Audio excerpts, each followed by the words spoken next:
Shire, and on this first day of November, NASA astronauts Laurel O'Hara and Jasmine Mogbelli are preparing for what will be both crew members' first spacewalks. Mogbelli arrived at the space station as part of Crew 7 in August, and O'Hara arrived on the Soyuz MS-24 spacecraft in September.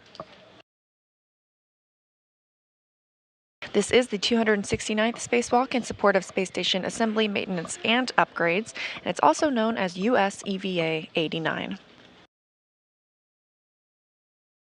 Helping the crew get suited up today are JAXA, or Japan Aerospace Exploration Agency astronaut Satoshi Furukawa there on the right, as well as European Space Agency astronaut Andy Mogensen.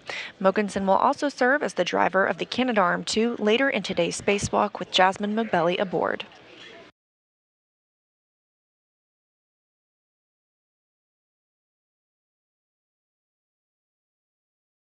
NASA astronauts Jasmine Mogbelli and Laurel O'Hara will exit the station's Quest airlock to remove an electronics box called the radio frequency group from a communications antenna on station. They'll also replace one of 12 trundle bearing assemblies on a solar alpha rotary joint. These bearings enable the station's solar arrays to rotate properly and track the sun as the station orbits the Earth. We are in step 2-1, and the insert previewed clock resumed at 1031 GMT. Copy 1031.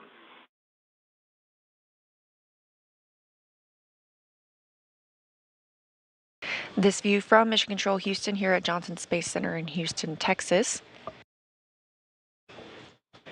And this one coming from the International Space Station and the Quest airlock. Currently, both crew members and Satoshi Furukawa, along with Andy Mogensen, are in the equipment lock portion of the Quest airlock, continuing their in-suit light, or they've just completed their in-suit light exercise and pre-breathe protocols and are now stepping through in preparation for moving into the crew lock portion of the Quest airlock behind Mogensen. We were discussing the tasks slated for today. The crew members will replace one of 12 trundle bearing assemblies on the solar alpha rotary joint. These bearings enable the station's solar arrays to rotate properly and track the sun as the station orbits the Earth. So when looking at the space station, the antenna is on the starboard or right side of the truss, and the rotary joint is on the port or the left side.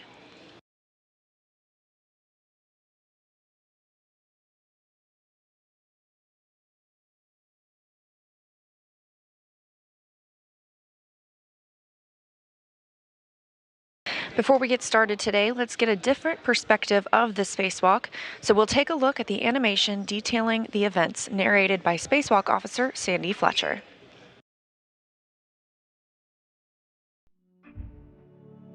This is the second radio frequency group retrieval EVA. EV1 and EV2 egress the airlock and proceed to the forward face of the truss. Heading port, the crew put down safety tether green hooks and continue outboard of the solar array rotating joint.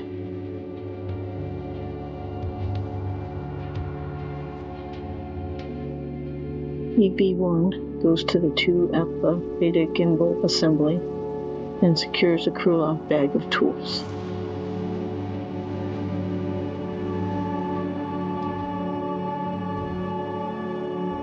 Using the pistol grip tool, EV1 releases 4 bolts on the H fixture and then removes it. EV1 then surveys the worksite.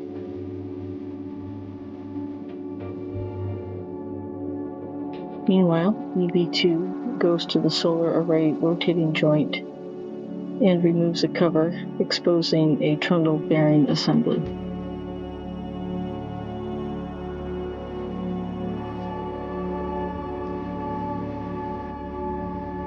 After disconnecting an electrical cable, EV2 uses the pistol grip tool to release 3 bolts and remove the trundle bearing assembly.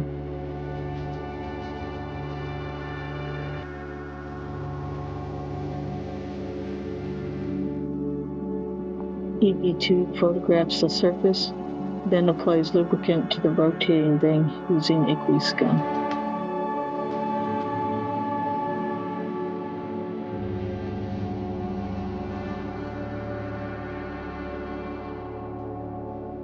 Back at the beta gimbal assembly, EV1 continues a photo and video survey of the sites where an ISS rollout solar array modification kit will be installed on the future EVA.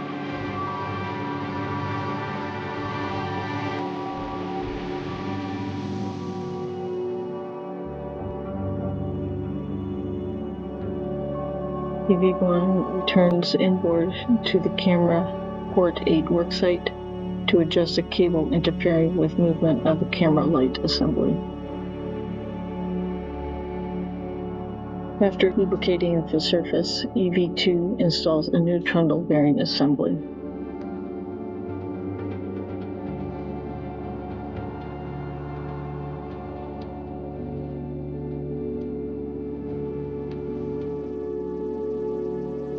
EV2 then certifies the worksite. EV2 surveys the worksite before replacing the cover.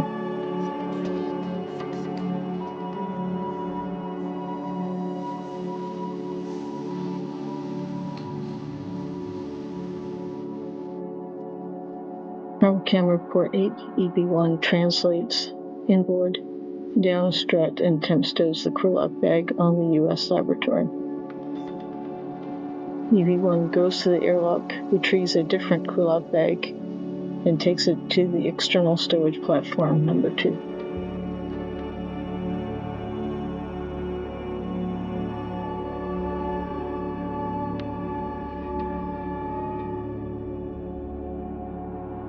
EV1 retrieves a portable foot restraint and installs it on the robotic arm.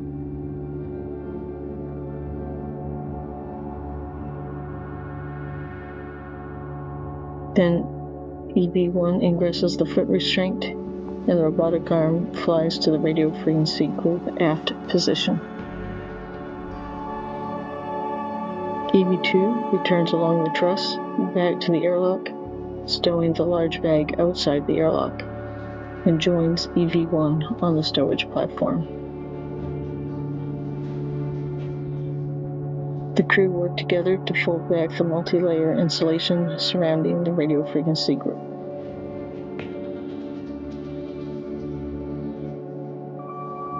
At the aft wedge clamps, the crew remove any rubber covering the clamp nuts using needle nose pliers.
As you can see, it's going to be quite a busy day for our crew members, Mogbelli and O'Hara. Taking a look at these team members today, you'll be able to track them while outside the space station by taking a look at one difference on their suits. Today, Jasmine McBelly will be EV1, wearing red stripes around the legs of her suit. You can't see her right now as they are preparing to don the SAFER, the Simplified Aid for EVA Rescue. And there she is. You can see that red stripe also on the top of her suit.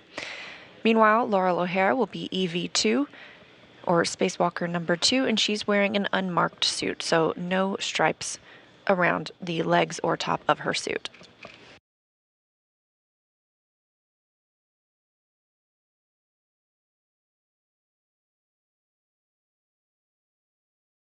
As mentioned, the team members inside the Quest airlock right now that are not suited, that's Andy Mogensen on the left of the European Space Agency and Satoshi Furukawa on the right of JAXA, the Japan Aerospace Exploration Agency. And they are helping McBelly don her SAFER. This is the Simplified Aid for EVA Rescue. It's a compressed, nitrogen-powered backpack of sorts. This would allow a crew member to maneuver independently of the space station. It's primarily intended if a spacewalker became detached from the space station and needed to move back. However, crew members remain tethered at all times, and this is a precautionary measure.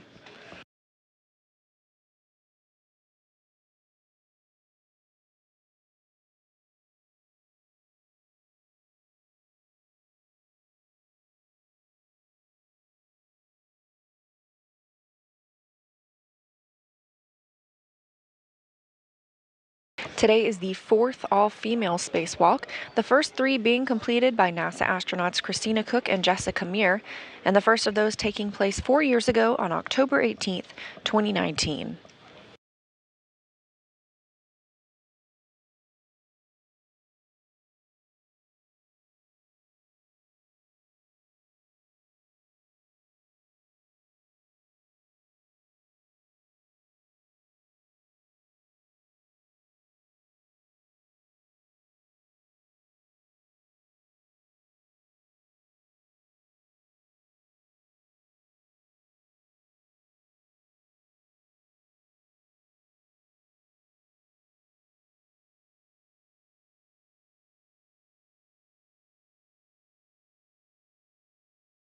We are running ahead of schedule today. The crew members are about 20 minutes ahead of the timeline. They were intended to start the spacewalk at 7:05 a.m. Central Time. However, we may see that come a little bit early as they continue to step through all of their procedures with help from teams on the ground.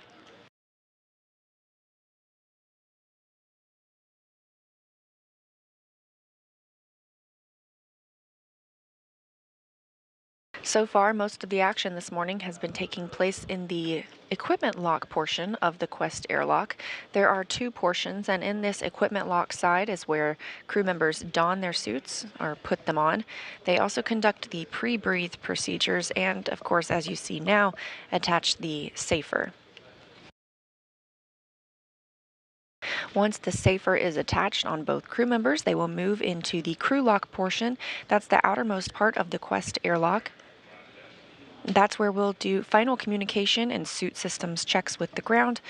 And then the spacewalkers will change their suits to internal battery power and start the timer for the spacewalk.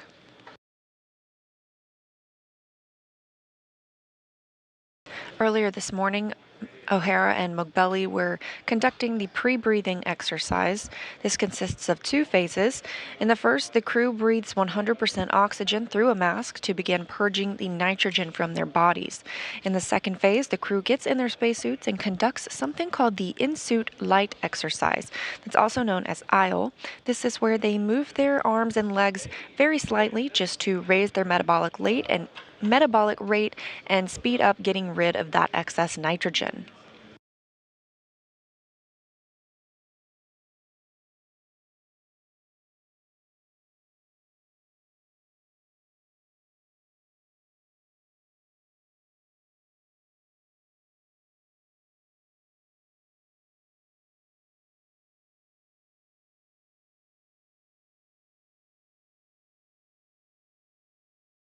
These two crew members have been preparing for this spacewalk since prior to their flight to the International Space Station. O'Hara and Mogbelli were able to practice this spacewalk in the Neutral Buoyancy Laboratory here in Houston, Texas. The Neutral Buoyancy Laboratory is a 40 million gallon pool, allowing crew members to put on suits, get into the water, and become neutrally buoyant, where they can practice different spacewalk tasks on a mock-up of the space station.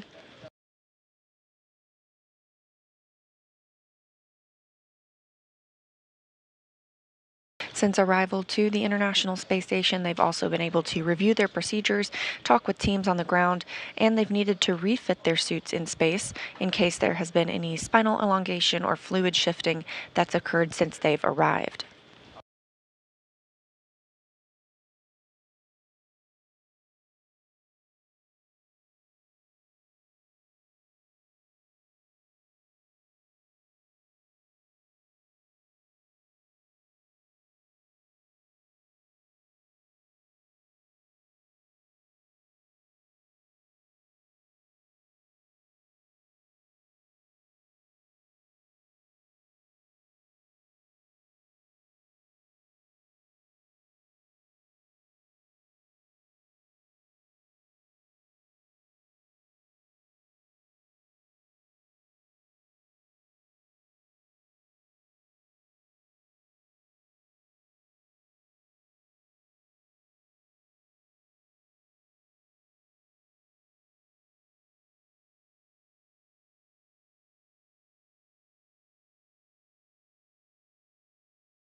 Teams in Mission Control Houston are conducting their handover from the Orbit 1 shift to the Orbit 2, who will lead the spacewalkers through today's procedures.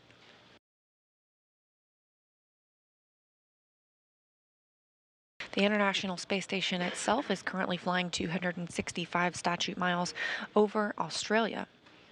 It's entering an orbital nighttime, and once our crew members get outside today, you'll see a handful of sunrises and sunsets as the space station sees 16 each day.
Furukawa and Mogensen are moving Jasmine McBelly into the crew lock portion of the Quest airlock and out of the equipment lock portion. Her safer donning is complete. Meanwhile, they will begin that process on NASA's Laurel O'Hara. You can see her again. She's EV2 numbered today. She is wearing white stripes around the legs of her suit. In comparison to Jasmine McBelly wearing the red stripes on the outside of her suit, so you'll be able to keep up with who is who once they're outside the space station.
It's now Laurel O'Hara's turn to be assisted with her SAFER, the Simplified Aid for EVA Rescue. Again, McBelly has already moved into the crew lock portion, and we were tracking this spacewalk to start at 7:05 a.m. Central Time. That may occur a little bit earlier now as the crew continues to step through their procedures expeditiously.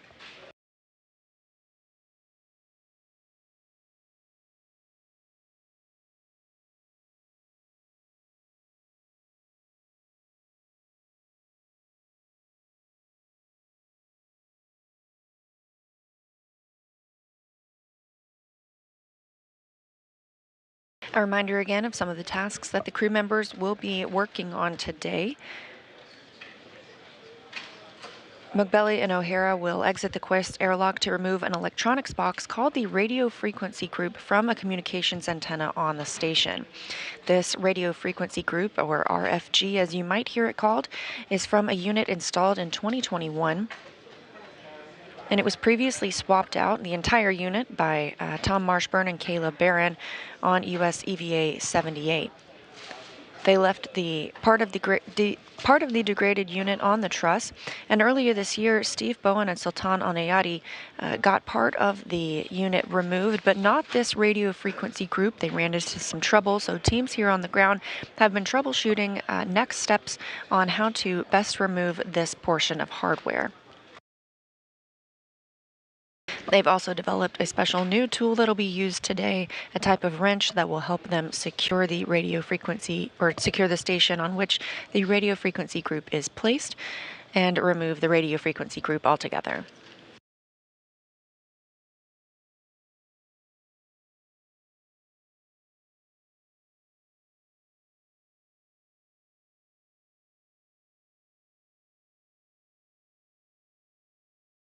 Additionally, these astronauts will work to remove an H fixture. This is to help install a new International Space Station rollout solar array known as an IROSA in the future. We have installed a handful of these over the last several years. These H fixtures were not initially designed to be removed during spacewalks, but we have done so previously.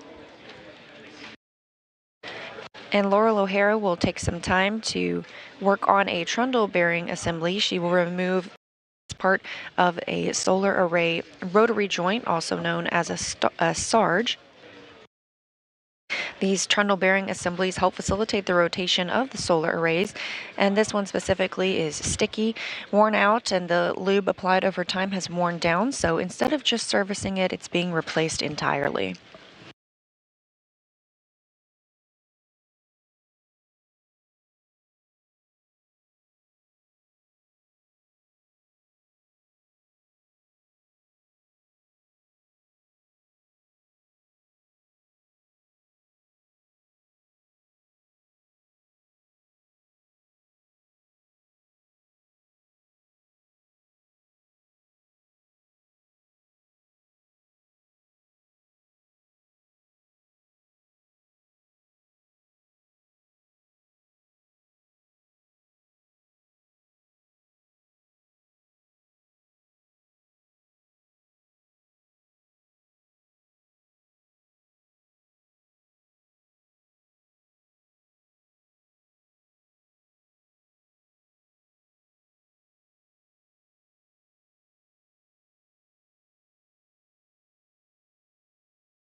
As suit prep continues for today's spacewalk, let's learn a little bit more about the suits themselves. These are known as EMUs, or extravehicular mobility units. They're essentially an individual human-sized spacecraft. They each contain their own portable life support system. There are a lot of options when it comes to these suit sizes. Each space station suit has 3 sizes of upper torso, 8 sizes of adjustable elbows, over 65 sizes of gloves, 2 sizes of adjustable waists, 5 of adjustable knees, and a lot of padding options for almost every part of the body to make it fit as desired. When working with a suit sizing engineer on the ground, they take over 80 different body measurements that are plugged in to determine a start size for each modular component of the extravehicular mobility unit.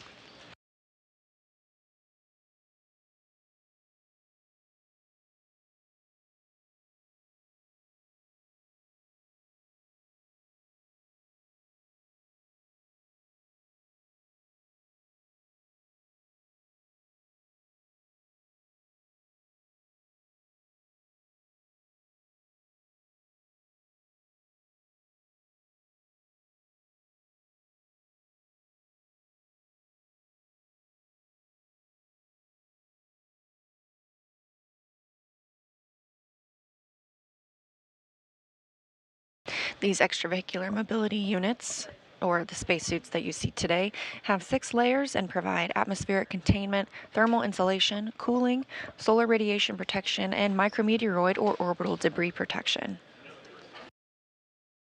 So So, of course, we mentioned the space station orbits the Earth about 16 times a day. So there are points throughout the spacewalk we will see today when the astronauts are in direct light from the sun. There are other times when they are in complete darkness. So these cooling and thermal units in the suit help regulate their temperature as their environment fluctuates from one extreme to another.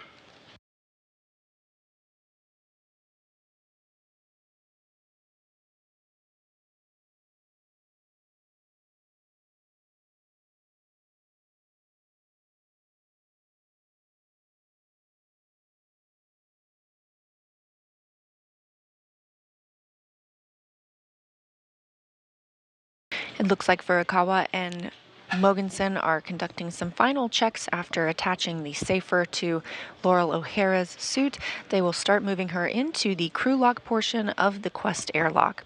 Once we get closer to the start time of the spacewalk, they will close the hatch between the crew lock and the equipment lock portion and begin bringing the crew lock portion of Quest down to a vacuum.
Today's spacewalk is being monitored and led by teams here in Mission Control Houston at Johnson Space Center, where the flight director is Elias Mirmo, joined by Capcom William Vu. Spacewalks call for an additional Capcom of sorts known as the Ground IV, who will be relaying procedures to O'Hara and Mogbelli throughout their spacewalk. So serving as today's Ground IV is an accomplished spacewalker herself, NASA astronaut Anne McClain. Looks like she stepped off console just before we get into the procedures where the crew will begin the depressurization of the Quest airlock. The lead spacewalk officer today is Sandy Fletcher.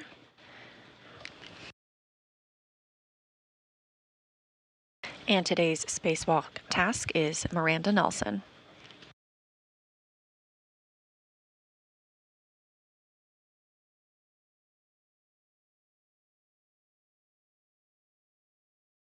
Again, this is the Orbit 2 team in Mission Control Houston. This room is monitored 24 hours a day, 365 days a year, as astronauts live and work aboard the International Space Station.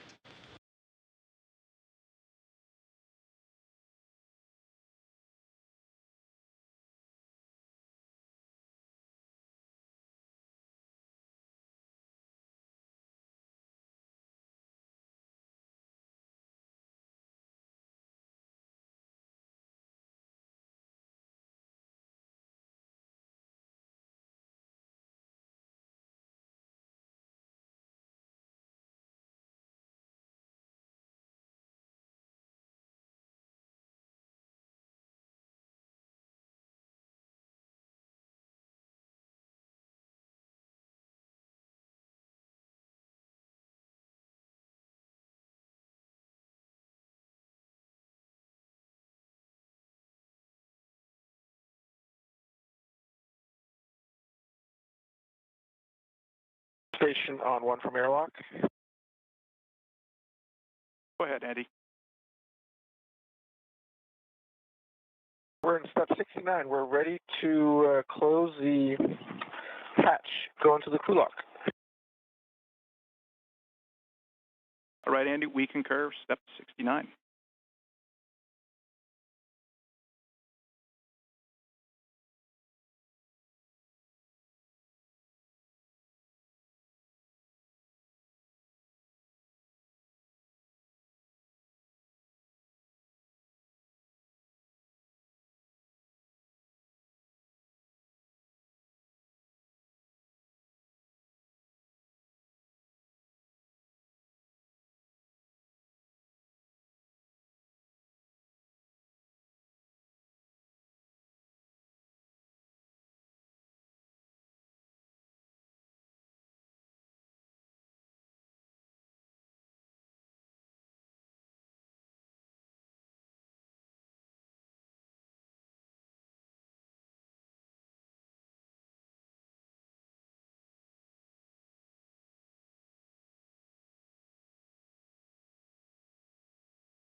Again, both O'Hara and McBelly are in the crew lock portion of the Quest airlock.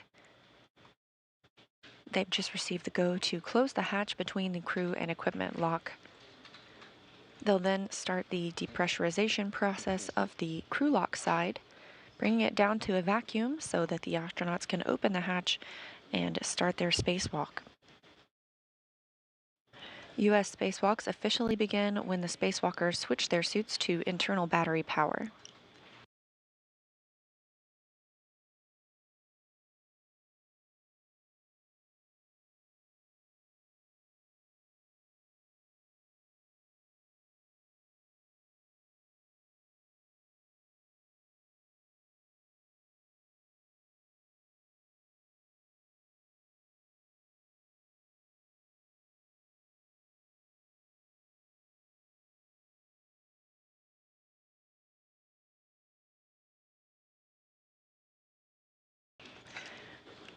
What you see here are 4 of the 7 crew members currently living aboard the International Space Station. Also aboard are Sergei Prokopyev,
As I was mentioning, there are 7 people currently living aboard the International Space Station, 3 who arrived on Soyuz MS-24, one being Laurel O'Hara on today's spacewalk, as well as Oleg Kononenko and Nikolai Chub, who are beginning a 1-year mission on the International Space Station.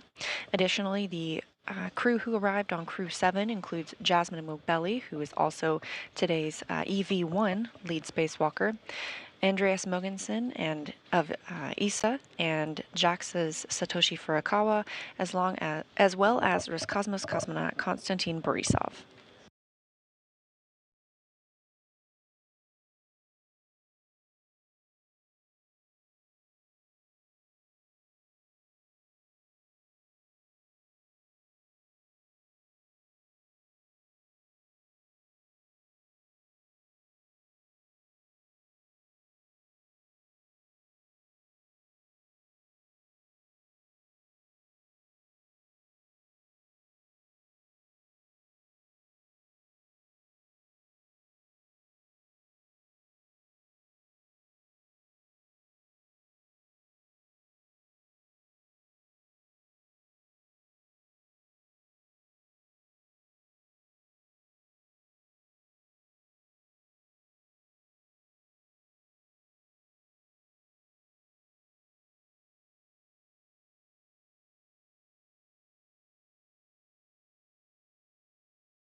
Along with Mogbelli and O'Hara in the airlock are some of the tools and spare parts they'll be using throughout the day. Looks like ESA's Andy Mogensen is now closing the hatch between the crew and equipment lock portion of the Quest airlock.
Now that the hatch is closed, the crew will start stepping through their depressurization procedures.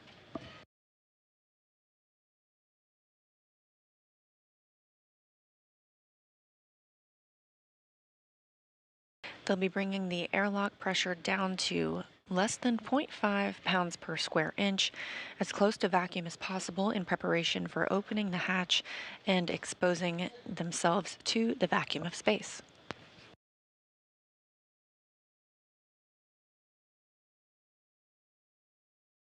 Houston Station on 1 from Airlock. Go ahead, Andy. Step 76 and 77 are complete.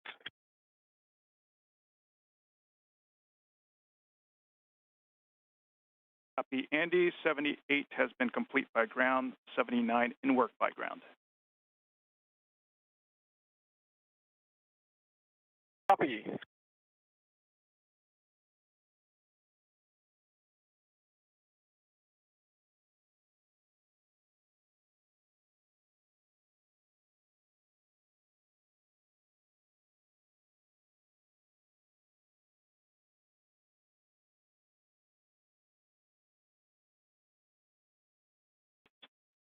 EV crew, Houston, good morning, Jaws and Laurel. Just a heads up, we're working on getting you a hot mic. We're not quite there yet, though.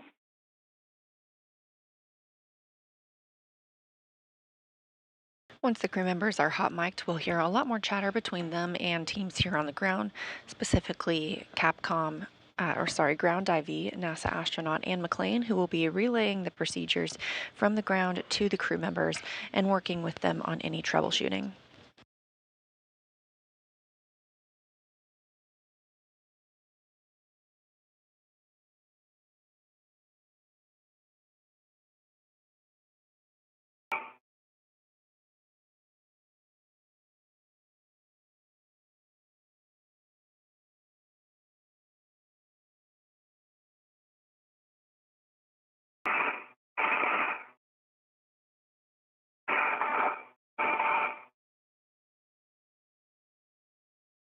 No. EV crew, Houston, you are now hot mic. So thanks for configuring it. Copy, hot mic.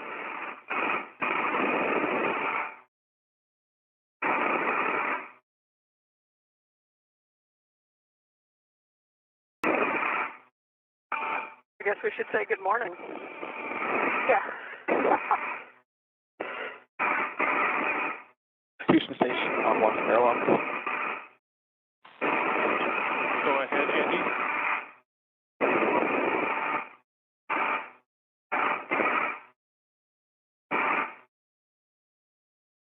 I see 81 is already done.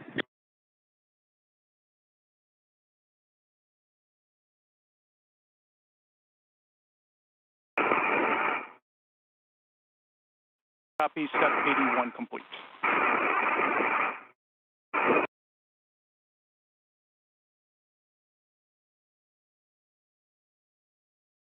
And Andy, we're As we prepare to get started with today's spacewalk, we are in a satellite handover. These are tracked as our tracking data and relay satellite systems transition from one to the next.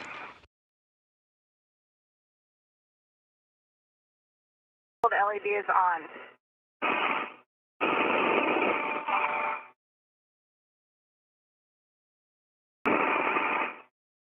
As you can hear, we do still have audio communication with the crew. Andy, we are with you on 1. We're having a hard time hearing you, though. Copy, Alpha clearly. We are just waiting for your go in step 84. All right, Andy, we can give you a go for step 84, crew lock, depress cue card. Copy. We are moving on to the crew lock depress cue card.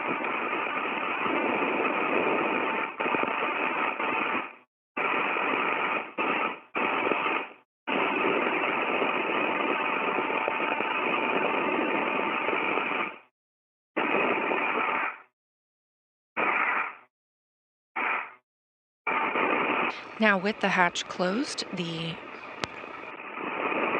Now with the hatch closed, the flight control team here in Mission Control Houston has given crew members Andy Mogensen and Satoshi Furukawa the opportunity to begin depressurization of the crew lock portion, where O'Hara and Mogbelli are inside and preparing for the spacewalk.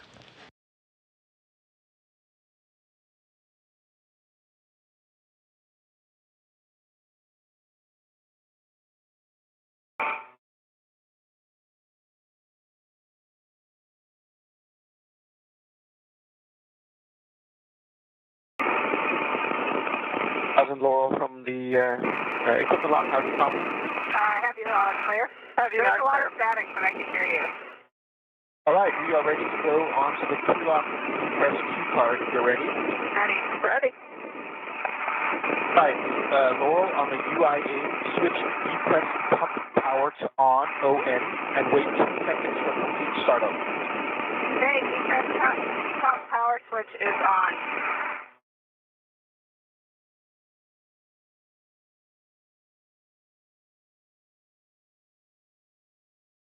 Then take the depress pump man ISO valve to open, and you can expect an alert tone.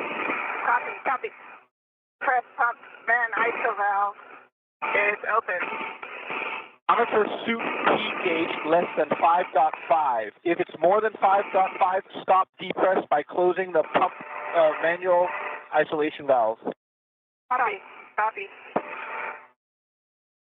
And depressurization of the crew lock has begun. The atmospheric pressure we're used to on Earth is about 14.7 psi. At 6.0, you can expect an alert tone. Copy, copy.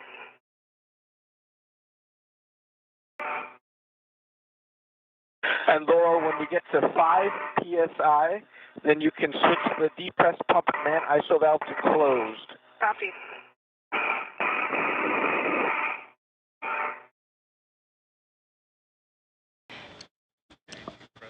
That pressure now falling. 8, and I see airlock C at 12.6. Copy, I'm showing airlock C at 12.5, and my suit gauge is right at 4.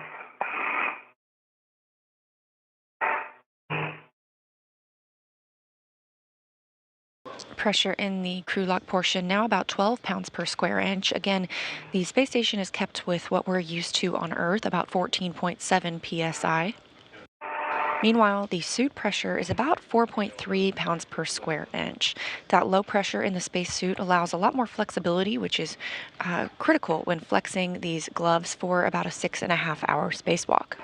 That 4.3 psi is close to what you'd experience if you were at about 30,000 feet elevation.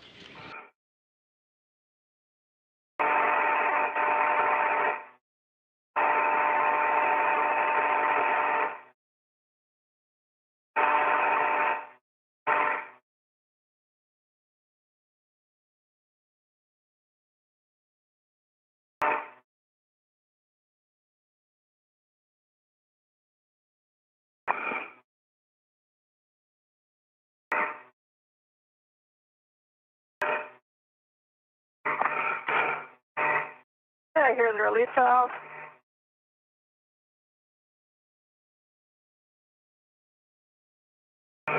I can hear it. Copy.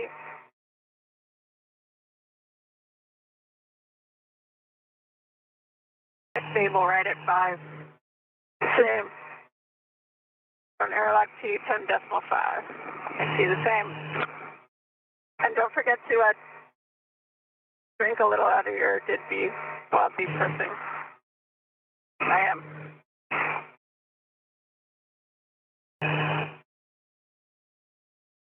I just wanted to say Didby.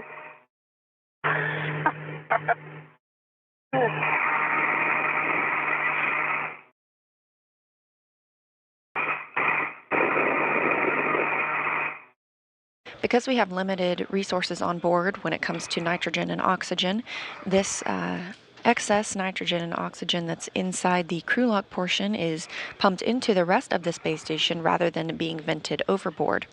Once the crew comes back from their spacewalk today, it will be repressurized with that nitrogen and oxygen that's inside the main space station area.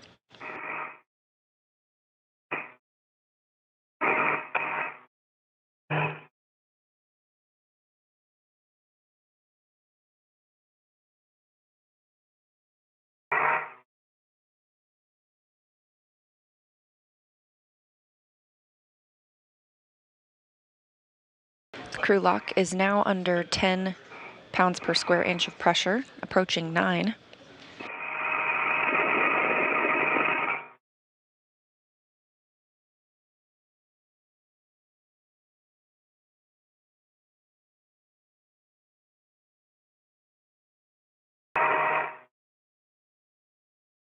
Once we get down to 5 pounds per square inch in the airlock, we will pause for a systems check and then resume depressurization to to less than 0.5 pounds per square inch.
Andy, Go ahead.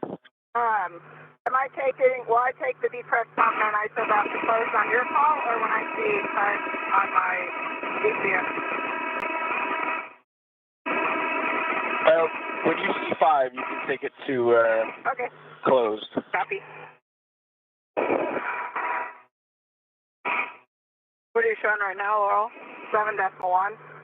Got 7.2. Yeah, and you'll get an alert tone at 6. Copy. Copy.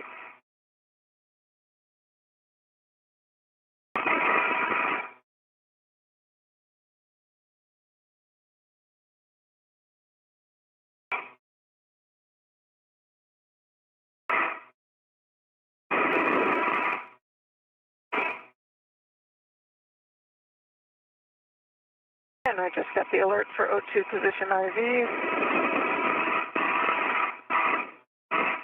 Say that again. Oh, I got an alarm in O2 position IV. Yep. Depressurization continues in the crew lock. Now under 7 pounds per square inch.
Five decimal 9. Copy, I think mine's at 6, so.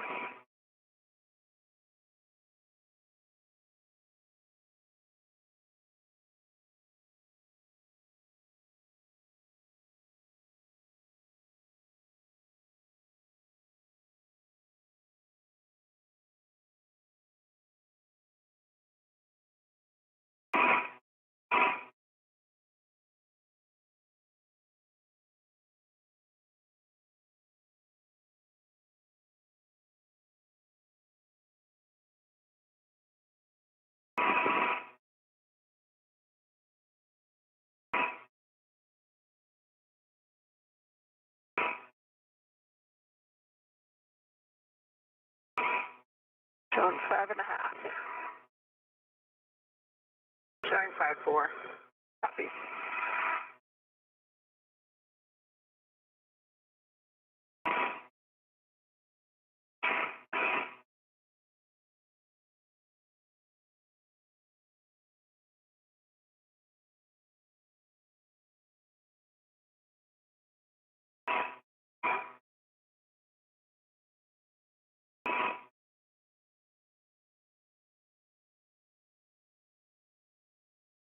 By 5.1. Copy.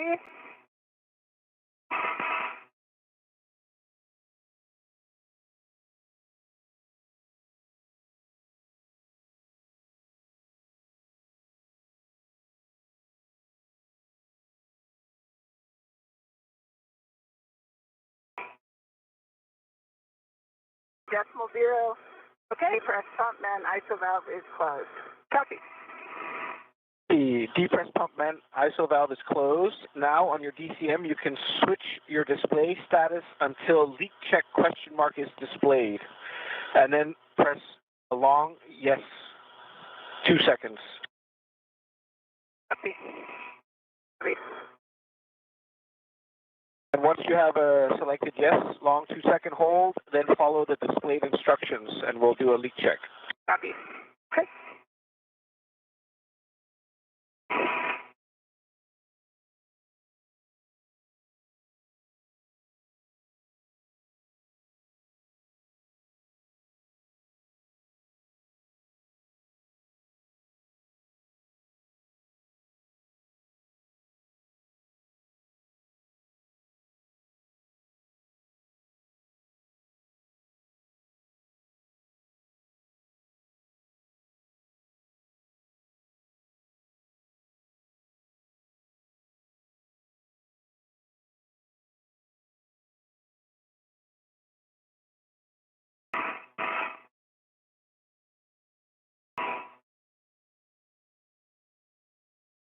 Okay, I've got leak check complete, and I'm setting my O2 actuator to EVA. Okay, I see the same.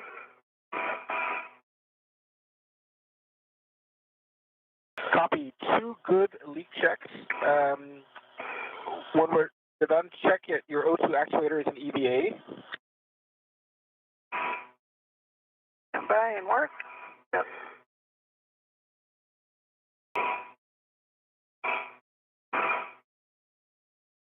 As you heard, the crew lock depressurization continues. O2 actuator in EVA.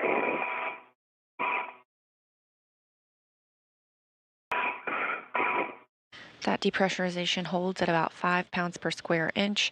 Again, we heard 2 good suit leak checks.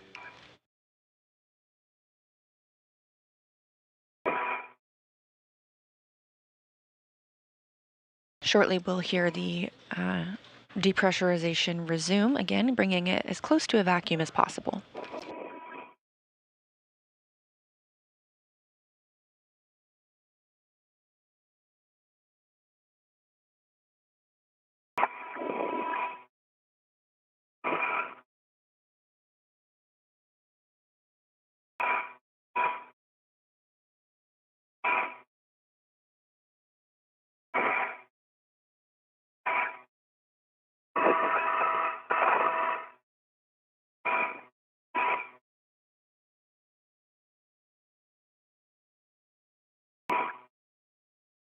Okay, O2 actuator EVA for EV1. Copy. O2 actuator EVA for both EV1 and EV2. So Laurel, you can take the depress pump man ISO valve to open, and you'll expect an alert tone. Copy. Press pump man ISO valve is open. Copy. I will open the emergency MPEV out here and then monitor your suit P gauge is less than 5.5. If it's more than 5.5, we'll stop depress by closing the man ISO valve and let me know as well so I can close the emergency MPEV. Copy.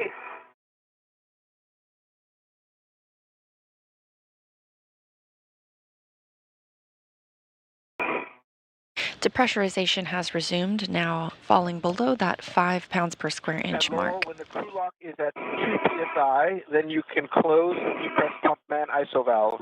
Copy.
The crew lock is now under 3 pounds per square inch.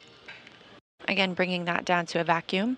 Everything continues to go smoothly this morning for NASA astronauts Laurel O'Hara and Jasmine McBelly as they prepare for their first spacewalk.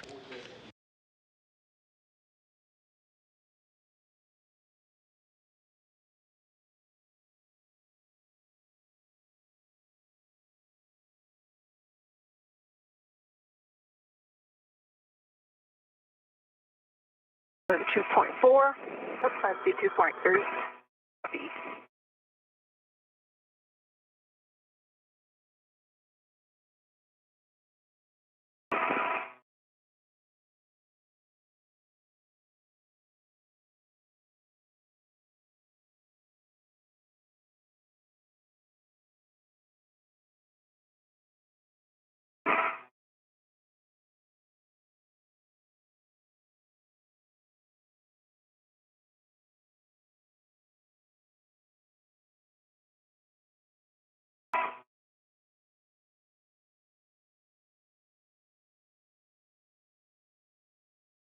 Airlock P 2.0. Copy.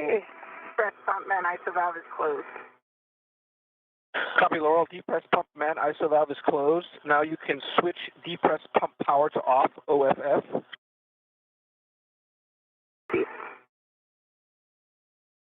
Pump power is off. Copy. Now you can report your initial tether configuration to ground IV. Okay, Laurel, I can get your waist tether. Let's see, which one is it? That's the extra. Okay, this one. Okay, I've got it. J-close hook lock, black on black on the airlock D-ring extender. Okay, and I've got a small hook on my right waist, on my right D-ring extender, gate close lock, black on black. I have my safety tether hook, gate closed, black, locked, black on black, going to my red reel. Copy. And I want it up here. Red reel is unlocked. The large hook of my red reel is going to my green reel. It closed, locked, black on black. Okay. The small hook of the green reel is on the red reel. The close locks black on black. Okay, and I can get it from there. I see your anchor hook. A close hook lock black on black. My waist tether.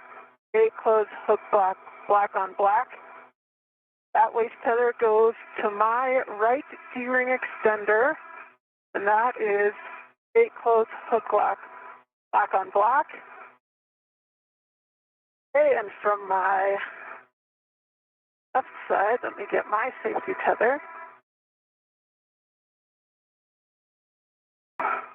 Okay, so my red hook is on my left D-ring extender. 8 close hook lock, black on black. My red reel is unlocked.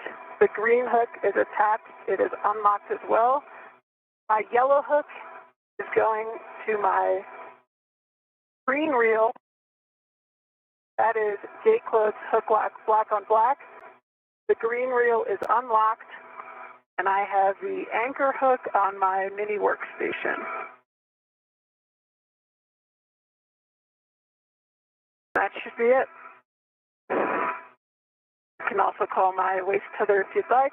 On the left side, goes to my left D-ring extender, gate close hook lock, black on black, and yep, that's it. EV crew, Houston, good, tether config. Copy.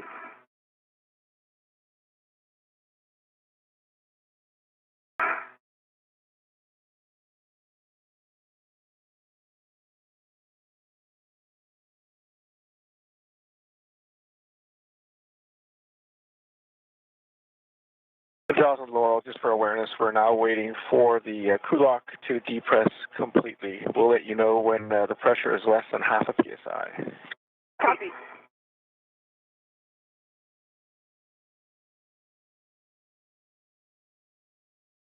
Oh, I might need to come port a bit. Okay. Nadir or Zenith? I can stay up here, I think. Yeah, now I have access to the latch. That should be good.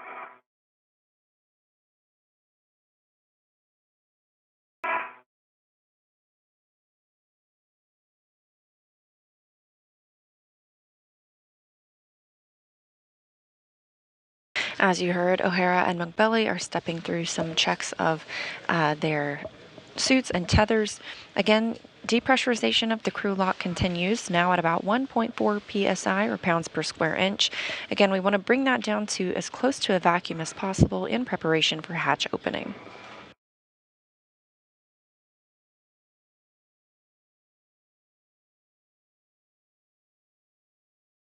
And this view of the 2 team members who helped them suit up today. Closest to the camera is JAXA, or Japan Aerospace Exploration Agency astronaut Satoshi Furukawa. And down in the center of the equipment lock portion of the Quest airlock is Commander ESA astronaut Andy Mogensen. Mogensen is also prime for maneuvering the Canadarm2 today, which McBelly will use later in the spacewalk.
Pressurization in the crew lock continues to decrease, now about 1 pound per square inch. The rate is as planned. It gets a little bit slower as we get closer to vacuum.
Pressure in the crew lock now under 1 pound per square inch. Again, we're working to bring that down to less than 0.5 pounds per square inch ahead of opening the airlock. And a reminder, our spacewalkers today, EV1, the lead spacewalker, is NASA astronaut Jasmine Mogbelli. She'll have red stripes around her spacesuit. And Laurel O'Hara is EV2, who will have white stripes, or essentially an unmarked suit. It's the first spacewalk for both crew members. And my TCM is black. And for DV2.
Almost there, Jaws and Laurel.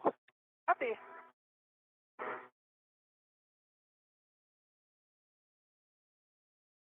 The hatch shows about 0.6.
Depressurization continues. We are now getting close to the mark of 0.5 pounds per square inch.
EV Crew Houston, just giving you a heads up on an expected message. In about a minute from now, you should see a suit P high message, no action for you. You could pro through the message.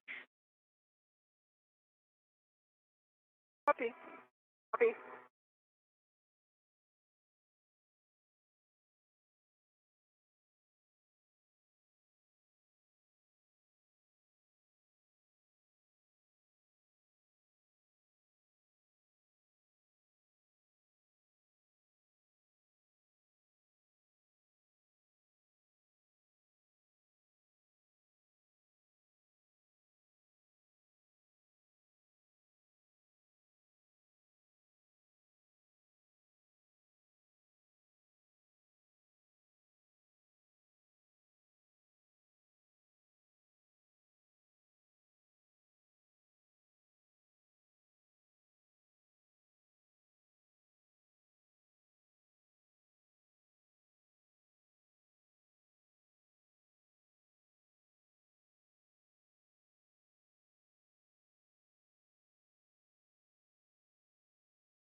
Houston station on, or from Airlock on Spacebound 1, we show on the PCS crew lock pressure less than 26 millimeters of mercury.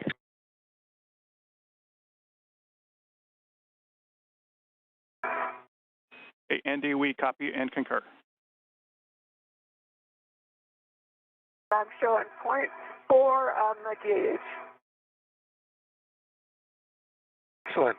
With those two things, Jaws, you are go to open and stow the EV hatch. Copy. In work.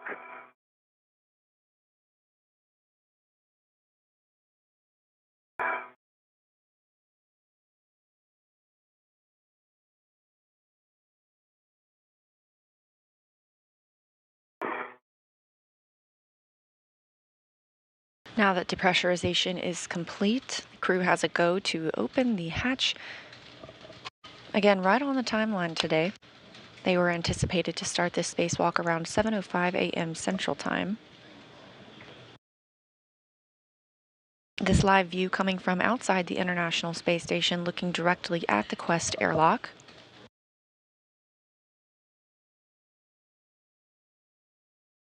The airlock itself is close to the top right of this structure.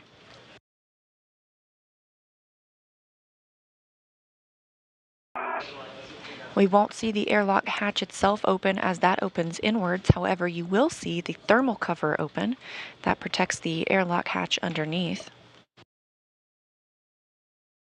And as a reminder, U.S. spacewalks officially begin when the crew receives a go to transition their suits to internal battery power. Another tracking data and relay satellite system handover as we prepare to start today's spacewalk.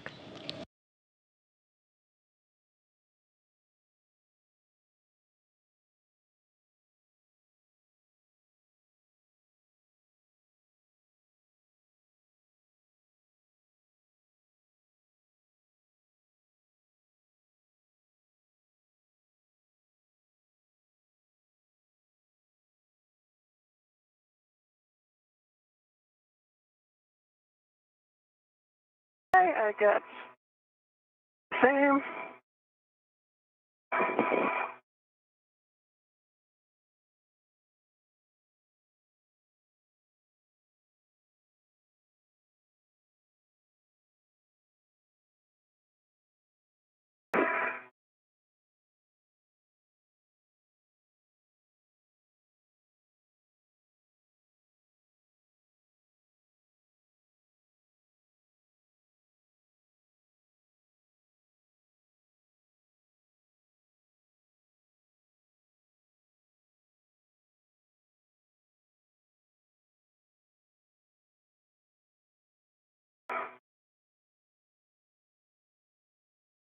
Okay, hatch is open and on the hatch keep.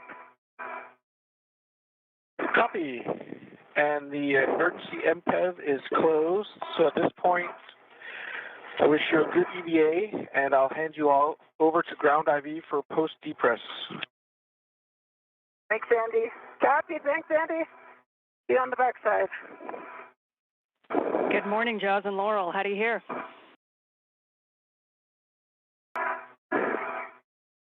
EV1 has you loud and clear. Good morning. 2 has you loud and clear. Good morning, Ann. Excellent. Let's get this thing going. On your DCM, you can switch your powers to BAT, stagger your switch throws, and expect the warning tone. Okay, EV1 back. Switch done. I'm good. Okay. 2.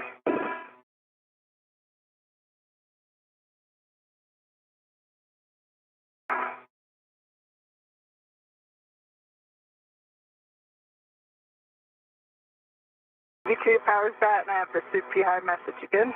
That's good. Okay, we copy and we copy that message, Laurel. You can switch your display to Pro to verify functional display.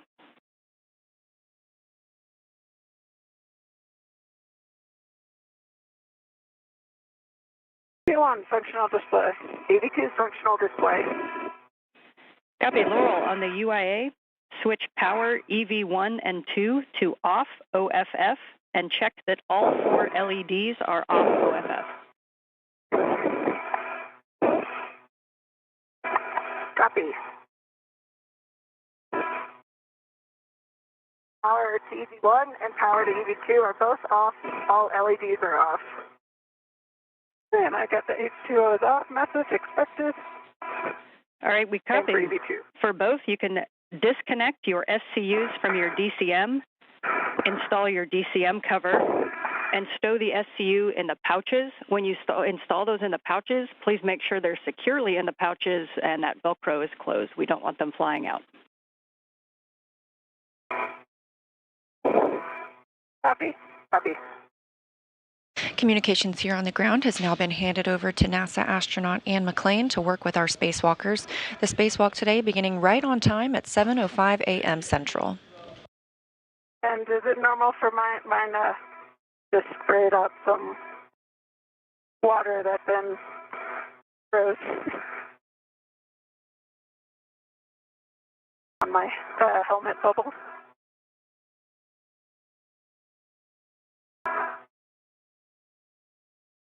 EV1.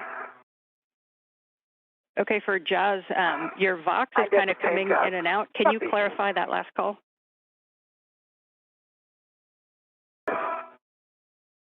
Yeah, I was just saying when I disconnected it, I don't know if this is expected or not, but sprayed out some water that froze and sprayed on my helmet bubble.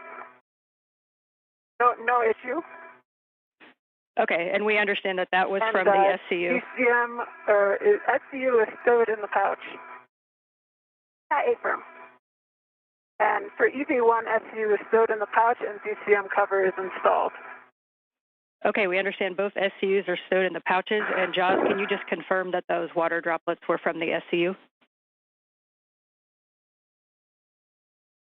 AFIRM, they were from the SCU. Okay, copy. For Laurel, check that the depress pump man ISO valve is closed.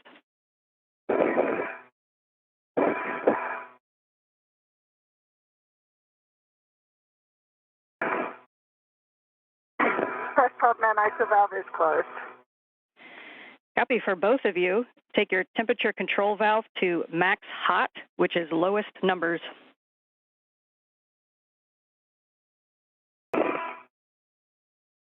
TV1, TV is max hot.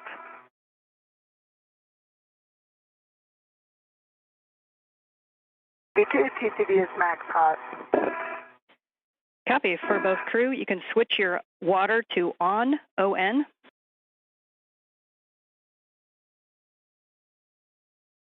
TV1, water switch on. TV2, water switch on. Copy for both. Check that your DCM is blank and your byte is off OFF.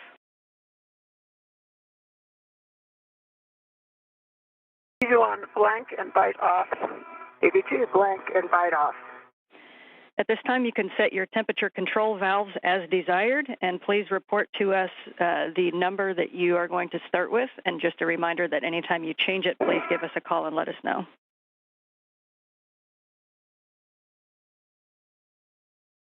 Copy. EV1, ECV set to 4.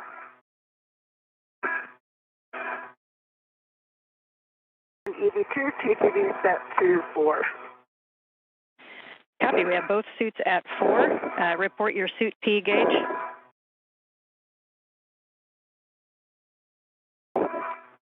EV1, suit P gauge 4.2. EV2, suit P gauge 4.4. Copy. We have good numbers, and stand by while I check the last 2 steps.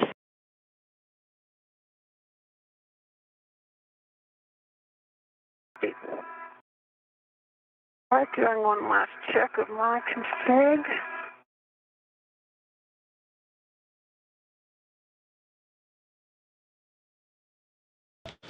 You heard some comms from NASA astronaut Jasmine Mogbelli. At the end of the depress cue card.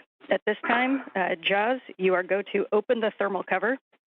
You're going to release the hook from the D-ring and attach it to that tether point and cinch the strap until snug. verifying 6 lines visible.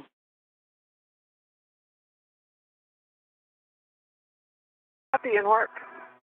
Mogbelli noticed some droplets coming from her service and cooling umbilical, known as the SCU. Again, the team here on the ground confirmed that was no issue. They've made it through the rest of their checklist. 2, 3, 4, 5, 6 lines visible. Thermal covers coming open. Wow.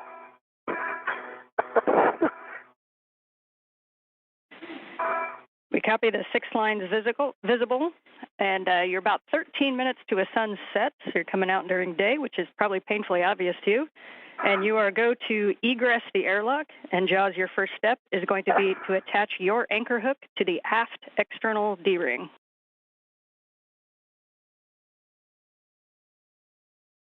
Copy and work. So will we go sun visors down here? I have mine up and it's fine right now. Okay. Yeah, you're only about 12 minutes from a sunset, so it is going to get a little dusky. For Laurel, as Jaws works the tethers, your first step is going to be to hand out crew lock bag P, Papa, and a reminder that in this initial, as we hand out these initial bags, the large smalls are going to stay in the airlock. Copy.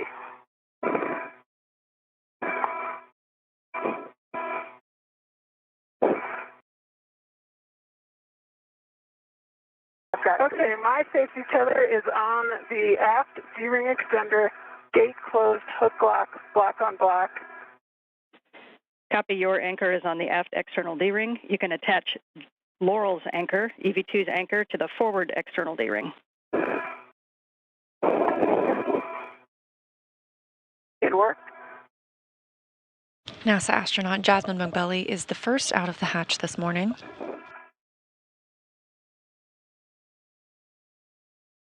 Again, she is EV1 today. You can tell because she's got red stripes around the legs of her spacesuit.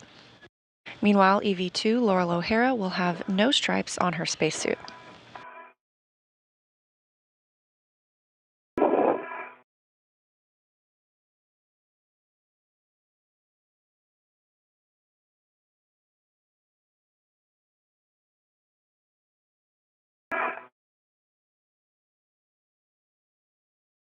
Okay, Laurel, yours is attached to the forward D-ring, gate closed, hook lock, black on black.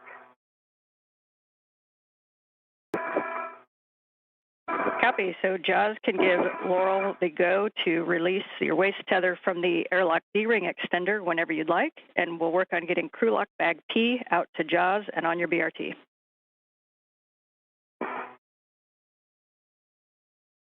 I will leave it on there for now.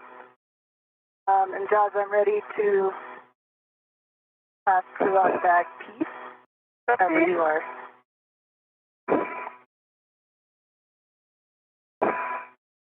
Okay, if you can the handle towards me. Okay, my BRT red is on there. Okay, bring it back in a little bit. Okay, the airlock ret is off. Copy. And I'm putting that ret on the airlock D-ring extender.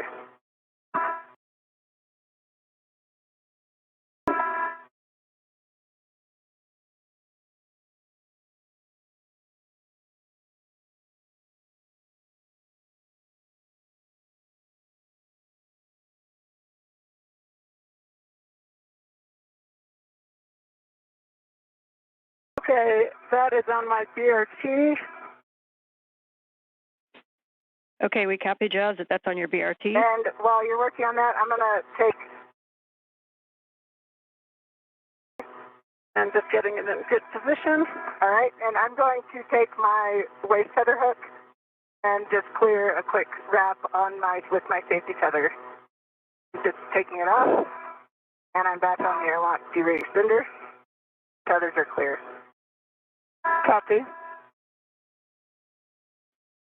And Laurel, the next thing will be to pass the large ORU bag out to Jaws, and that large small will also be stowed on the airlock D-ring extender. Copy.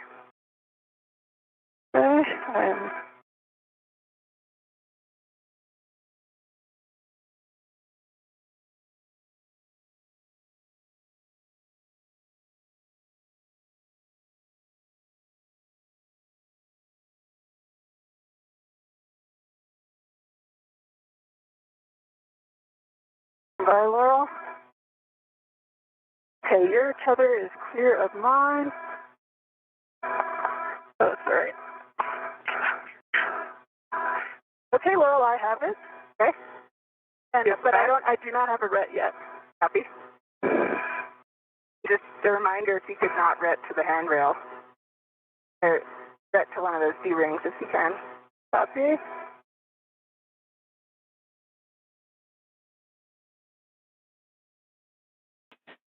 We are about 30 seconds from a handover, so we'll just work to get the ORU bag out, and then when ready, Laurel can egress.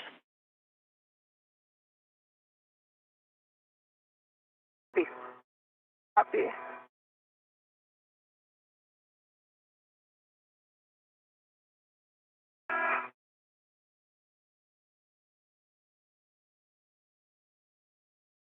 Guys, if it's easier, you could use that large to put it back on your mini workstation. Oh.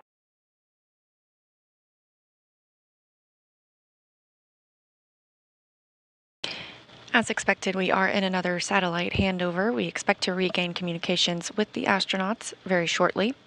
The spacewalk began on time this morning, right at 7:05 a.m. Central Time. The hatches have been opened.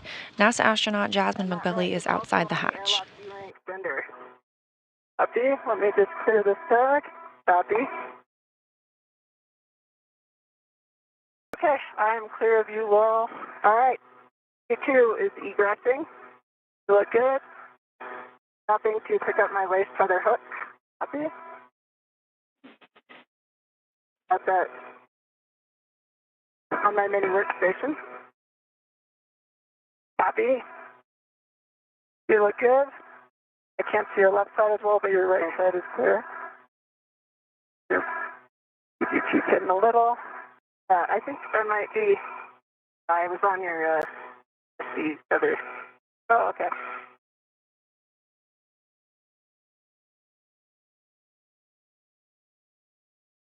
Moment.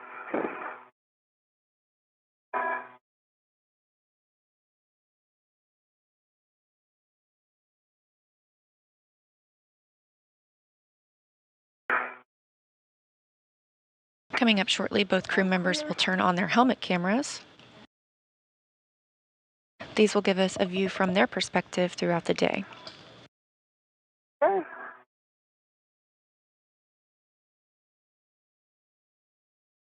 You is egress. Okay, and as you're coming out, I see your 3 cabs up and your left paper handle down. Copy.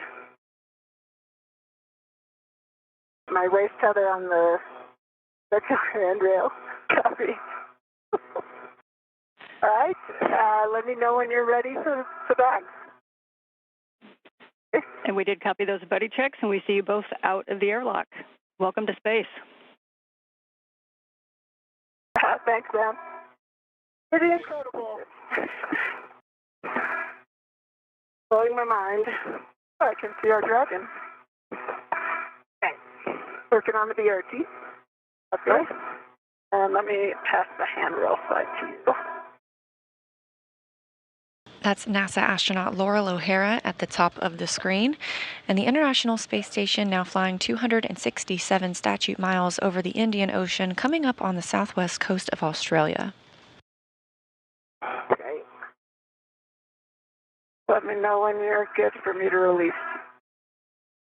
Come a little closer. Okay, I've got my BRT ret on. Okay. Got my...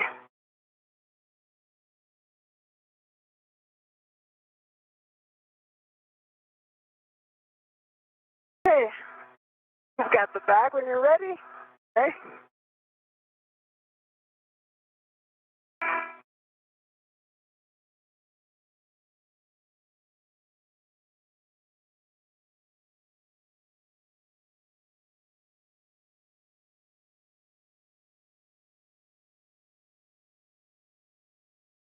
I've got my BRT jaws on the TDA bags.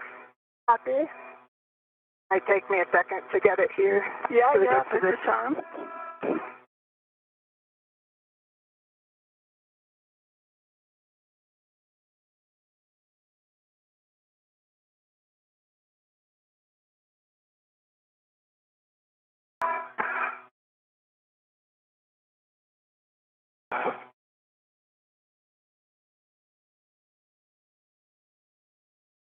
Let me know if you need any help.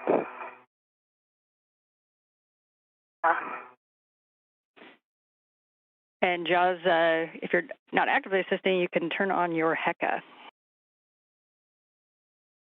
Copy.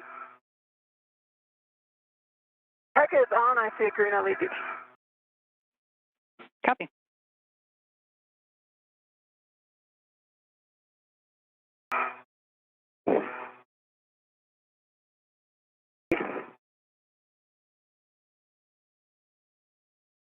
Close to me.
Oh, that's looking pretty good.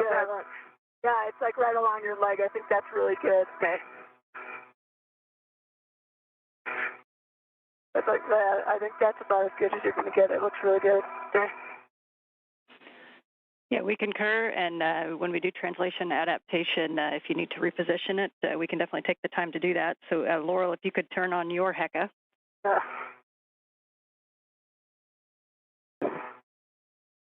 And I don't remember which safer handle I called for you before, Laurel, but now I see your right one.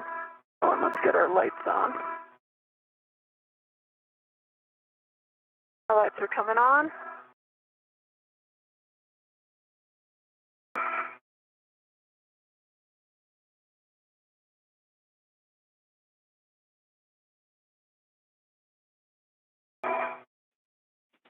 Yeah, I've got mine on. Okay. And I see two green LEDs for you. And, okay, so I already got the 3 tabs. Your right saber handle's down. Your left, yep, lights are good. And if you can rotate so I can see your left side.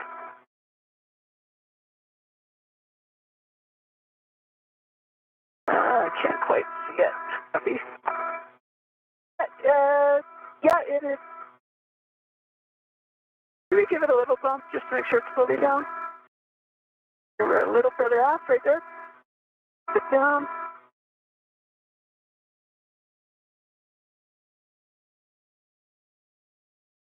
That's down. Yeah, I think so.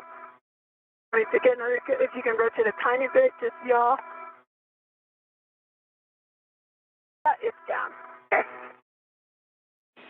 All right, that's good. Buddy checks on Laurel, and we'll take Jaws. Great. All right, I got 4 lights on. They're good green echo lights. Copy.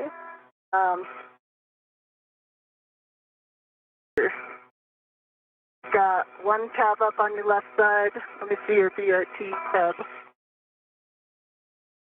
Like right in front of me. Okay, I see your BRT tab up. Safer handle On the left is down. Right side. And the right side, I have one more tab up, so it's 3 tabs up. And PGT is blocking our other safer handle right now.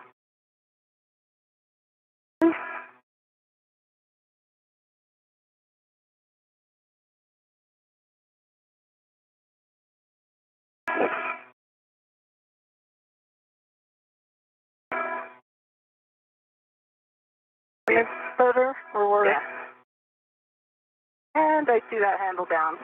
Okay. They're both the safer handles down. Okay, let's take a good look at our tools and tethers. Yeah, get turn around here. Good call. Yeah, we'll double check all those tools, tethers in a good config, and a baseline HAP for both. Okay, my HAP is dry. HAP is dry. I see my safety tether, yours totally conflicted from each other. Yep, I see my safety tethers with a good config. Okay.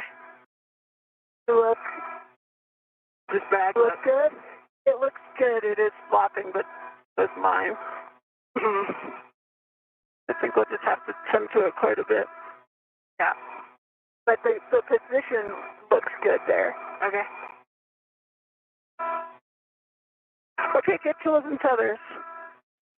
Copy, and a baseline HAP for both of you. V1 dry HAP, V2 dry HAP.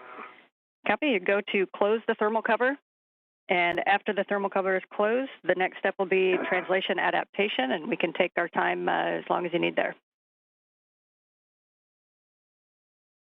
Copy. Copy.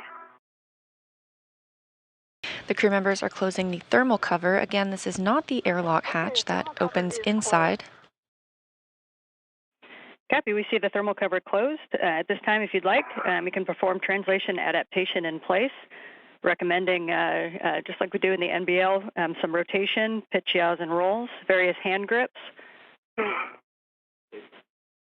and attaching your local tether and releasing hands. So you can take your time with that and just let us know when you're ready to proceed.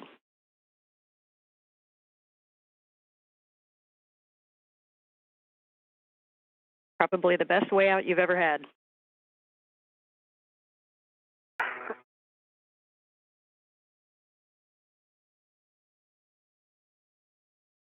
We heard some communications between O'Hara and Mogbelli as they were checking each other, their tethers, their tools, making sure their helmet cameras were on, which we'll start getting views of shortly.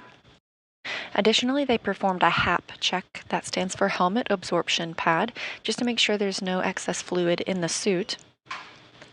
You'll hear that periodically throughout the day, as well as a glove check to make sure that their gloves are in good condition as they maneuver around the space station.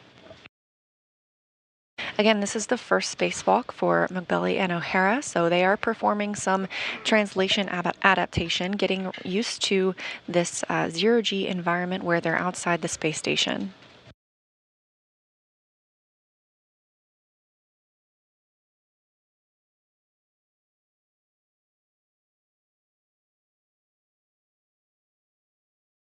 We also saw some lighting change because we are now in an orbital nighttime. We will see a sunrise or a sunset approximately every 45 minutes, and the crew members also turned on the helmet lights. That way they can more easily see as they maneuver outside the space station.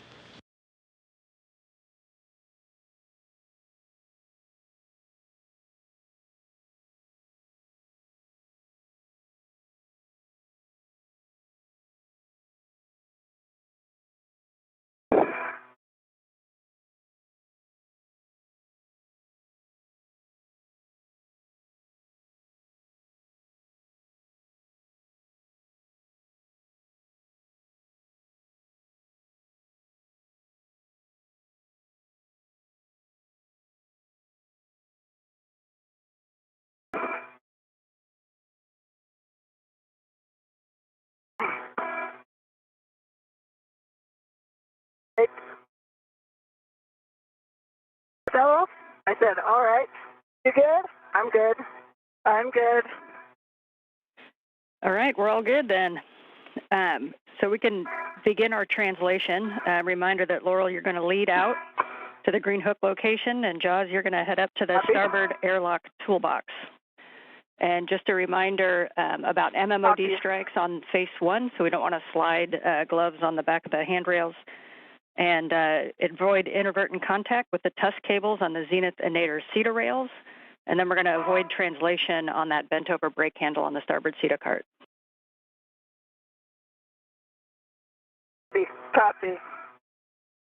Okay, EV2, I'm looking at my base tether and starting translation. Copy, I'll be behind you, I'll watch your tether. Okay. My big bag. Yeah, I'm watching it.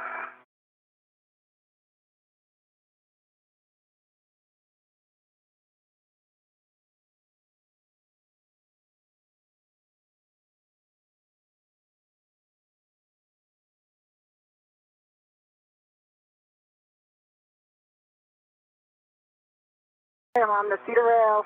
I see you. I'm coming over your tether. I'm clear. My tethers are clear. Confirm. You look good.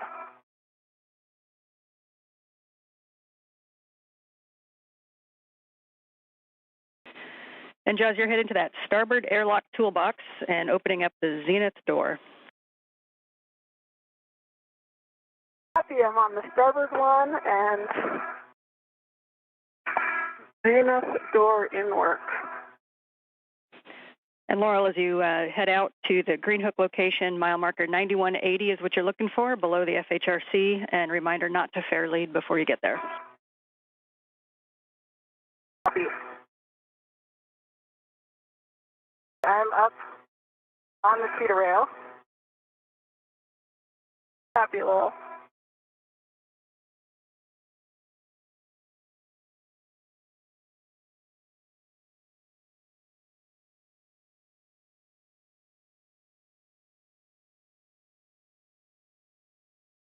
Okay, and that door is open. Copy. You can attach an AET to the bolt puller, and then you'll be releasing those locking tabs to retrieve it. Copy.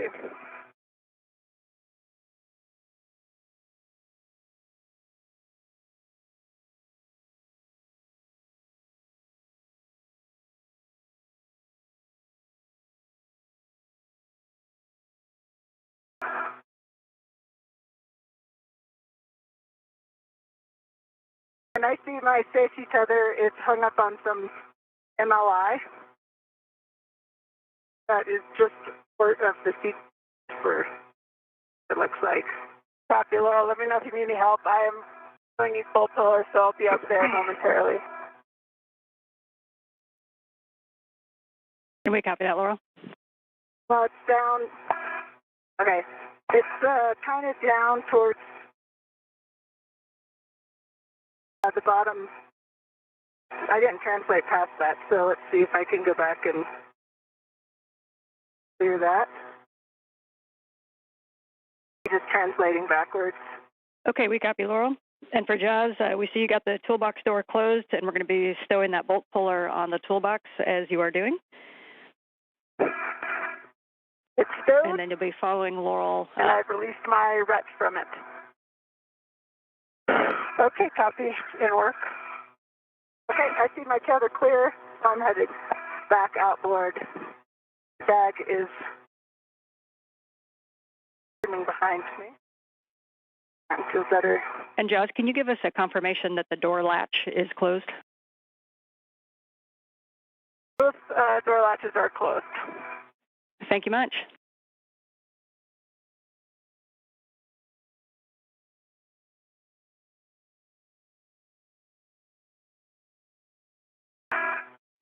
And for both of you, in nighttime, just a reminder that your helmet lights have the 3 settings: off, spotlight, and floodlight. So if you're not getting the light that you want, you can twist those helmet lights or try hitting the button to get a different amount of light. Copy.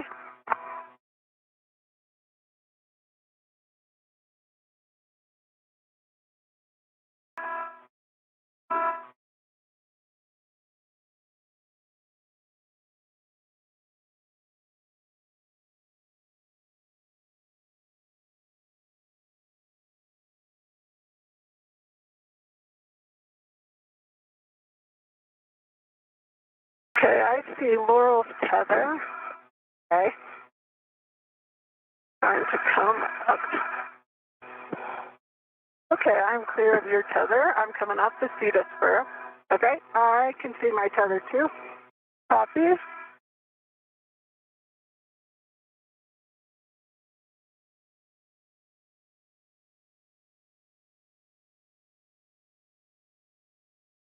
I'm under the MT on the other side. Copy the rail, headed outboard. I'm coming up on the starboard cedar rail here in a moment.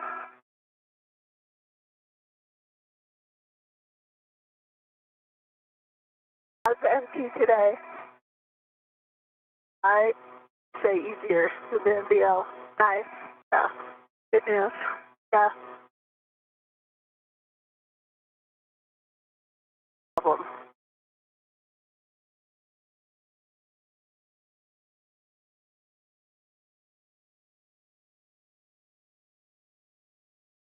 Laurel O'Hara and Jasmine McBelly have begun their translation out to their first work sites of the day. They will be split up on these first tasks.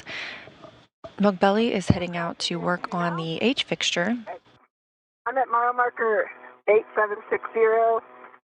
TVA deck is just off to my left. Copy. I'm coming up on the port Cedar cart.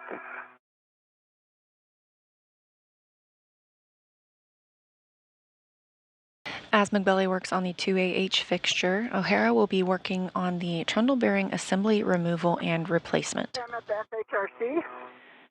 Copy. All right, Laurel. And this is where we're dropping our green hooks. That's right. The handrail that your right hand is on is 3652. That's Jaws.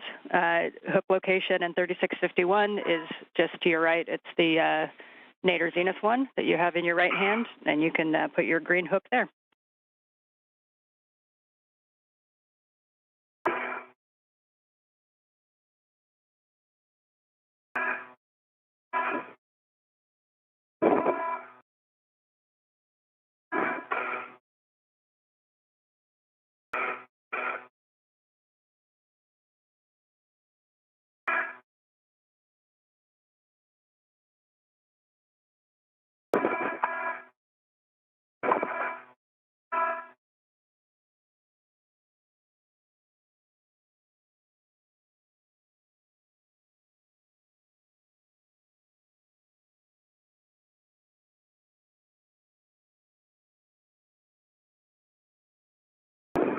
Okay, I'm past the port Cedar cart.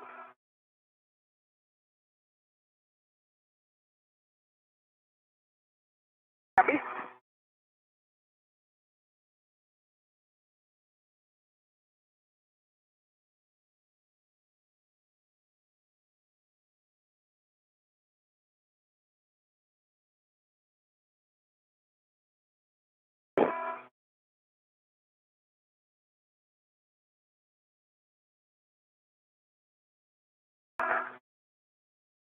Okay, I have my end effector on.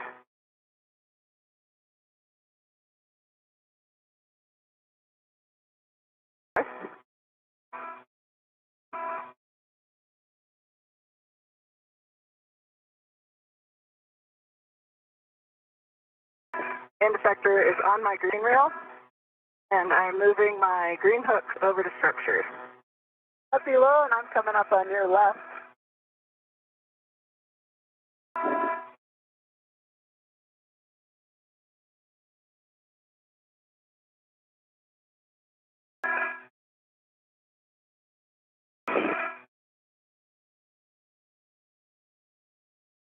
Oh, is my foot caught on your tether at all? Whenever you get a chance, it's more rough. Okay.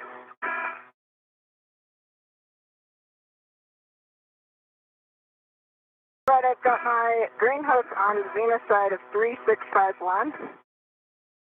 My large red hook is locked, still locked on the green reel.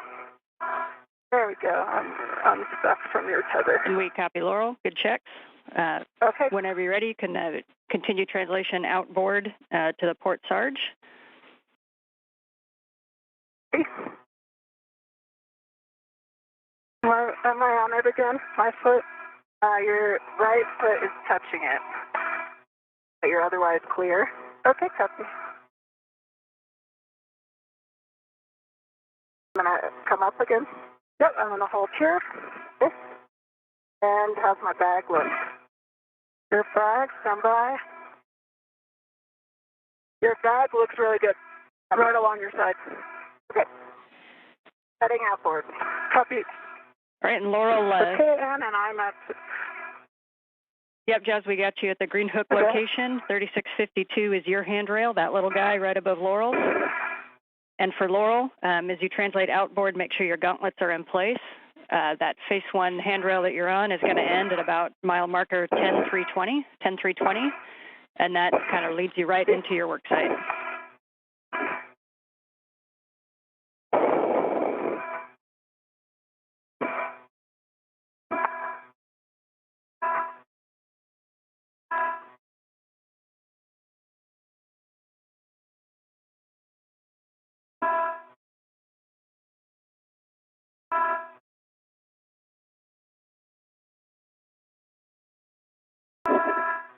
I'm at 10050. Copy.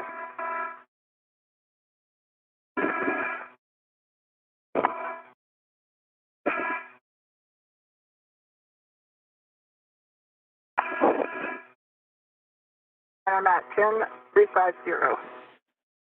All right, we see you at the work site, Laurel. And my gauntlets are in place. Copy.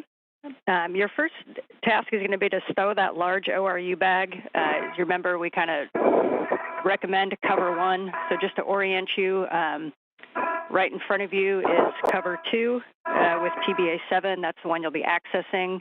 You've got that 2.5-foot reach that you asked about over to your right side, to the outboard side, and that's where you'll find the short handrail 3864, the long handrail 3865. So you can get oriented, recommended feet outboard, but if you see something else that you prefer, let us know. And you can get that large ORU bag stowed on top of cover one. There is the tether point on cover one, and we recommend the zenith side of 3865. Copy.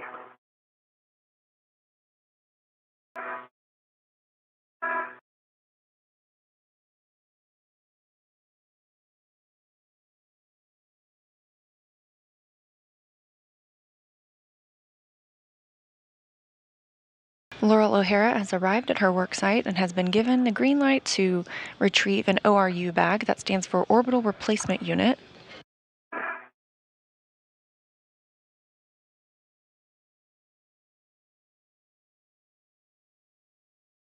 She'll be working on the port side of the station on a trundle bearing assembly. Again, this is one of 13 trundle bearing assemblies for each solar array rotary joint, and they help facilitate the rotation of the solar arrays.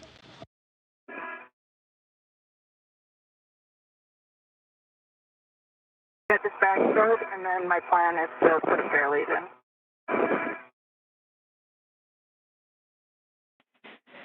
Yep, and a reminder, Laurel, you do have the setup steps and a diagram of that work site in your cuff pages 1 and 2 if you need it.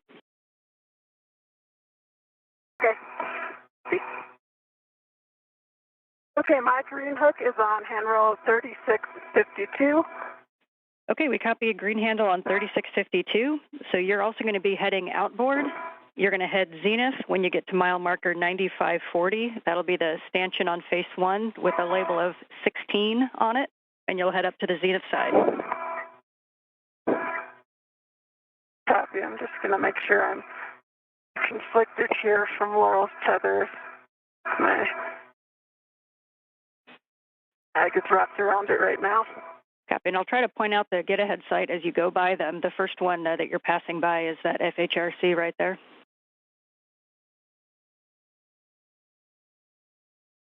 Say again? Yeah, just letting you know that that FHRC that you're at where you dropped your green hooks is one of the get-ahead sites. Should we come back to it? Yes, for the struts. Copy.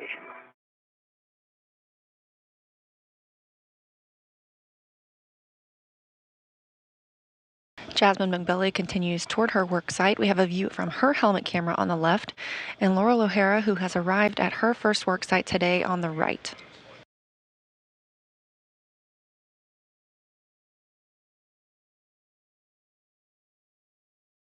Okay, I'm continuing outboard. Copy.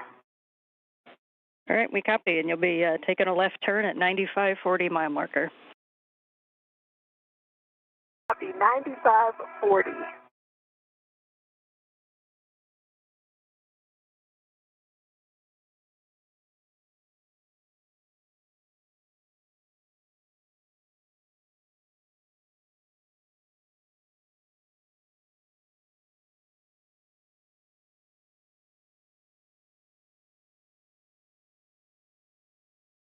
I've got one of the large small adjustables down on the expansion of 3865, or on 3865.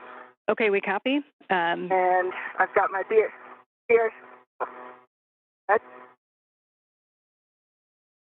Yep, and just however you need to position that bag so that the opening is towards you on cover 2. And for jaws, I think you just put your left hand on it, but you're going for handrail 3681 for your adjustable fair lead. Copy. And if you want to take a look up, you'll see CP8. You will be back to this spot. I will.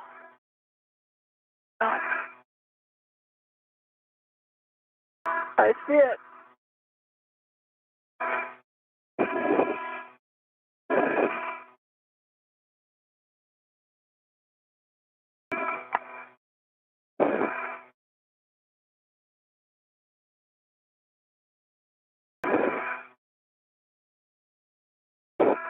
And so there's a tether point, let's see, on the top of each cover, and so I'll drop this starboard, a large small adjustable on the cover 1 tether point.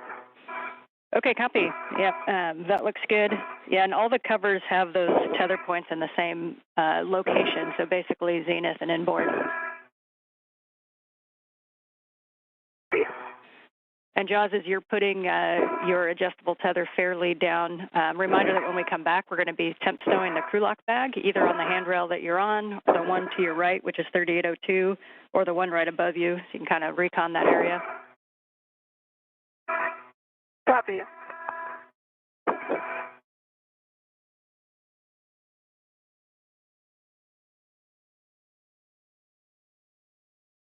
I've got the bag tied down in 2 places. All right, copy, Laurel. So you're going to open that large ORU bag whenever you're in a good position and position the TBA bag bundle near the opening. And at any point for some stability, if you put your feet outboard, we think that 3865 or 3864 are good BRT locations. Copy. That is my plan.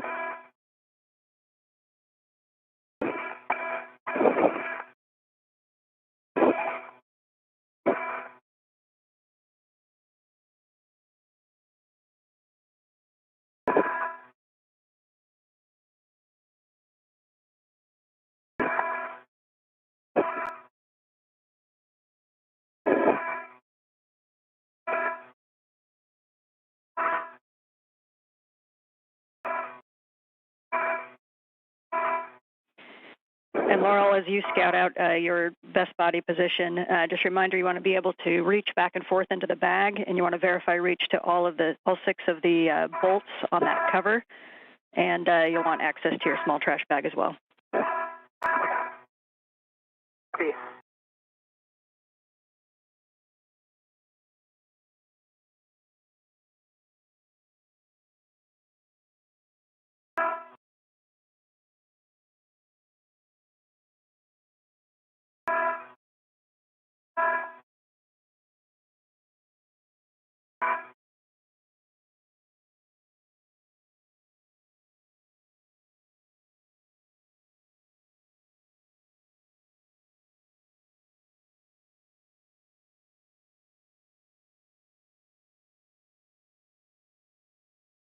As both crew members get set up at their work sites, we heard a call from Ground IV Ann McLean, also a NASA astronaut, up to NASA's Laurel O'Hara, who is at her work site where she will be removing a trundle bearing assembly.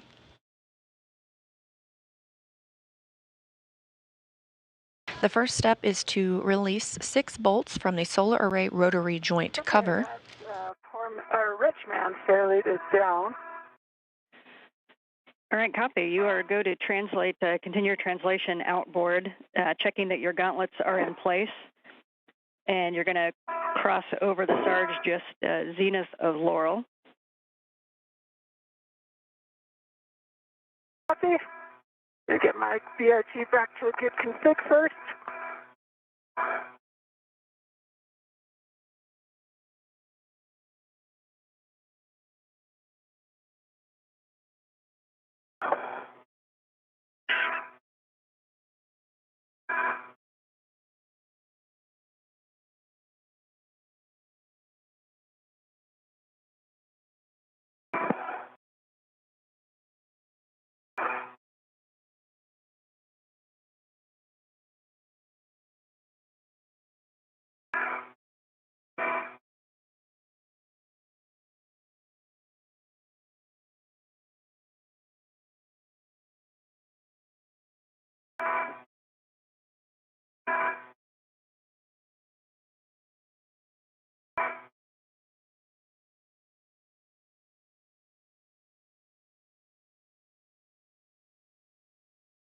Okay, my gauntlets are down, continuing outboard.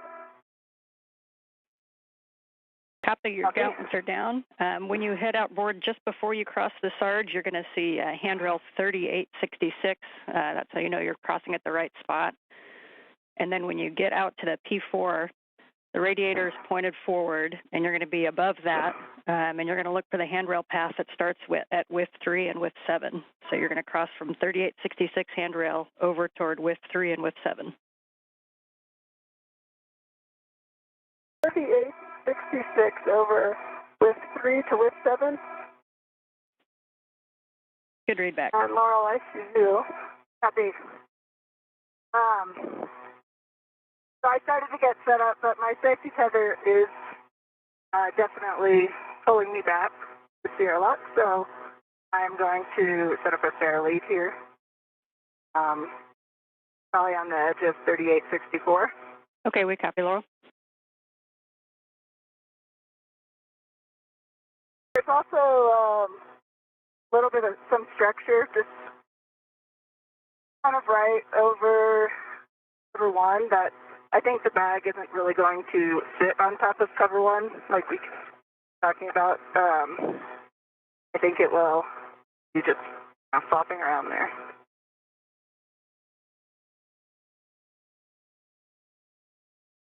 And you can tack that down with extra ret or cinch the straps down as needed, or reposition wherever you think you can get it so you can access it.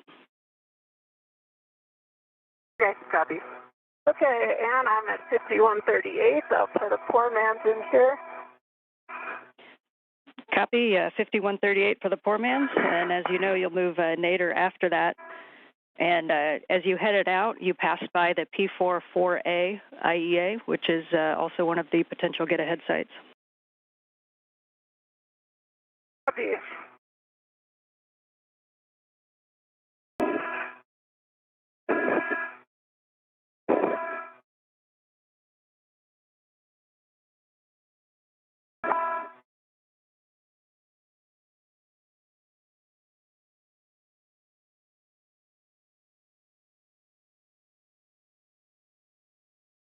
For this, I'm just going to hook. Got one end of the adjustable on handrail 3864, and I'm going to put the other on the safety tether reel. Okay, we copy, Laurel. Let go.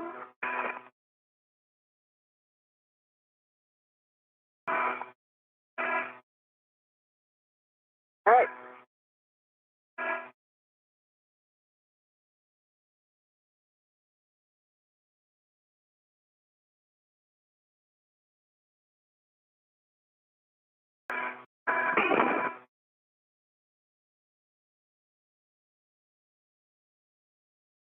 Okay, I have a fair lead on 5138. Copy your fair lead. You're going to move nadir, looking for 5208.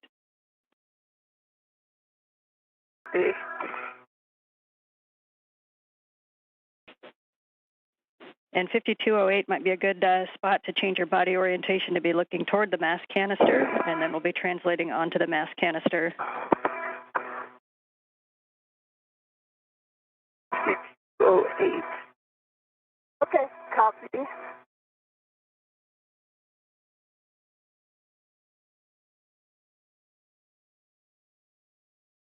That fairly helps a lot. Copy. Good news, Laurel. Yeah, we were wondering how much that was going to pull. Yeah, it kind of pulled me into the large strut for the here.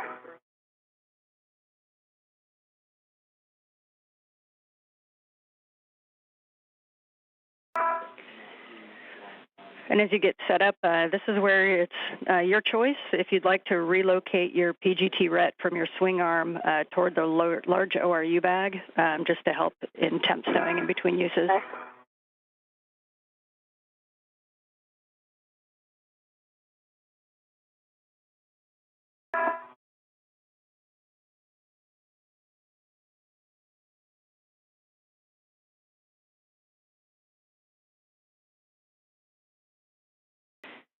Jaws, as you get to the mass canister, reminder, we want to move very slowly on the mass canister so as not to impart loads and motions, maintaining that less than 2.5 seconds per foot, no cyclic loading, and then no kind of lateral loading on the BGA. As you head toward the mass canister, that small handrail that you're going to be in between the two boxes, it looks like you're already up there. 5174 is the long handrail on the side of the mass canister, and that's where you're aiming. Copy. I'm in position, and I'll work on stowing my bag. Yep, we see you there. And a reminder to keep your BRT ret attached to the bag. I always move slowly. Thank you. I did not remember that, so that was a good reminder. And we recommend this one go to the middle stanchion. Copy, middle stanchion. And as long as you have your hands on the bag, you're also going to be accessing an AET from that crew lock bag to the H fixture. Stay firm. It is still on top where I put it. See?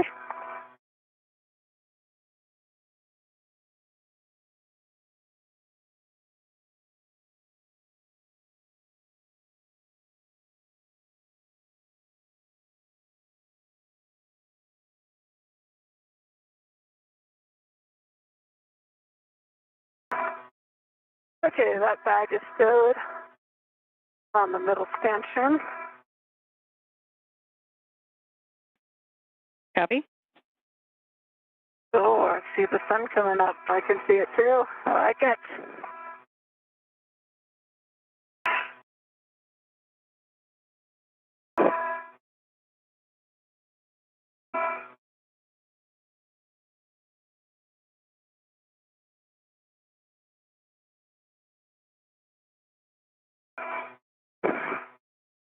I've got my sun visor down.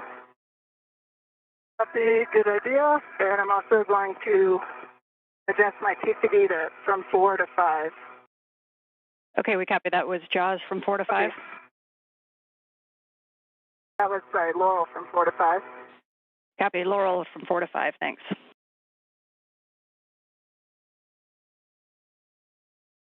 All right, I've got my bag open. I've got the TCA bag out here. Okay, copy. And I will move my PGT. we copy. Okay.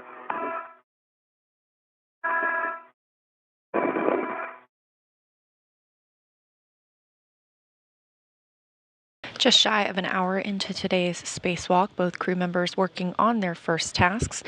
They did note that we do have a sunrise aboard the International Space Station. TCV is set to 5 as well. Copy EV1, TCV to 5.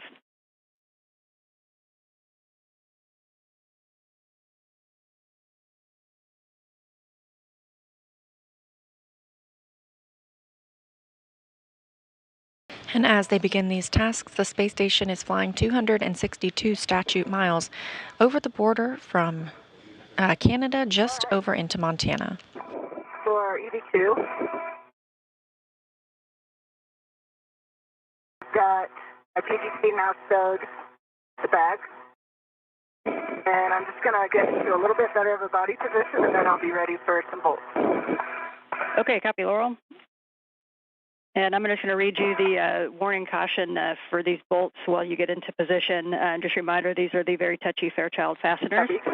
So we want to align the PGT socket as best as possible and minimize side loading and apply downward pressure while we manipulate them and drive the PGT only to the turn count.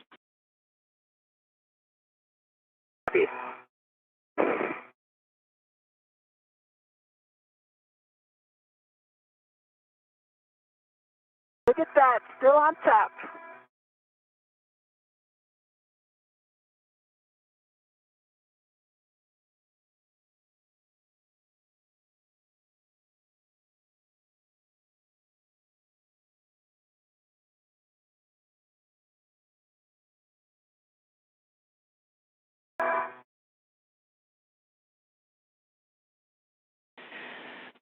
Now, am I leaving that adjustable connected to the integral rut, to the bag?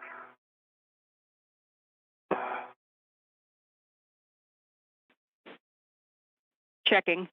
And when we check on that, just so you know, you guys are 1 hour in. You're on or just slightly behind timeline, but catching up, and we're happy with your work sites. Limiting consumable, battery, EV2. Copy, thanks, Dan. Copy.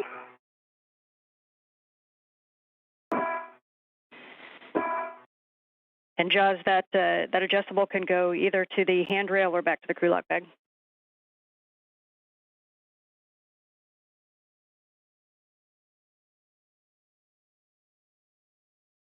And we're about 20 seconds from a handover, so Jazz, you'll be getting in a good position and accessing your PGT and preparing your small trash bag. Copy.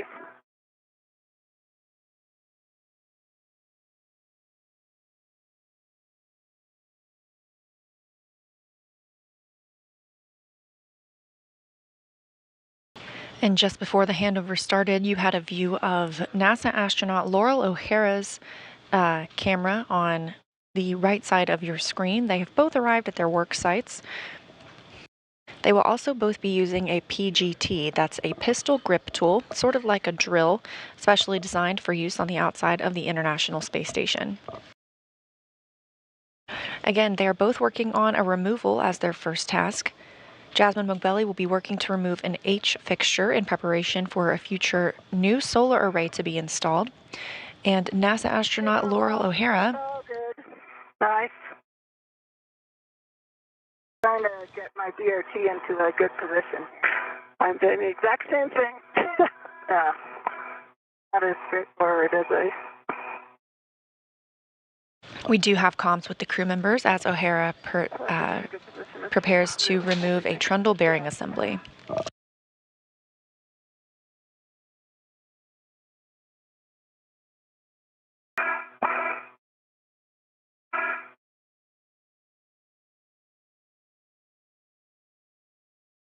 Okay, and I don't know if we're back with you, but my trash bag is ready, and I'm ready for PGT settings. All right, copy. We are back with you on voice, still waiting on video.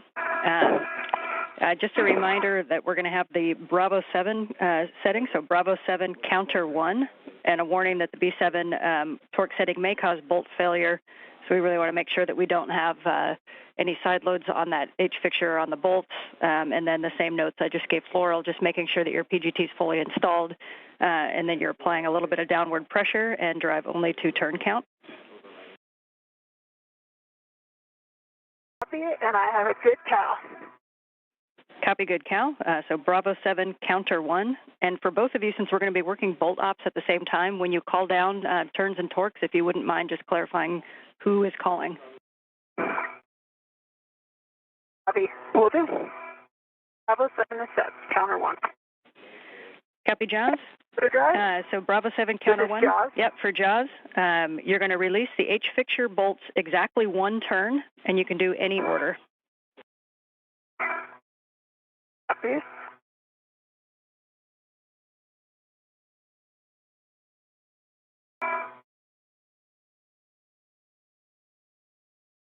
On the left is Jasmine Mogbelli's helmet camera. You can see the H fixture at the bottom of your screen. She's going to use the pistol grip tool to release 4 bolts. I'm moving my PDT back to my swing arm bag. It's getting caught up with the TD bag. So I've got that complete. Okay, we copy, Laurel. Got my PDT on.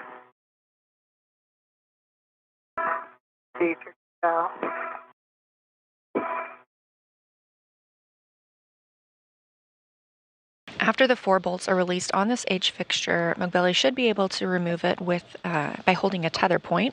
I've got a good count. My battery is 41.3. Okay, we copy, Laurel. For Laurel, your settings are alpha 4, counter 2. And a reminder on the bolt nomenclature, it looks like you're heading toward the right one, so the farthest away from you and to the right is alpha 1.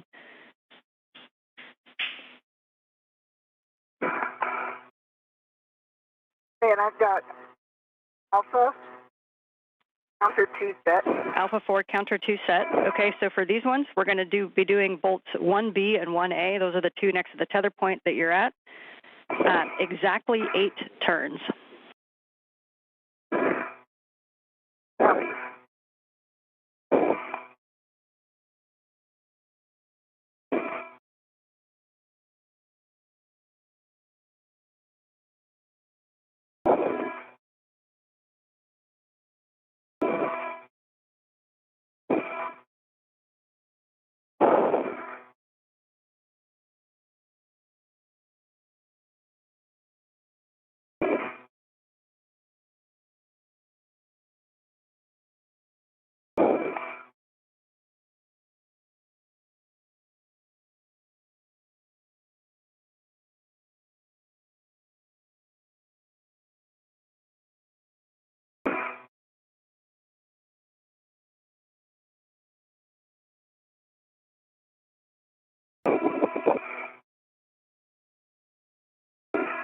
Okay, that's 8 turns on big alpha 1. The bolt closest to the tether point and farthest inboard. Copy, alpha 1, bolt 8 turns, and you go for 1B. And it looks like it popped out. Okay, we understand bolt popped Starting out. on That's great 1B. news. Thanks.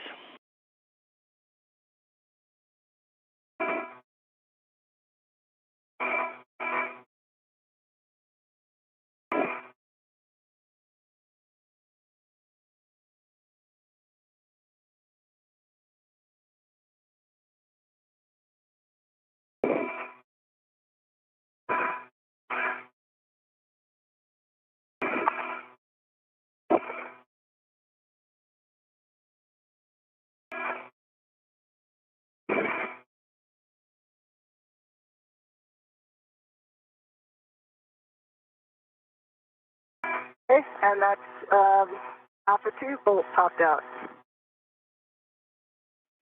Okay, we understand both those bolts by the tether point are popped out. That's great, so we do not need to release those more by hand. You're now going to install a RET from your mini workstation to the tether point. And we recommend installing the other hand on 3864 or another location if you recommend a different one. Copy.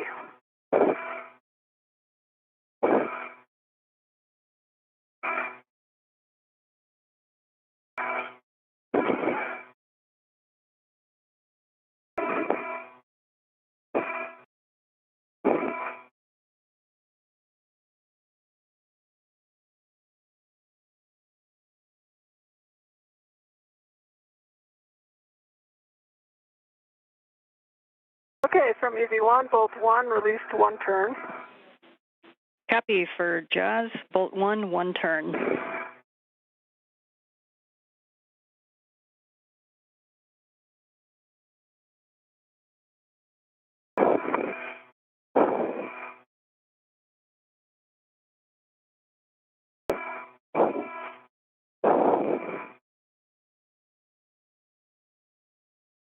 Bolt 3, released 1 turn from JAWS. Copy H fixture bolt 3, released 1 turn.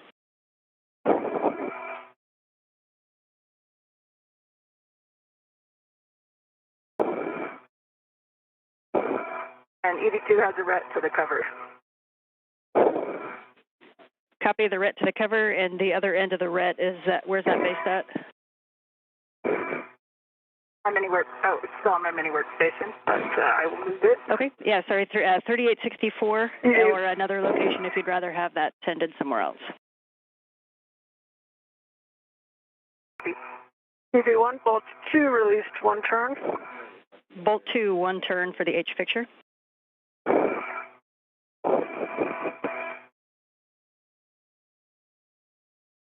Bolt 4 released 1 turn. Copy bolt 4. So we have 1 turn on all of the H fixture bolts. Nicely done. A reminder for the next steps that the bolts will pop out when they're fully released. And same reminder on these Fairchild fasteners that the spring can protrude and create a sharp edge concern. And that the H fixture can kind of self-release from the GSE pad due to stored energy. So you can reset your PGT jaws to alpha 6. I hope so. We do too. You can reset your PGT to alpha 6. And set to alpha 6. Counter 1. Alpha 6, counter 1 is set. You are go to release the H fixture bolts jaws in any order, exactly 11 turns. Copy, exactly 11 turns.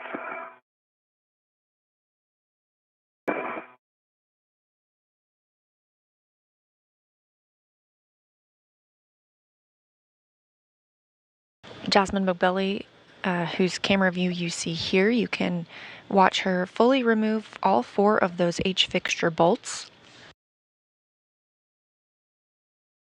Meanwhile, NASA astronaut Laurel O'Hara is working to... EV2 has cover 1, other to the nadir handrail. Okay, we copy cover 2 is redded. So for Laurel, you can just verify that your PGT is alpha 4, counter 2. And we're going to release the surge cover bolts, the remaining 2A, 2B, 3A, and 3B. And these are the ones that are inboard right next to each other. Alphas are farthest away from you. Bravos are kind of the next ones in. You can go any order, exactly 8 turns. The bolt will pop out when it is released, but we're looking for exactly 8 turns for Laurel. The 8 turns, any order. I've got alpha 4, counter 2. Copy. Okay, and from jaws, bolt 1 is released 11 turns. And I have a question. So it seems like it popped out probably around 8 or 9 turns, but you still want me to go to 11? Checking. On the future ones? Copy.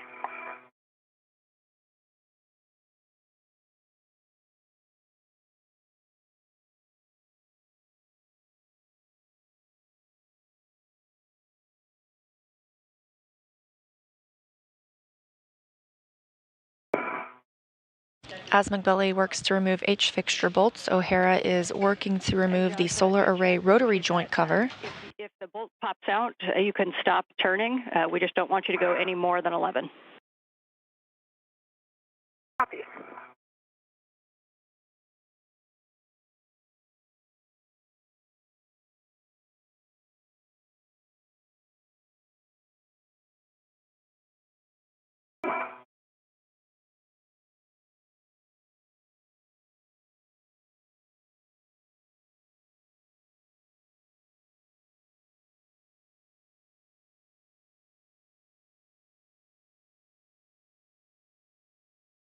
You can see O'Hara also using the PGT or the pistol grip tool on the right side of your screen.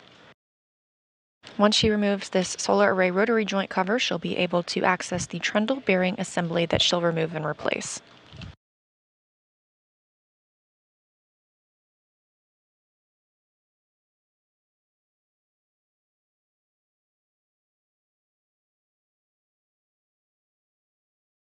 Eight turns on 2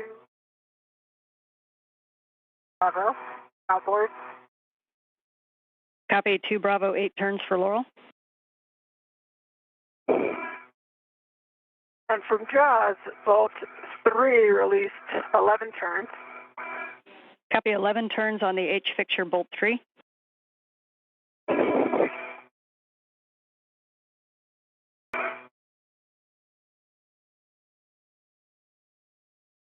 you know, it's topping out, but it's not quite like the other one. Like, it doesn't seem as fully released as bolt 1 does. Okay, we copy. Bolt 1 is definitely released. Bolt 3 seems like it maybe has another turn on it or something.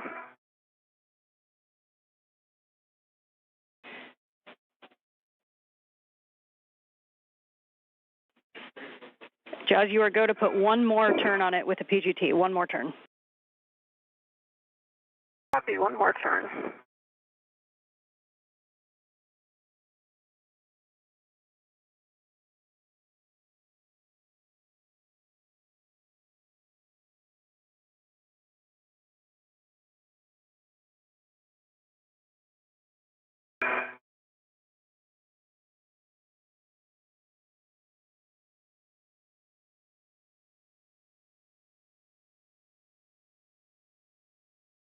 Okay, one more turn on both 3. I think it is actually released. Okay, good copy, Jaws.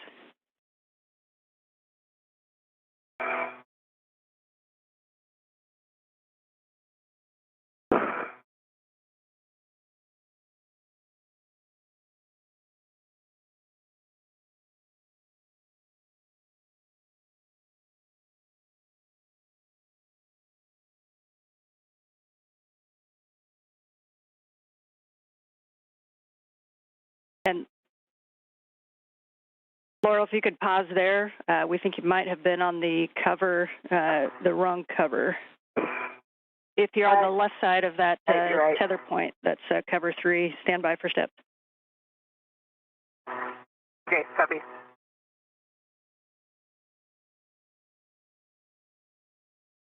I was just about to ask. I thought I was. What am I doing? And Laurel, can you let us know how many turns you put on that bolt? 8. Okay, copy. And no worries. You're go to continue on cover on your cover 2, and we'll have steps later just to retorque that one back down. Okay. Okay, copy.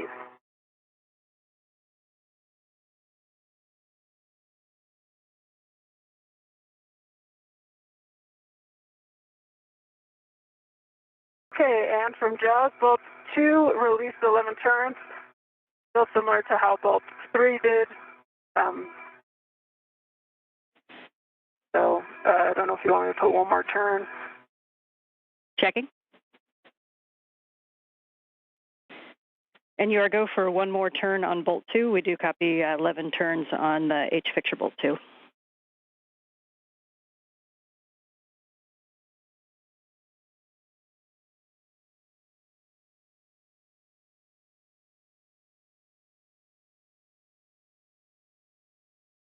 AV2, I have all bolts released. It looks like the cover is free. All right, copy. You are go to temp stow the removed cover out of the way near the ret anchor. Okay, and bolt 2 released 1 additional turn.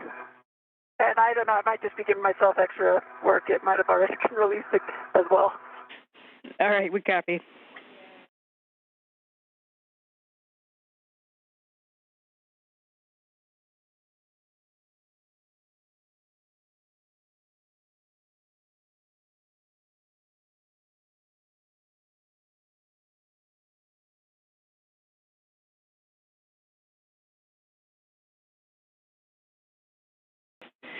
And as that cover comes off, Laurel, a reminder, the first thing that we're going to want to do is kind of check for any of that metal flakes or damage to the race ring or anything else that you see as you get your eyes on. Copy.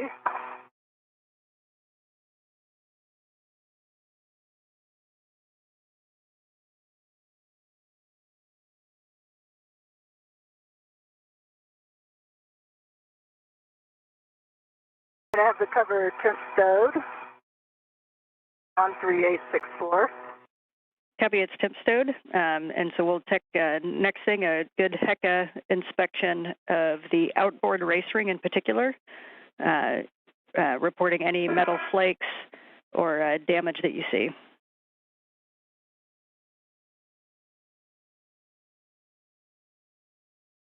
and bolt 4 released 9 turns. Copy that 9 turns on bolt 4 and that it's released. You can stow your PGT, and then we're going to attempt to remove that H fixture. Copy. It didn't just pop off. It did just pop off? It did not. No. I wish.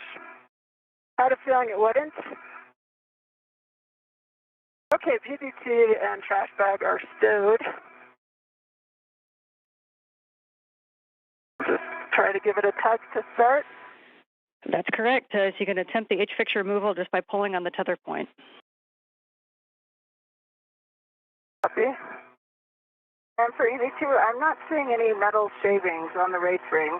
It's kind of hard to tell. It's obviously greasy. And there's a little bit of overflex, but it's not much.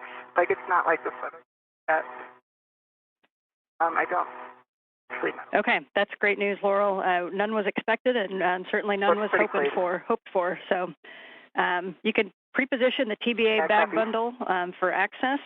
Make sure that that's in reach. And we're going to open up the bag TBA labeled degraded and retrieve the French hooks that are on the integral tethers. And while you do that, I'm going to read you a couple of warnings. Note that the sharp edge hazard exists on the bearing package, so limit contact just to the tether points. And we want to keep the rets and any hardware away from those exposed sarge rings.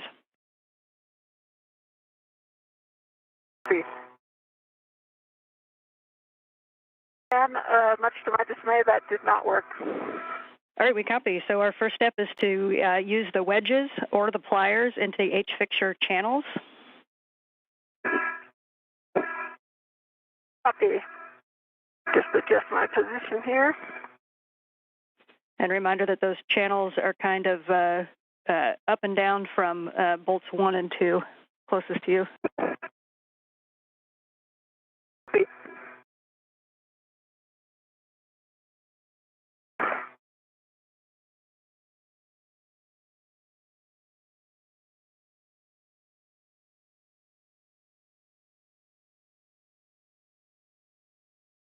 For Laurel, I'm going to give you these couple prep steps together in case you see stuff in front of you. So we're going to get those French hooks from the bag labeled degraded. And we're going to open and prep an EVA wipe. Copy. And then we're going to open up the TBA bag and make sure the caps are in reach.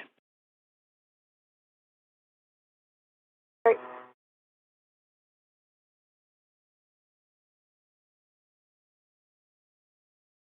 Just dropped a ret on the TBA bag from my mini workstation. Just get close by.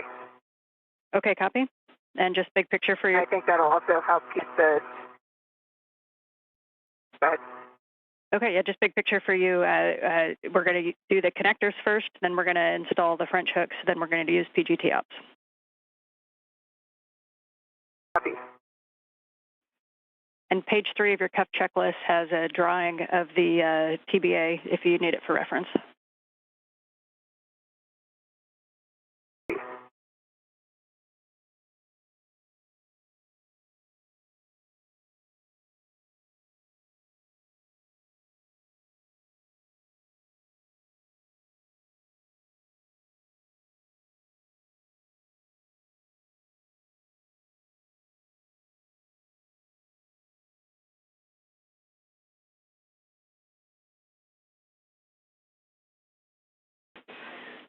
For JAWS, as you get out all of the tools there, you can choose whether you want to insert the wedges or the pliers into the H fixture channels. If you do the wedges, the end of the wedge should go flush with the H fixture. Copy. And you can tend back some of that MLI if you need to.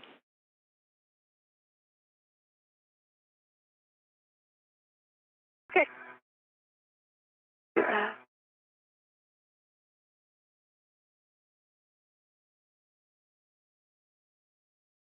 Now that O'Hara has removed the solar array rotary joint cover, she can move on to demating and remating some cables ahead of removing the trundle bearing assembly. Meanwhile, Mogbelli continues to work on removing the H fixture, having loosened 4 bolts on the fixture itself.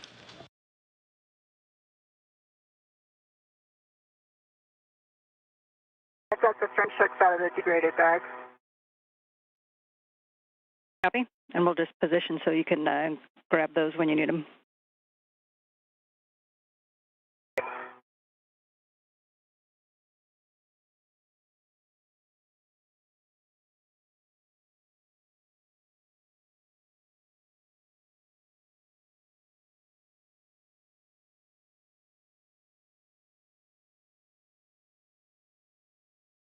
The next step.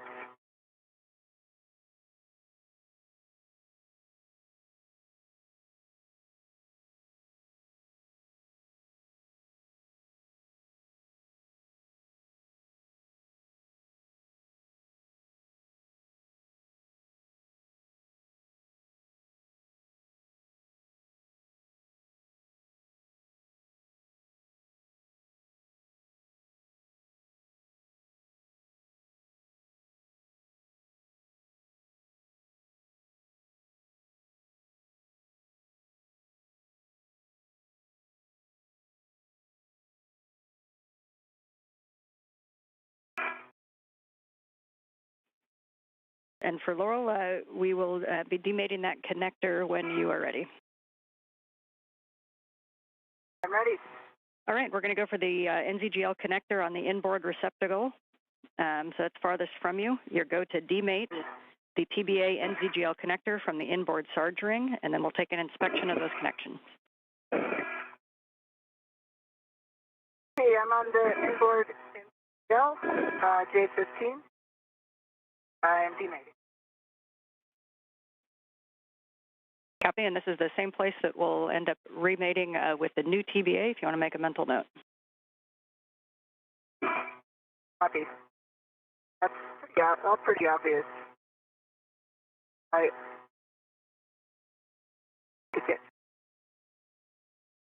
Okay, and I see good pins. City in my band, no thoughts. Copy, good. Receptacle is good as well. Copy, good inspection. You go to mate the twist cap from the degraded TBA bag to the Sarge NZGL jack, and you can release the RET once it's mated.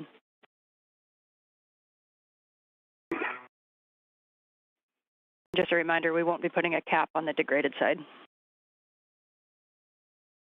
Copy.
How you doing, Laurel?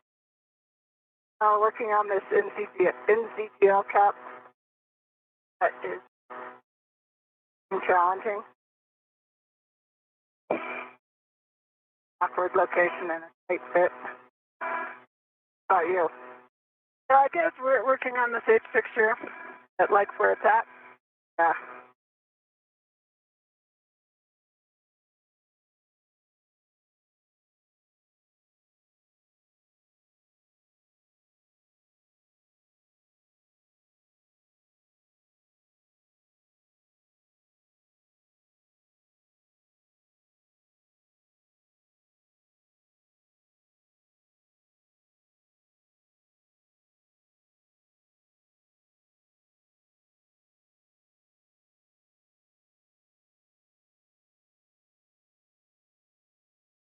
Coming up on 1.5 hours into today's spacewalk, Jasmine Mobility continues to work on removing the H fixture that will allow for future solar array installation. These were not designed to be removed during spacewalks, however, we've done so successfully a handful of times, so she's troubleshooting. And there were cheers all over Earth, Jazz. And confirmation that that H fixture has been removed. All right, you can stow that H fixture onto the AET back by crew log bag P, and then we'll take an inspection of the pad. Okay, copy. Okay, it'll probably take me a moment to get this bag cleaned up again.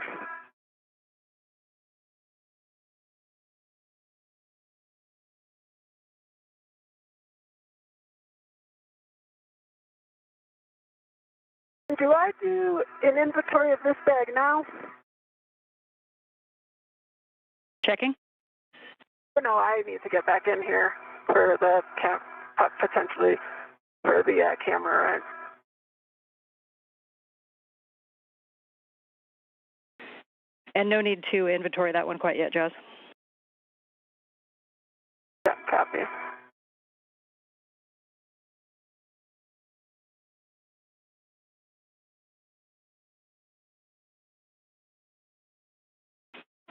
And Jazz, as you get everything in there, just a reminder that the next thing you may want out of there is the scoop for CP8, if you want to put that on top. Okay, copy.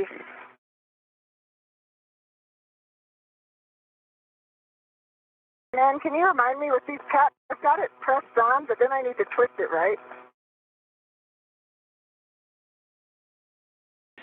It's a counter. The cap is flush. I don't know if you can get in my. Yeah, it's a counterclockwise twist. Yeah, that's what I'm doing. I have it flush. Okay, so it looks on. Can't pull it off.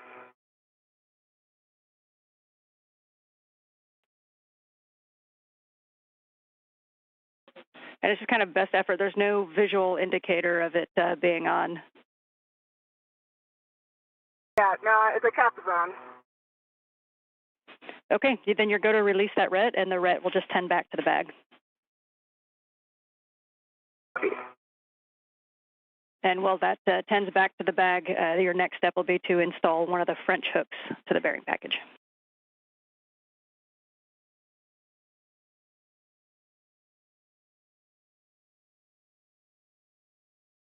O'Hara just installed a cap on a cable she demated. We'll wait for it to go on. I pushed it on and then twisted it all the way counterclockwise. Let's see the feature on the cap that's proud is up against the back. But it is a little wobbly. If you can, I don't know if you can see it in my spectra. We can. That's a good view of it. We're talking. For me to remove the ret. Okay.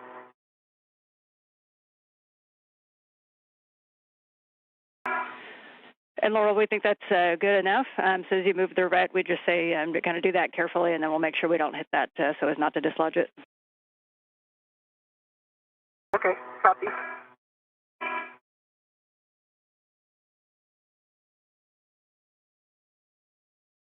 The ret is removed. Nicely done. So next one will be to install the French hook from the degraded bag onto the bearing package. That's the one that's the bigger one that's closest to you, the gate of the French hook away from the bearing package.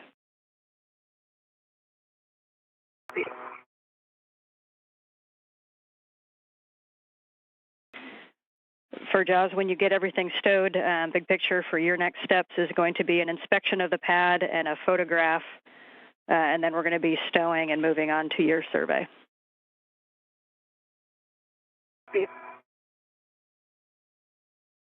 I'd like to take a moment to thank your classmate Josh for the tips he gave me.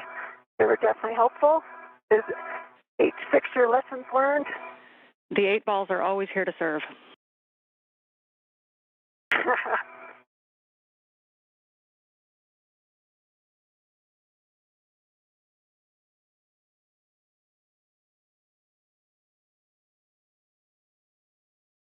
Hey.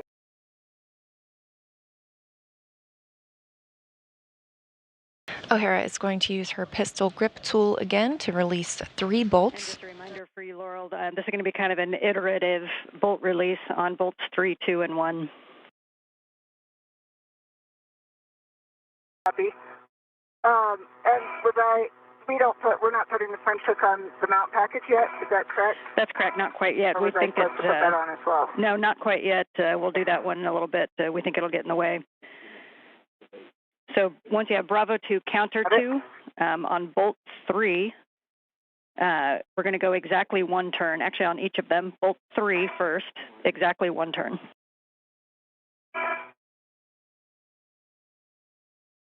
Okay, I've got Bravo 2, counter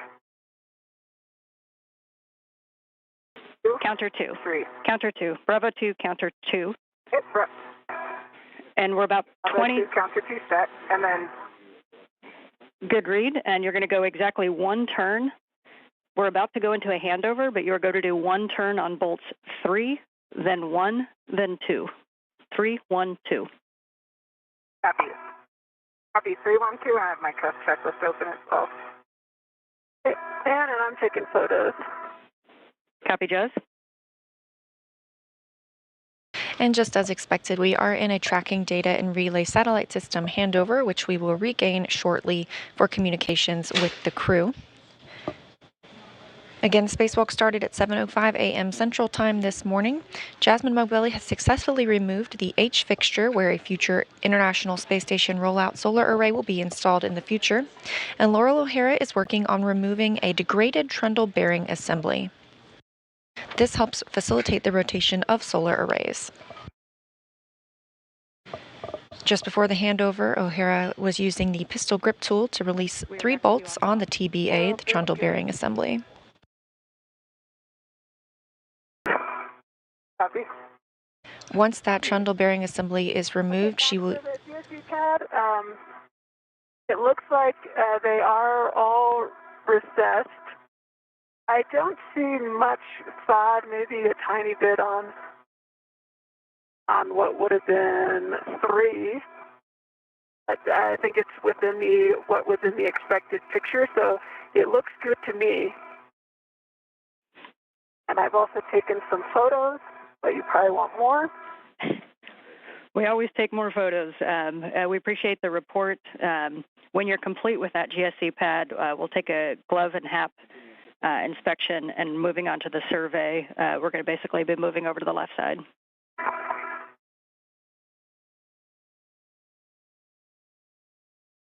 Okay, copy.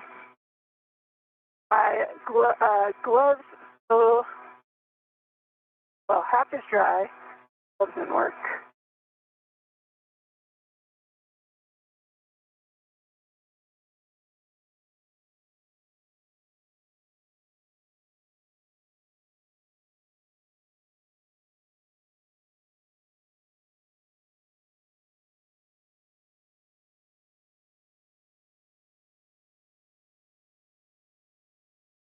Gloves are good for EV1.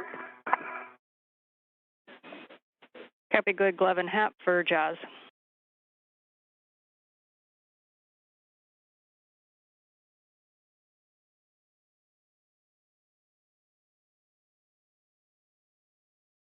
Jasmine Mogbelli confirms a good glove and HAP or helmet absorption pad check. And can work for EV2. Got my safety tether come up into my work site. Just going to get that clear. Copy. The glove and HAP check is done for each crew member after completion of tasks. Give us the status on which bolts you were able to get a turn on.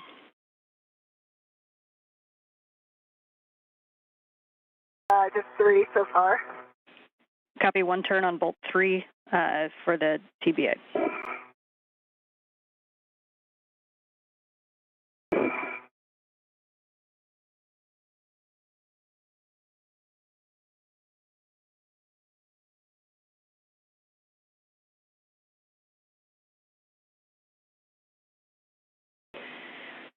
For Jaws, I'll just give you some words as you get ready to move. We'll be stowing stowing that crew lock bag on your BRT as you're doing. And I think you're familiar with the 5 spots that we want to get photos. There's a chance you could reach over and get that center pad from where you're at if you have the reach. And then we're going to do the sob bearings on the on the bottom of the mass canister, and then the GSC pad that's just on the opposite of where you were working. So it kind of in whatever order makes sense. And good HECA surveys and photos of each of those. Okay, copy.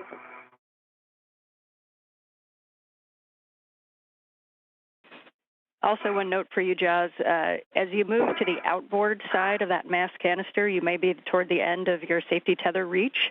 And so as you translate around the inside when able.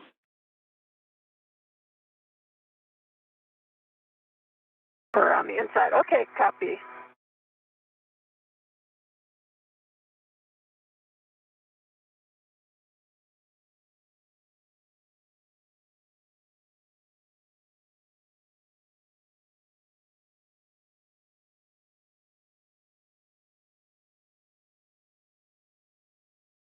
And then I'm going to take a minute and reset here. I keep pulling my safety tether up into the work site. So I just figure out those better position right now. Okay, good call, Laurel. And just a reminder, we want to try to keep the PGT clear of those race rings.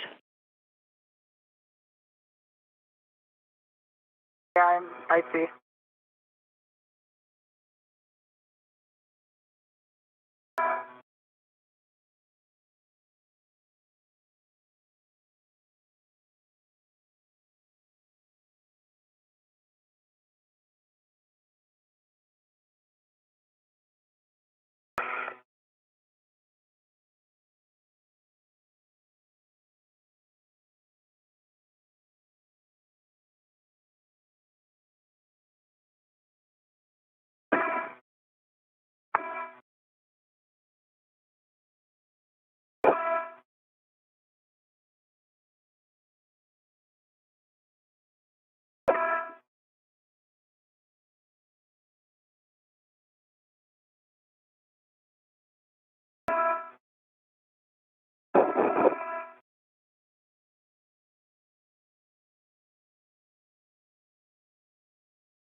Okay, and I've got that crew lock bag. I'll head over to the other side. We copy.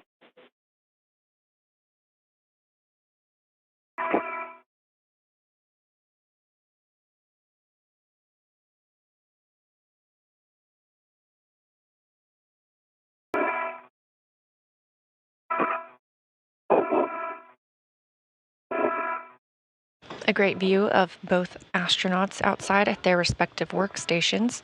Down at the bottom right, with the red stripes around the bottom of her spacesuit, is NASA's Jasmine Mogbelli. She's EV1 today. On the left, with no stripes on the suit, is Laurel O'Hara, who is EV2. Again, both spacewalkers on their first expedition outside the hatch today.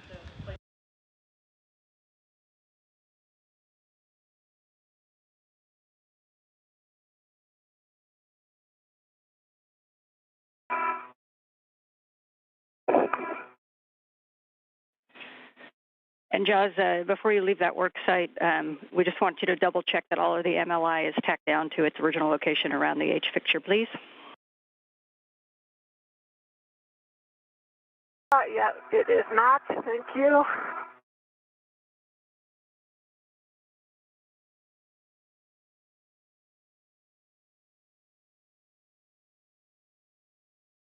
Okay, MLI is back. Copy, thank you.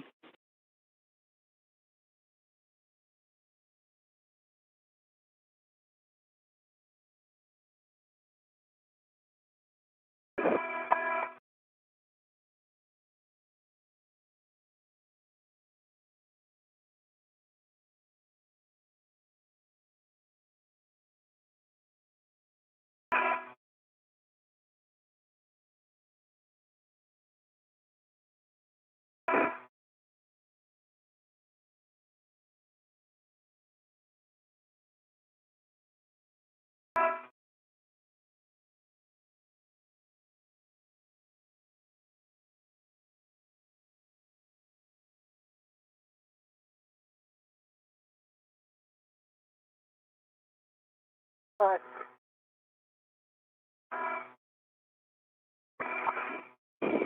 And Laurel, we see you I have a going. hard time getting my PRT.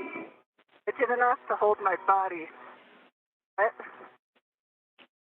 Copy, yeah, we see you going for bolt 1. Yeah, I couldn't get mine nearly as rigid as I wanted either, Will.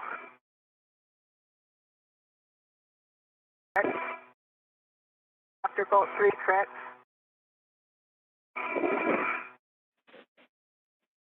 And Laurel, just so we're tracking it. Okay, Ann, can you see the left? So for Laurel, could you just clarify it's just the body position, or are you having issues with any of the bolts? I'm not having issues with the bolts, yeah. I'm just trying to get my BRT into a position where it's stabilizing me. Copy, I understand. Having a hard time getting it rigid enough where, yeah. And then I also have my safety tether that wants to spring back from my face. So I think I need to fix that as well.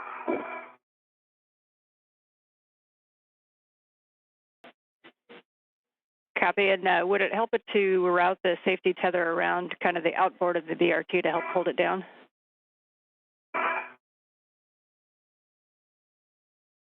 The safety tether? Yeah. I will do that. And Ann, whenever you get a chance, can you see the GSC pad and go? Yes, that is a good view.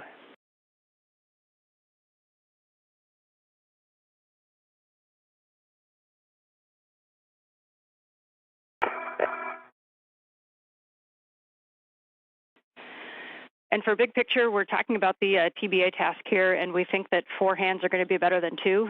So Jaws, what we're going to have you do is suspend the survey at the moment, and we're going to have you translate back the way that you came out so that you're just zenith of Laurel.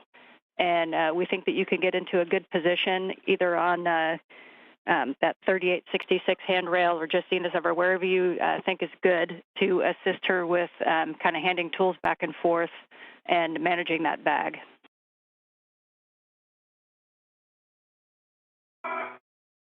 Okay, copy.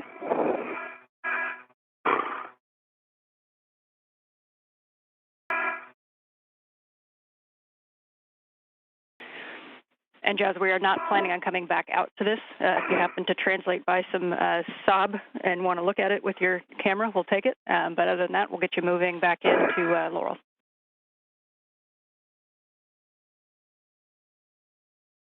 Okay, and so the sob's kind of on the other side, correct? Yeah, they're kind of at the base. If they're not in your translation path, then you don't need to go find them. Okay, copy.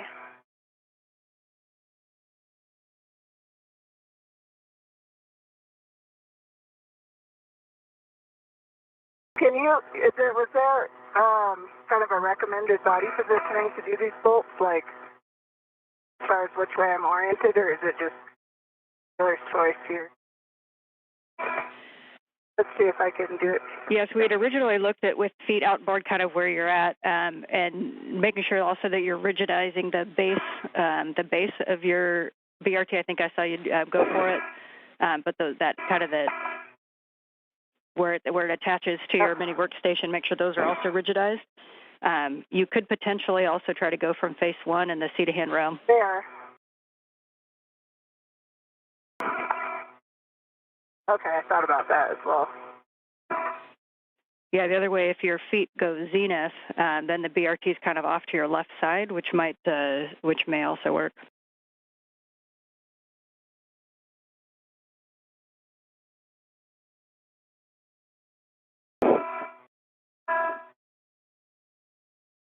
Even with it, I've got it fully rigidized, and I just kind of move. As soon as I put the PGT on the bolt, it just floating away. And if this one doesn't work, we can also look at if there's a twist in your BRT, it won't rigidize properly. As Jaws gets over to you, we could have her actually position on face one to see if she could help you from the other side, or if she could get a better grip on the PGT from the seat side. Okay. Okay, I'm coming over to you, Laurel. Copy.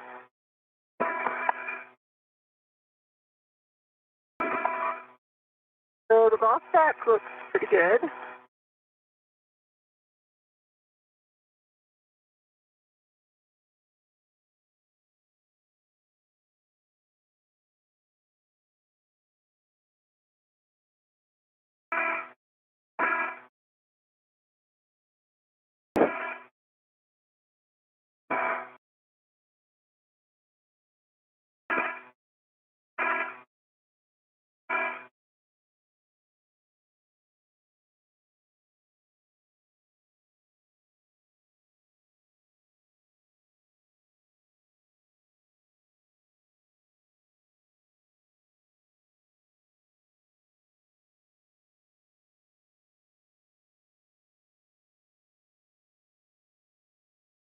My man's fairlead is removed.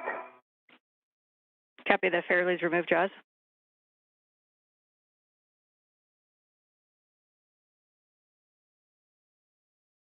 I'm passing the radiator now.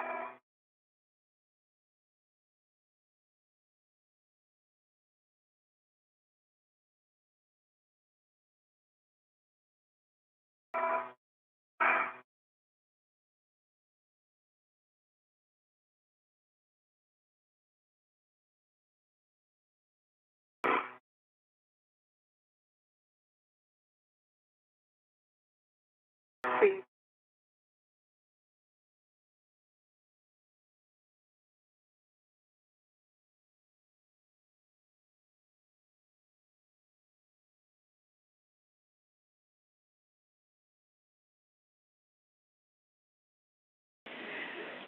And Laurel, can you confirm that that PGT torqued on bolt one?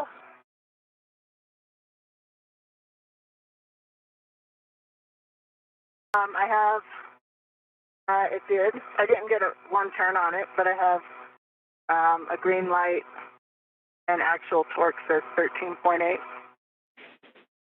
Okay, so understand on bolt one that you did not get one turn? No. Not one full turn.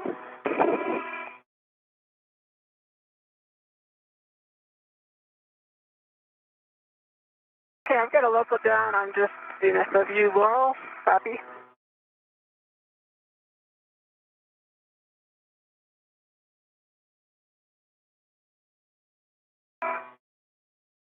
My camera's caught here. Let me go get that.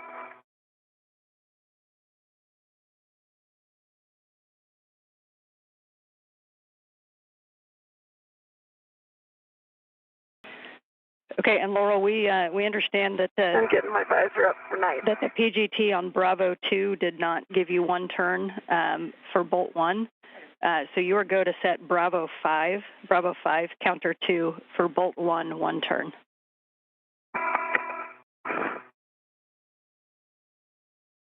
Okay, copy. I'm going to need those settings again, though. No problem. Just let me know when you like them. And Laurel, just for your essay, I got my local on the same handrail that your bag is there too. Okay.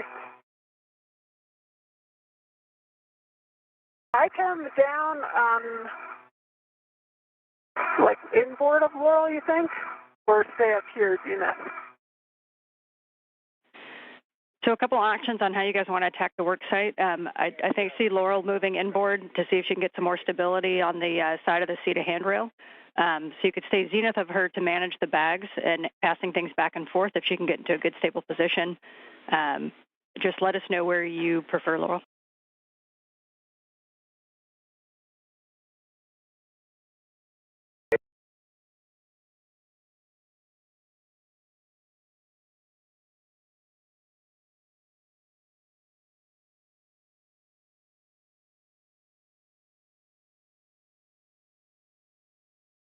We're in another satellite handover with the International Space Station and the Ingress, the Tracking and Data Relay Satellite System. We do have audio communications with the crew, just awaiting to regain video.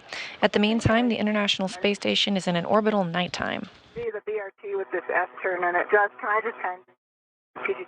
Yeah, can you like episode yet? Sure. Okay. I have the PGT. It's such a simple setup, but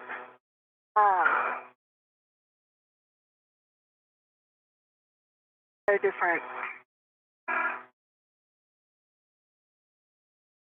I can let me know if at any point I can like try to push you in or something. Yeah.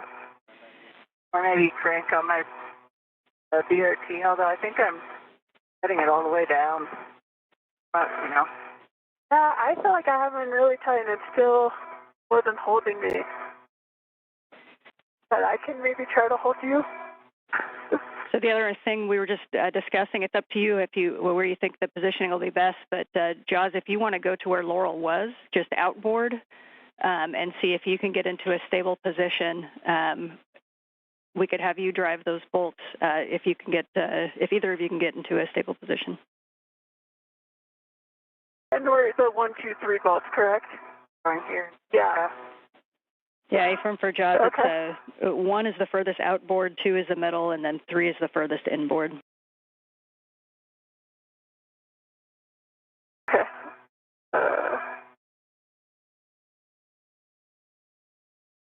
Laurel, hang on. Oh, my, you're above me? Yeah. Well, I can move if you want. I just need to do my defector.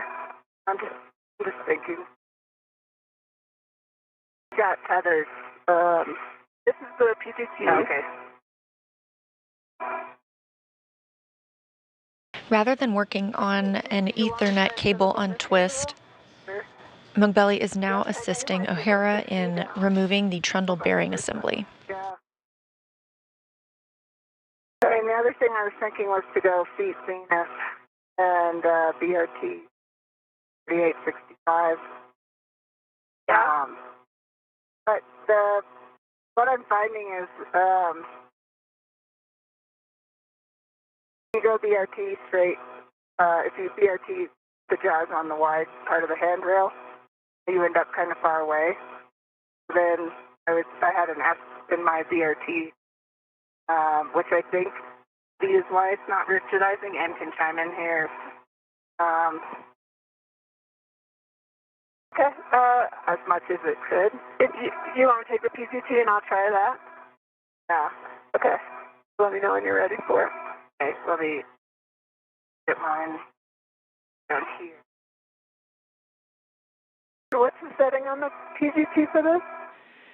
So, Jaws, just to orient you to the bolts, right now what we're trying to do is get 1 turn on bolts 3 and then 1 and then 2. Laurel was successfully able to do bolt 3. For bolt 1, the planned torque was not enough. So we're currently in the crib sheet for bolt 1, and so the settings are Bravo 5, counter 2, and we're looking for 1 turn exactly on bolt 1, the middle bolt. Correction, the most inboard bolt. Okay, copy. The most inboard. Sorry, outboard bolt. Okay. It is labeled. Inboard or outboard? Outboard. Okay, good. The one that's labeled 1. Yes, I see it. That works. Want me to move over? Can you pull me back a second? Actually, I can. Let me get out of your way.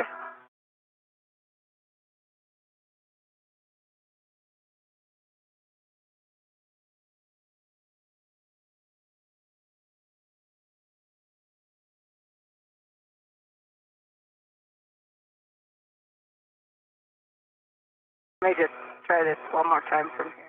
Yeah, and once you take the PGT, I'll hold you too. I mean, I don't know how much that'll help, but yeah, it can't hurt. Back there. Okay, here's the PGT.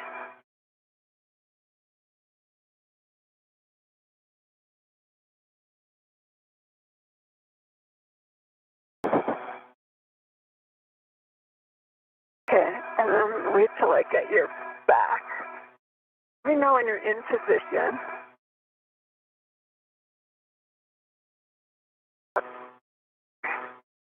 The helmet just sorry. Push me away a little bit. Okay, I've got my hand on your back.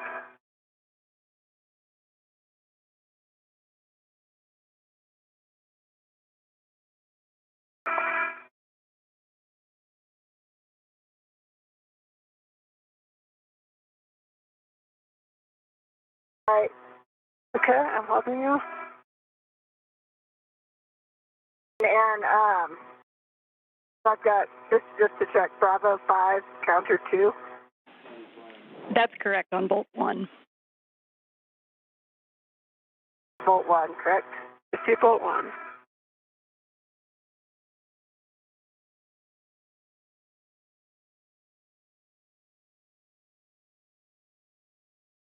Okay, that turned.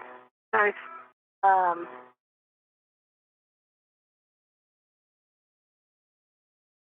Was it one? You want us to do one full turn at that torque? Affirmative, 1 turn.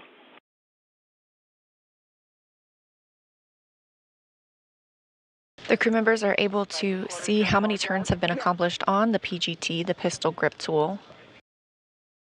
They can also change the settings as requested.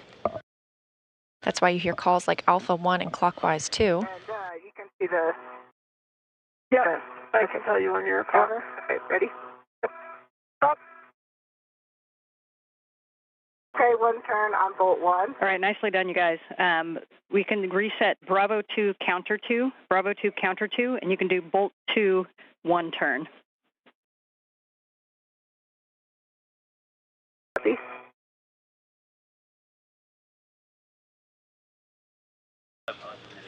In order to keep from turning with the pistol grip tool in microgravity, the crew members need some stability.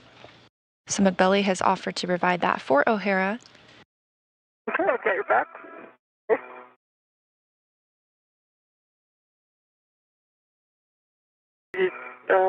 Not turning. Did that turn? Okay. Yeah. Okay, nice. 1 turn on bolt 2. That 1 turn even. Okay, copy. And just for Jaws, you know what to expect. It's a little bit of an iterative release with different settings and different bolts. So the next thing we're going to do is we're going to set Alpha 6, counter 2, Alpha 6, counter 2. And we're going to release bolt 3 again, exactly 1 turn. And just note, this does not release it fully yet. We just want 1 more turn on bolt 3.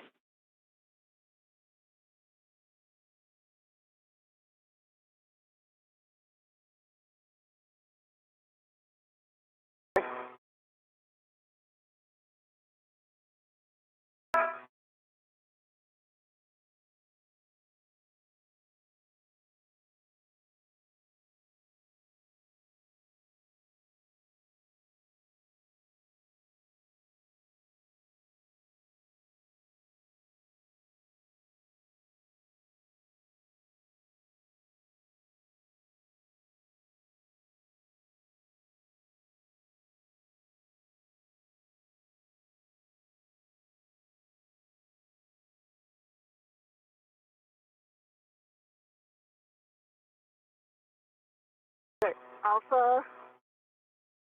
I don't remember. Alpha 6. Sorry. Alpha 6, counter 2, and we're going to release bolt 3 exactly 1 turn. Alpha 6, counter 2.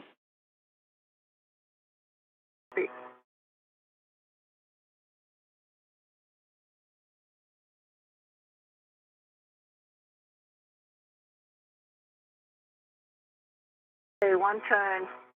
Now, can you count the 10? Don't buy. If you move your, yeah. You can see, I think. Okay, go. Ready? Yeah. Turn. Okay, 1 turn on 3. Copy, 1 turn on bolt 3. So, Jazz, you can reset the PGT to Bravo 2, counter 2. For Laurel, we lost your heck if you don't mind resetting your button, and then we're also due for a glove check for Laurel. Again, for the PGT, Bravo 2, counter 2.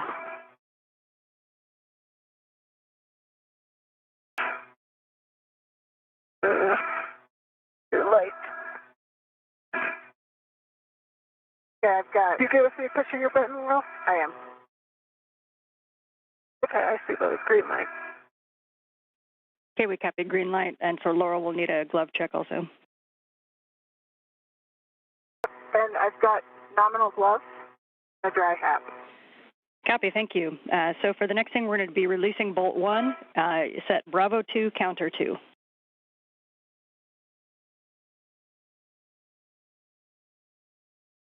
See, Bravo 2, counter 2 is set. Releasing bolt 1 turn. Bolt 1 is actually going to go 6 to 8 turns until it free spins. Okay, copy.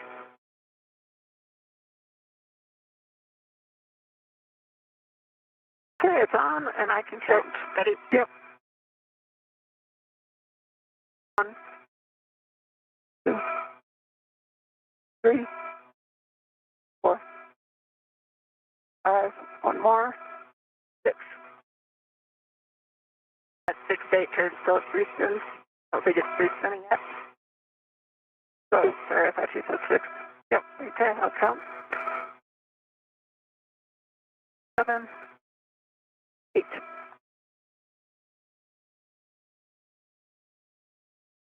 Okay. It doesn't look like it's loose yet. No, it doesn't.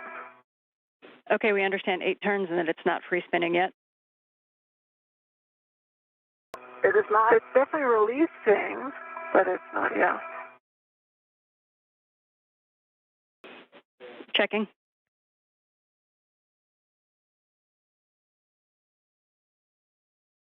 Sorry, hold on, I'm just going to move a little.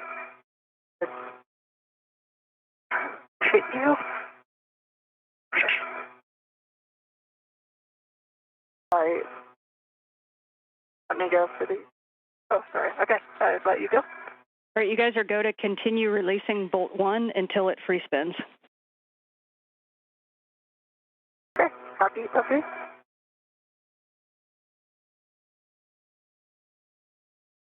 Now 2 hours and 5 minutes since today's spacewalk began. Both O'Hara and Mogbelli are working on removing the Tundle bearing assembly, a degraded unit that O'Hara will then replace later in the spacewalk.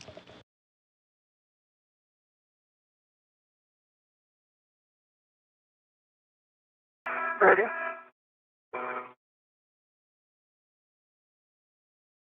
Nine, 10, 11, 12. How's that look? It doesn't, I mean, as far as I can tell, it's not 370. 13. No, I think it is. Thank you. Yeah, give me 1 second. Sorry, Laurel, I didn't mean to push you.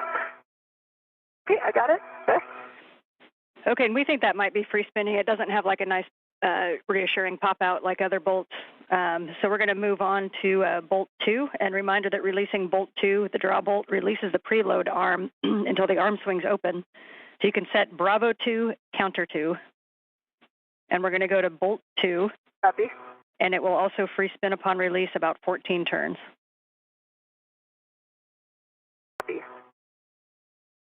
And you can expect that We're still Bravo 2? Bravo 2, counter 2. Counter 2. And you can expect the bearing package will move away from the Sarge and the mount. Okay, copy. Ready, Jazz? Okay, I'm ready. 1, 2, 3. This is the second bolt being fully released. After the next one, the crew member should be able to remove the trundle bearing assembly itself. 7, 8.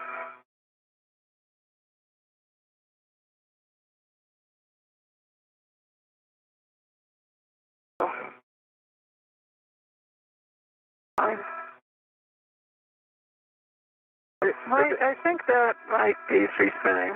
Okay. It's really hard to say from here, but if I put you down, can you get your finger on it? Does it seem? You can also check that preload arm. I'm not sure one is fully free spinning. Copy, checking. Jazz, can I hit, sorry. Yeah. Yeah. 1 second. Okay, I've got it. I'm just going to bring myself over here. Okay, I'll try to get that here away.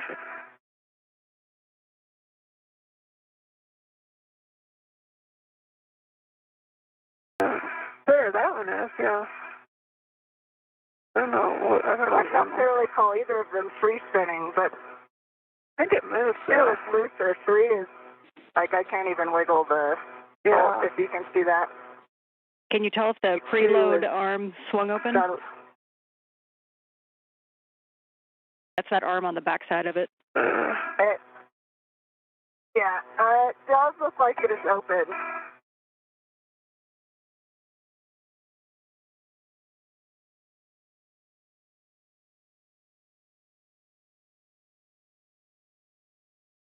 We're talking about it. It's still being.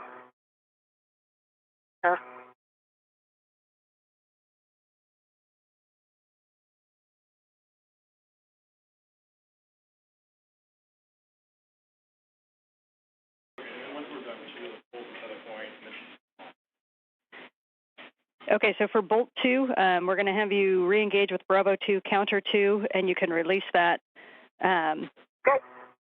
probably about 5 more turns. And reminder that we should be able to pull that bearing package off via the tether point if that's released. Okay, copy.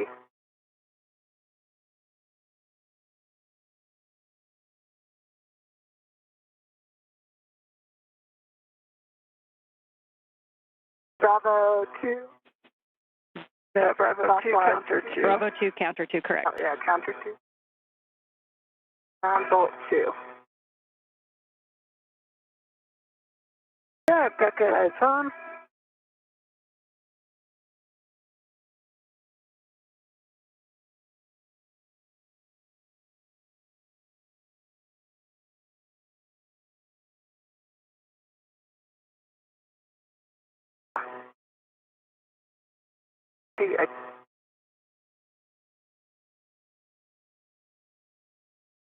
That's weird.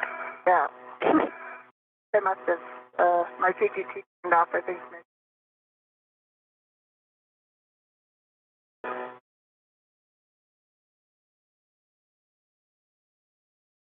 Bravo 2, counter 2.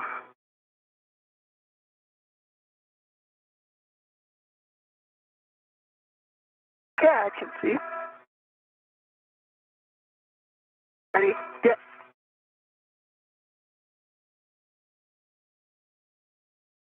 1, 2, 3, 4, 5. Oh, I think now it is. I think it's yeah. You want me to get the PGT or you going it? So actually this is going to go back into one of those bags over there. Oh, the PGT does? Yep. No, the bearing package. Oh, the bearing. Okay. I can stow the PGT on my swing arm. Yep, so we'll stow the PGT, and then we're going to pull that bearing package off. Reminder to keep the hand away from the grease that's on the bearings on that outboard race ring. And we're going to stow that degraded bearing package back into the TBA bag labeled degraded. And while you're in there, you can retrieve the other French hook for the mount package. Copy. That's one of these, Laurel? Yes. Okay, yeah, I see it degraded. So, here, Judge. You can pull it off and get it in there, or I can pull it off and. Can I hold the bag open, maybe? Yeah. And Laura, for Jaws, if you're handling the bearing package, just a reminder, we just want to handle that by the tether point. There's a lot of greasy and sharp areas on it. Okay, I'll try to let Laurel handle it mostly while I hold the bag and I'm floating away. Hang on. Great.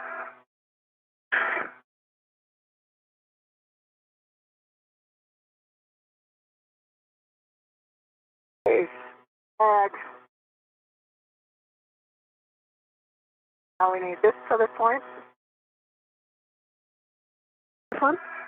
I'm pulling it. No. Oh, that one. Got this one. Okay, copy. Now, can you just close the Velcro on that? On this one? On that bag, yeah. Absolutely. Then you can let go of the bag. See if we can grab that other French hook from the bag to install on the mount package. Closed. Yep, it in my hand. Got it. All right, nicely done, you guys. So French hook onto the mount package tether point is the next step. Get out of your way. Complete. And for awareness, we're just over 2 hours in. We're about an hour down on the timeline, but we're happy as we make progress on this highly important TBA task.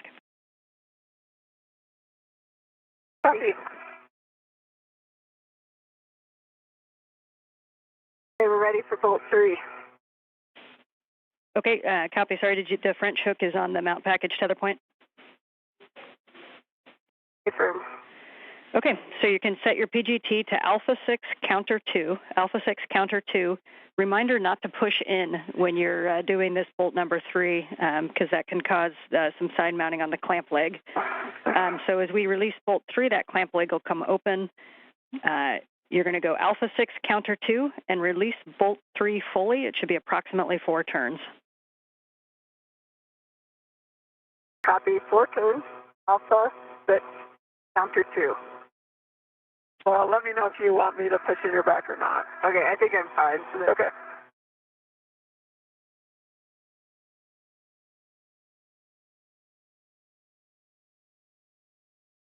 Maybe not. Okay.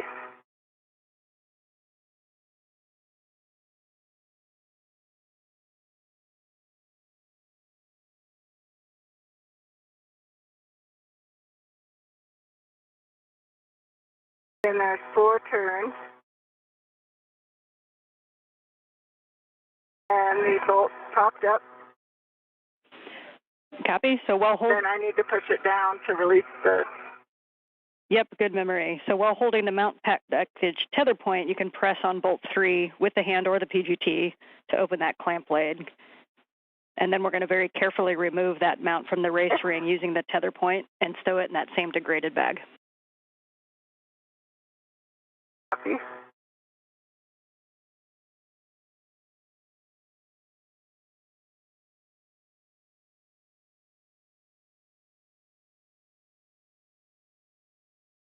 I use my hand, actually. What? I said I'm going to use my hand. Oh, okay.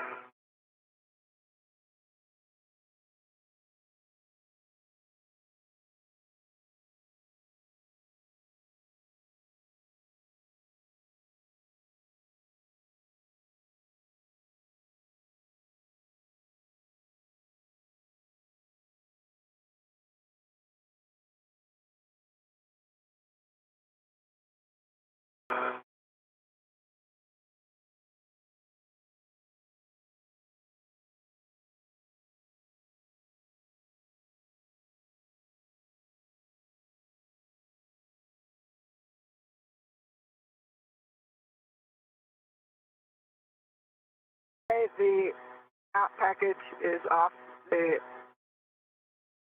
race ring. Copy, nicely done. We can stow that back into the degraded bag And we're going to close up that TBA bag labeled degraded using the Velcro liner. And reminder, we're not going to be opening that one again until it gets to the ground, actually. Copy.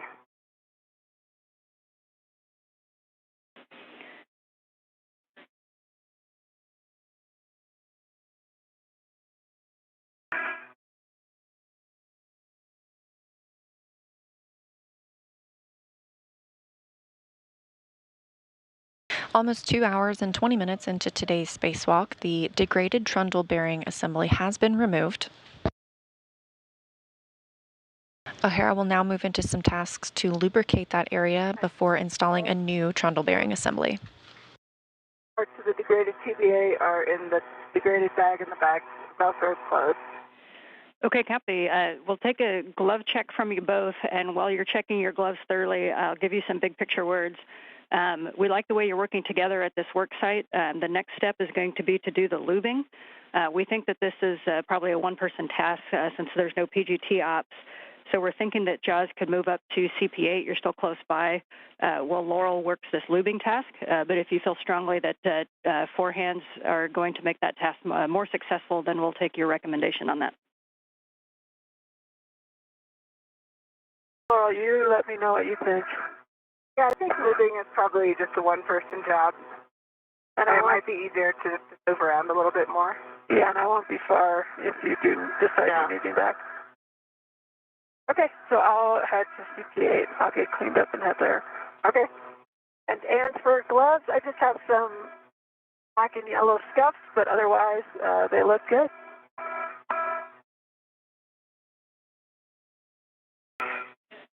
And can you say that again, Jaws, for something on your gloves? Just some black and yellow scuffs. They look like scuff marks, but the gloves are good. It's just on the outside of the RTV. I don't know if you could see it in my camera or not. Okay, we understand just some discolored scuff marks for your gloves. Okay, and you can start heading up to EV. Go ahead for Laurel. You can go ahead. I was going to get my glove report. Yeah, go for it. I'm set. Make sure I'm not untangled from all this. Nominal gloves for EV2. Same, just a little bit of grease on the right glove. Okay, copy. So Laura, you can get into position for lubing the outboard race ring. And Jaws, you can start moving up to the CP8 work site. Reminder, I think you've stowed that crew lock bag P. If you think you might want the round scoop, you may want to grab it as you go by.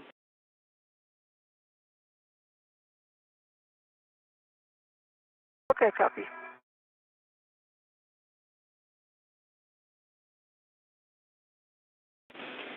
Big picture for the lubing. Laurel, I might have you just take a quick look at me before I head out. I think I might be making sure I'm untangled from your stuff. I think I am.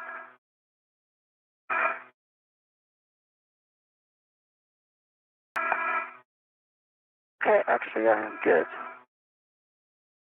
You good, Jess? I'm good. Yep, I can see I'm clear. Okay.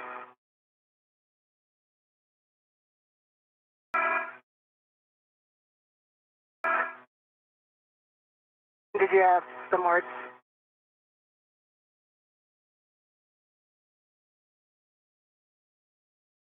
Do you handle it?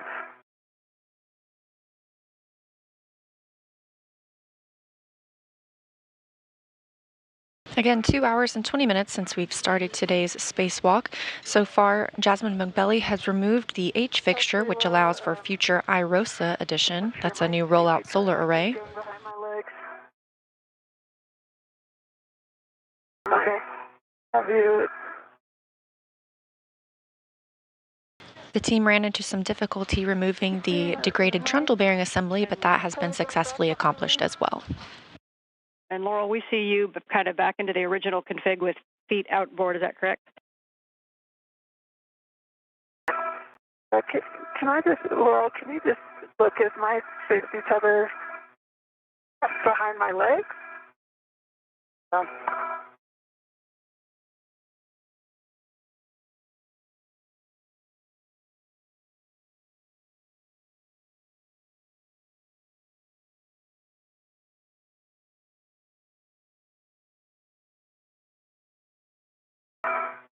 It is, yeah, it looks like it's between your legs right now. Okay, which way do I need to go? Let's see. It's streaming basically straight back, like in line with your body. So if you just go legs up and then rotate your body, else you need to go a little farther. Which side do you want it to be on? Well, it's coming off my left side. Oh, there. Did it fall under now? Yeah. So now your safety tether is across your body. Okay. Perfect. Thank you. O'Hara was helping Mogbelli configure her tether properly as Mogbelli heads out to work on a Ethernet cable untwisting task. Meanwhile, O'Hara is preparing for her next task. She'll be applying some lubricant to that trundle bearing assembly area. For you are going to be to prepare the work site for the lubing by retrieving and positioning dry wipes and temp sewing both grease guns to where you can get them. Copy. And the first one that you'll want in your hand is the J-hook grease gun.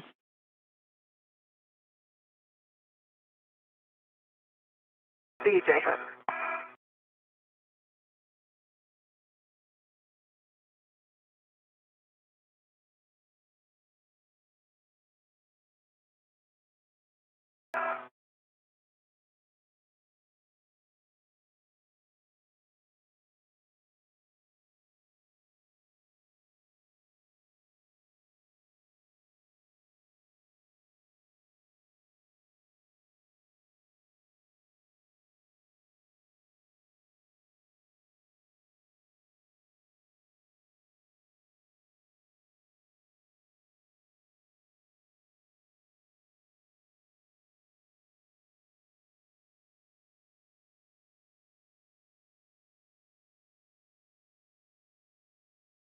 I'm back at my fair lead, which I will leave in place.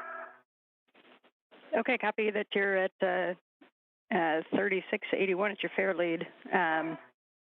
So we're going to be assessing that work site, assessing the cables per the pictures that I'm sure you remember.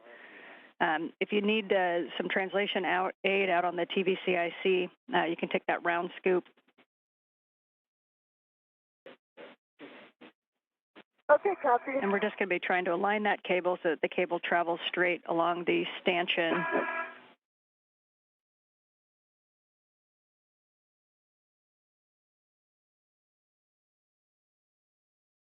Okay, I'm going to stow my bag. I will, it's right here, so I'm going to leave the round scoop for a moment while I assess. Copy, and we're hoping that just that twist on that cable is sufficient. For me both.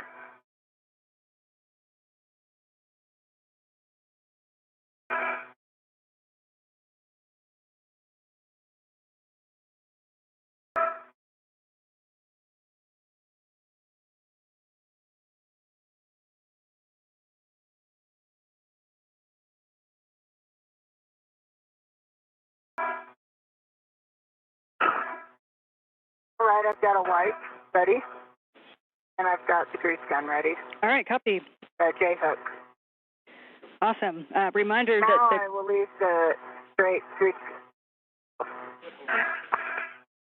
I'll leave the straight one in the bag for now. Okay, that works. Reminder that the grease will flow as soon as the shutoff knob is rotated. So you've got your dry wipe ready, and that the grease is probably going to sputter and pop. You do have steps for using and safing the gun on step 4. I can read these through to you each time, or you can do them on your own once we do them the first time. So the first thing on the J-hook grease gun, you're going to engage the teeth by rotating the plunger 180 degrees so the black triangle's up. Remove the MLI tip cover.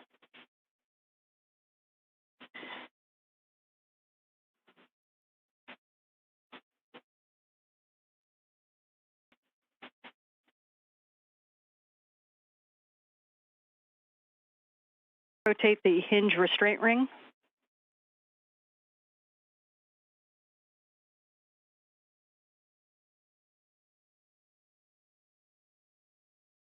thinking about just doing kind of a truss placement before I actually start flowing grease. How does that sound? We like that plan.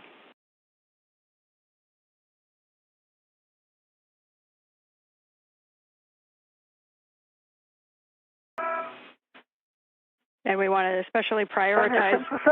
We especially want to prioritize that area where the TBA is going to, where it just came off of, and where it'll go back onto. Okay.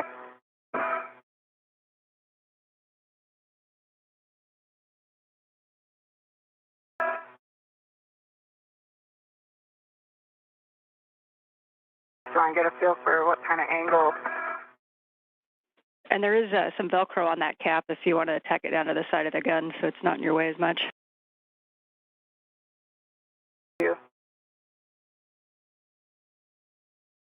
This view from O'Hara's helmet camera showcases one of two grease guns she'll be using. So we're looking to hopefully just roll the excess toward the racetrack so that it aligns. And if you look up, you can kind of see the camera hood. And the issue that we've been having is we think that that camera hood has been catching on the cable excess. So that's what we're going to try to fix. Okay, copy. Meanwhile, Jasmine Mogbelli is going to be working with this Ethernet cable to tie that closer to the International Space Station structure.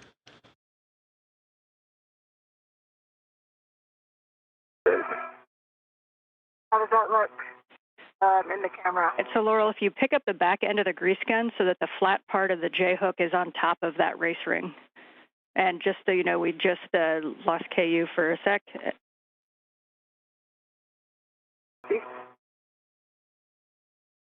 Yeah, so what I have is the flat part.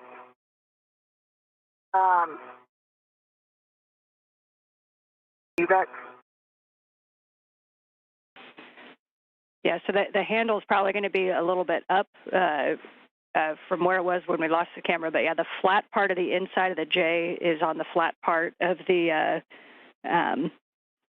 flat surface, and then that hook will just kind of go right in there.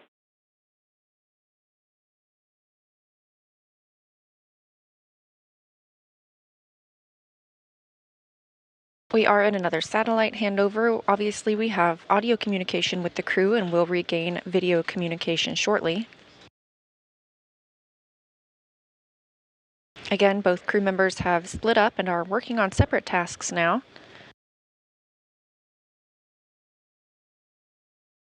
It's been 2 hours and 30 minutes since today's spacewalk began. Jasmine Mogbelli has removed the H fixture. Back with you after handover. If you're comfortable with your position, then you go to rotate the shutoff knob such that the flow is pointing toward the nozzle, and then you can go ahead and grease that inner canted surface. Reminder, we're looking for about 3 clicks, and then you can pull that the J hook off and make sure that you've got a grease smear on the inside of it. Copy. And are you expecting it to just flow and then stop flowing, or it's going to flow and start and keep flowing? That makes sense. Each click will give you a certain amount of flow, and then it should stop.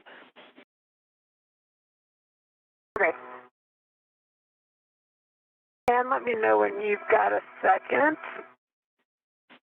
And go ahead, Jaws, just so you're both aware, we have no camera, but we got you on audio. Oh, okay, I was going to ask you a camera question.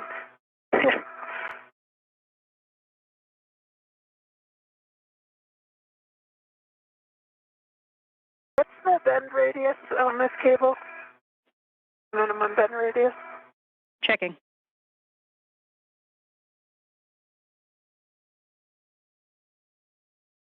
Speaking with the crew members here on the ground is NASA astronaut Anne McLean, today's ground divee. She's the single point of contact during the spacewalk to O'Hara and Mogbelli to ensure communication remains streamlined as they work through our tasks. Copy, we understand no grease flowing. If you just take a look at it, double check that the black triangle's up. Your tip cover's off, the hinge restraint ring is rotated. And then that shutoff knob is, so the flow is pointing toward the nozzle.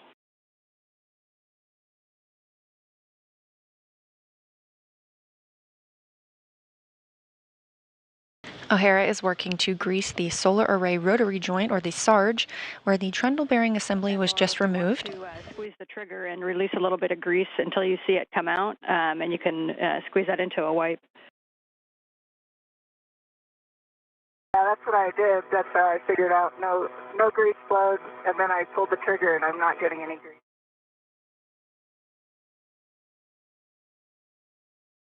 Checking.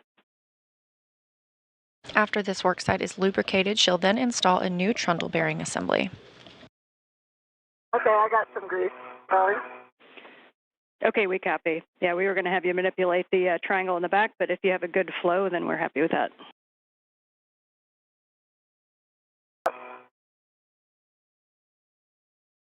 And if you could just let me know when you get video back.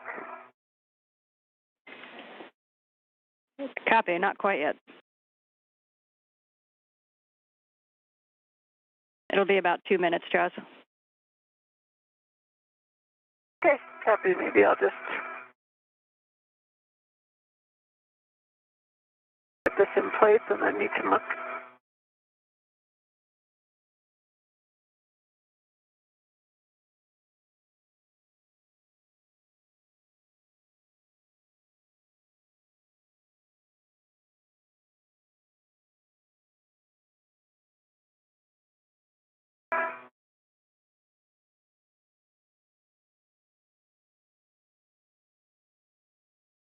As today's spacewalkers continue their tasks, we are coming up on a major milestone tomorrow when the International Space Station celebrates 23 years of continuous human presence. And am I greasing the entire length of exposed race ring?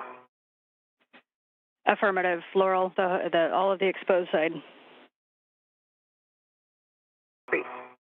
With 23 years of continuous human presence in space, that means if you are under 23 years old, there has never been a day in your life that all humans have been on planet Earth.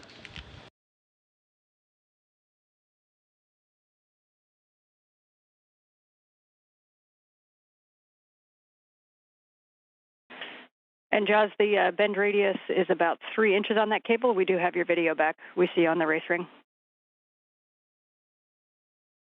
Okay, so if I were to, it goes on the outside of this other cable.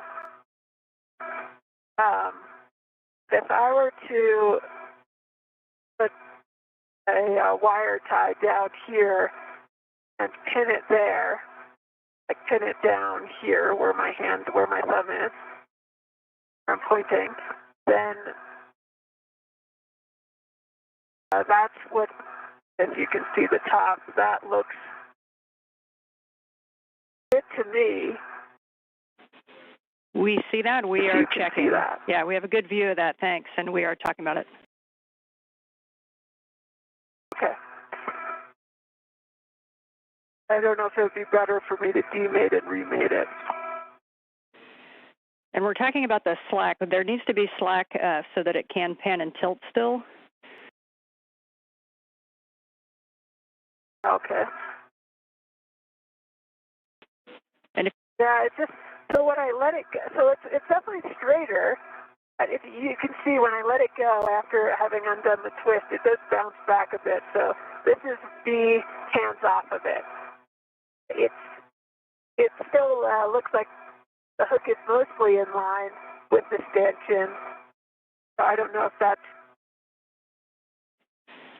Okay, we understand that report and the hook. We're talking about it. Okay. They're just talking about it because they're expecting a little bit of a loop at the top. So stand by one.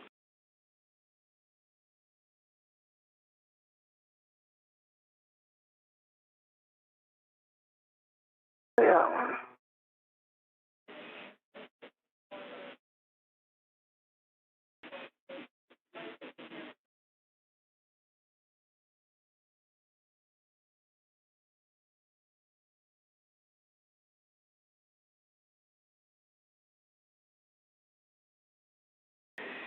And Jaws, if you can, we're wondering if you can go up the stanchion a little bit, not past the TVCIC, but a little bit closer so we can get a better view of kind of the outboard end of the cable and the hook, French hook. And Laurel, we see you greasing away. Yeah, so I gave it 3 clicks and ran it length of the race ring. I definitely got the part where the GA mounts better. I think I'm good with the J, but if you guys agree. Yeah, we agree. We can. I gave it 3 trigger clicks. Okay. So. Yeah, we like that. That's great. And we notice your gloves are still white. Nicely done. So you can clean that nozzle with a dry wipe. Yeah. And then we're going to rotate the black triangle down. Copy. And the shut-off knob so that flow is perpendicular to the nozzle. Copy.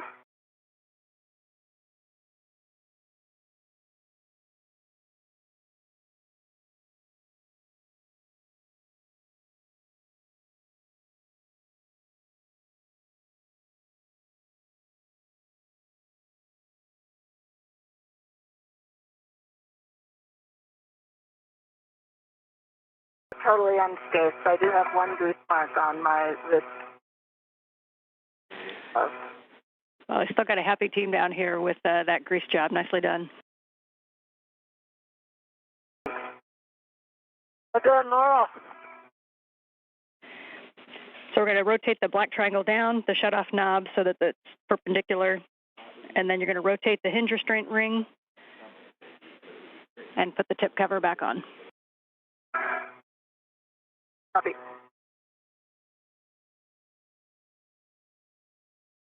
Good words coming here from Ann McLean in Mission Control Houston. You can get her helpful.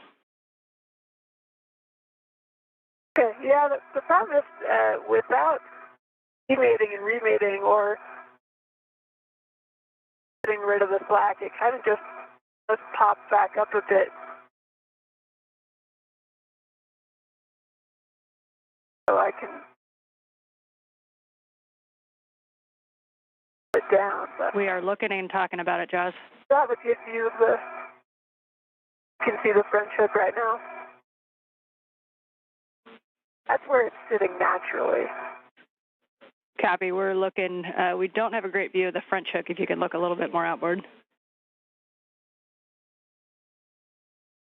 Okay, let me know when you see it. Yeah, we see it. We see the French hook kind of facing port.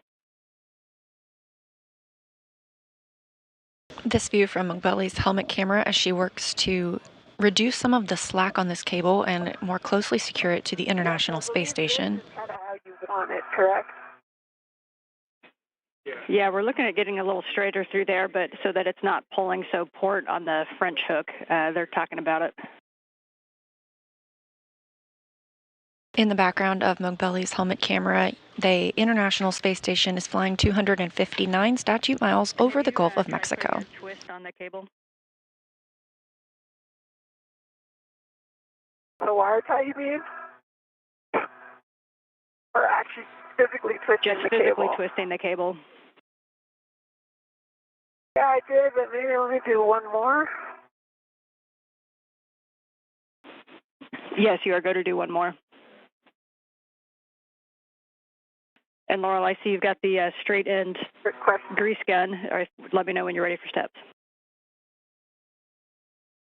I am, and it's just a quick question. Can I use the same EVA wipe that I used for the J-hook? Yes. I don't have a lot of grease on it. Yes, that looks great. Since you were so clean, you can go to use that one again.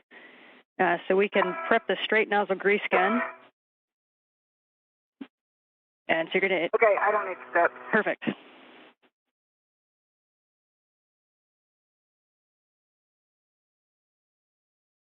Yeah, and the problem is if I release it, it goes right back. And if I tie it down, then there's not a lot of slack. Copy, we see that. Talking about it. And for Laurel, when that gun is ready, you're going to be greasing the outer canted surface and the datum A, that flat surface. Also about 3 clicks with the gun trigger, prioritizing where the PBAs will be installed, but greasing that whole exposed surface if you can.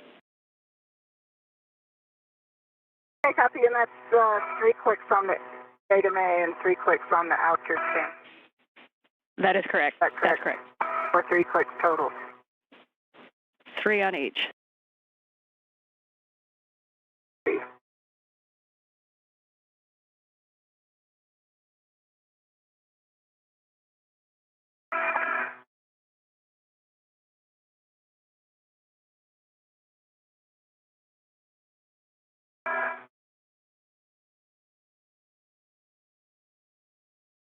And maybe if I demade it and remade it.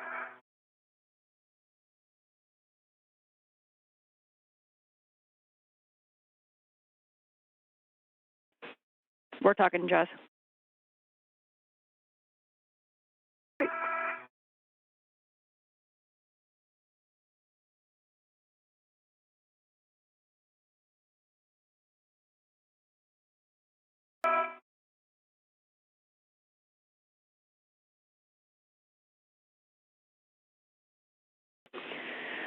All right, Jazz, we talked about it. So big picture, we don't want there to be any forces on that French hook, as you know. So you are go to demate the cable, and we think you may need to like pre-put a twist in before you remate it.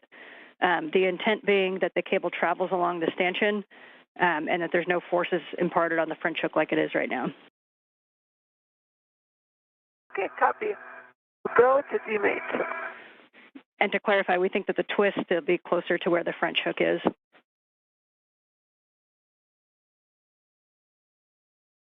But I'm demating from right here, correct? And Laurel, you were asking about clicks. The official answer is more grease is better. So if you put a little extra on, that is quite all right. Okay.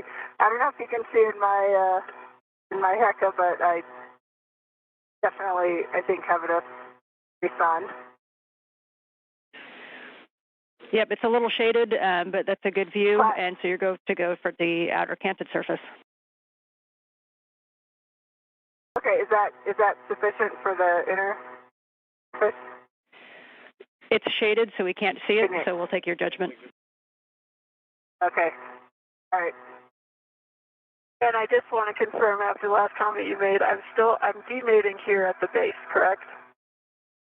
That is correct, Jaws. Copy.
And Laurel, no action required, just for your awareness. Your HECA is getting a little warm, so as expected, we're going to turn it off right now so that we can get your view back when we go to bolts. But you are go to continue the greasing. Okay, copy. I need to stop and turn it off. No action. No action from you. We can do it from the ground. No need to do anything. Oh, copy.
right, I've got a nice line of grease down on both those surfaces. That's excellent. Thanks, Laurel. You can go ahead and safe that straight nozzle grease gun. And once that's safed, your next steps are going to be to stow the grease gun back between the TBA bags and then use a dry wipe as required to clean up your suit and any tools.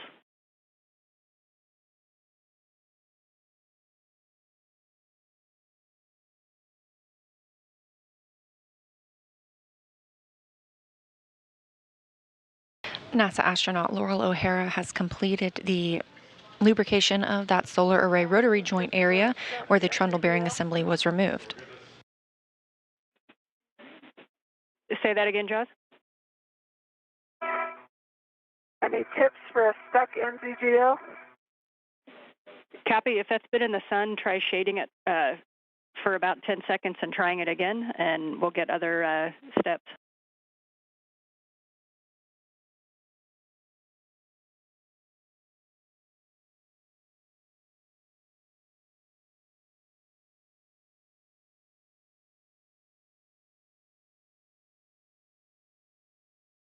And Jaws, can you give us any words? Has it moved at all, or is it kind of stuck in its original position? Yes. It has moved. I just can't get it over center. Copy.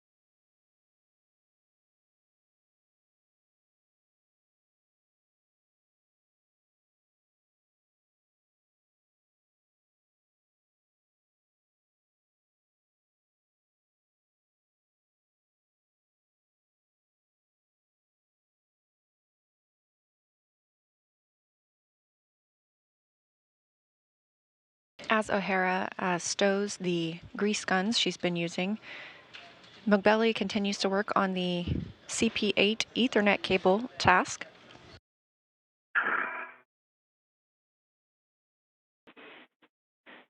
Okay, Jaws. Okay, Ann, I got it. Excellent. It's aft over center.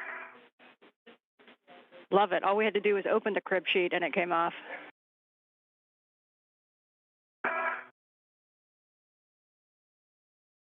Okay, no FAD, prevent pins, EMI band.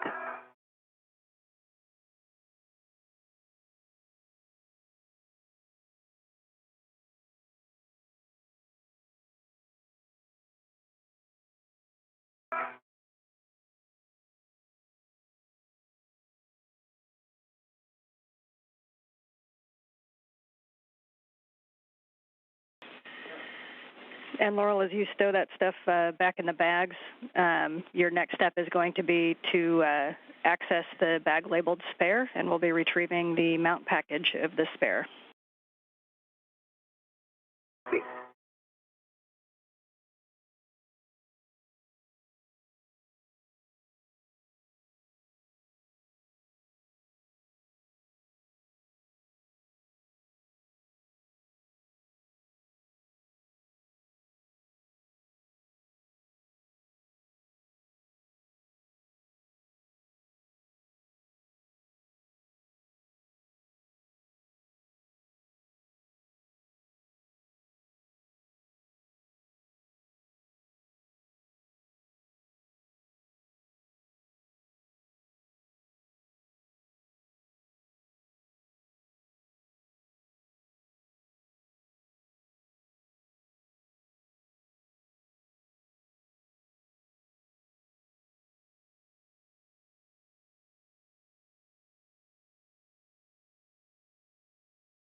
I have the mount package for trees.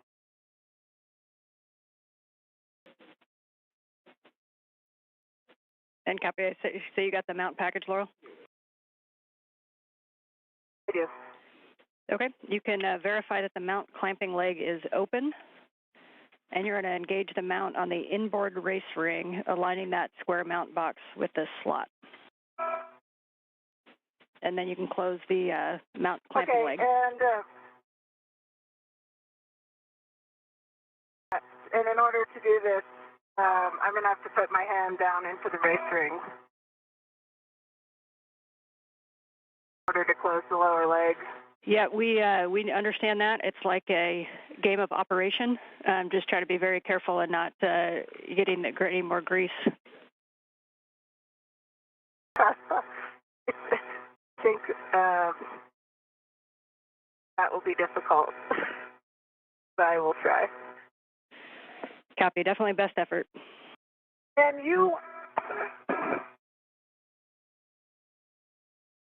this hook, you want provide me the hook end facing the box? Checking. Like this?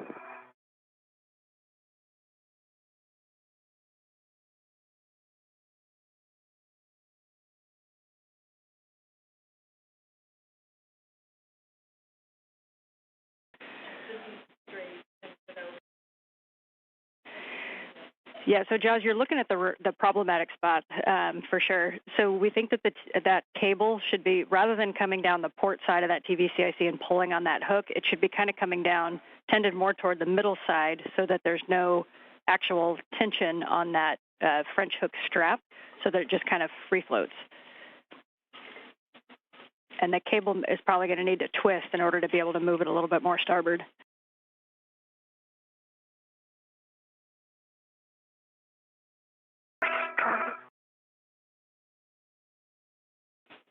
And Laurel, as you get that mount clamping leg closed, a reminder that your first step is going to be to turn by hand bolt number 3 while holding that leg closed, and you want exactly 2 turns on that, and those turn counts are really important. Do I need the leg clamp, like it snaps closed, do I need to hold it closed while I'm, because the bolt will reopen it, right? Answered my question. Yeah, that was a good catch, Laurel. As long as you're not pushing on the bolt, obviously, that opens it back up. And you may need to keep your hand back. My beer.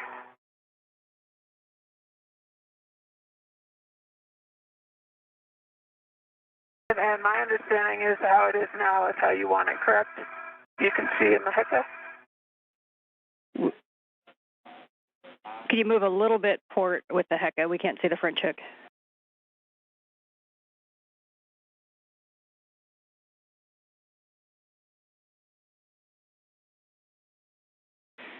That is a great view, and we are talking it now.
All right, Jaws, we think that right where your right hand is, if you push that cable out, like outboard of the stanchion, if you look at the little hook that is in line with the cable, right now the big part, the end of it is kind of pointing out the stanchion. We actually need it to go the other way. So if you push the cable out, and it'll invert that hook. And then when we reinstall the connector, we want to make sure we don't pull back down on that. Does that make sense? Like it is now? Go a little bit to your right.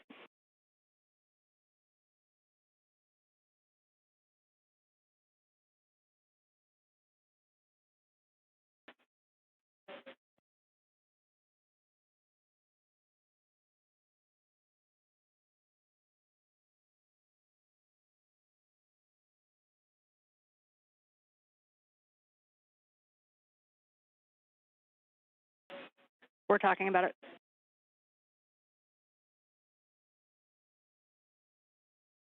And for EV2, just a quick note, I think I have the bolt hand started. Okay, and we want exactly 2 turns on that if you can. Okay. And once you're good with the 2 turns, Laurel, you're going to be transferring the RET from that mounting bracket to the not the low profile truss cap, but to the cap that you have installed. Copy. We've just reached 3 hours into today's spacewalk. So far, the trundle bearing assembly has been removed, and Laurel has completed the greasing of the solar array rotary joint, where she is preparing to install a new trundle bearing assembly. Okay, 2 turns. I will remove the RET and over to the cap. Yep, right over to the cap, and then after that, you're going to be retrieving the bearing package. For Jaws, that's a good orientation, and we don't want to change that. So what we want to have you do is gently put a wire tie around the racetrack and around the cable, so that when we install it, we don't pull it into the wrong orientation. Okay, copy. Since the start of today's spacewalk, NASA astronaut Jasmine McBelly has removed the H fixture in preparation for a future IROSA install, a rollout solar array. She also assisted with the trundle bearing assembly removal and is now securing a wire or a Ethernet cable to the space station.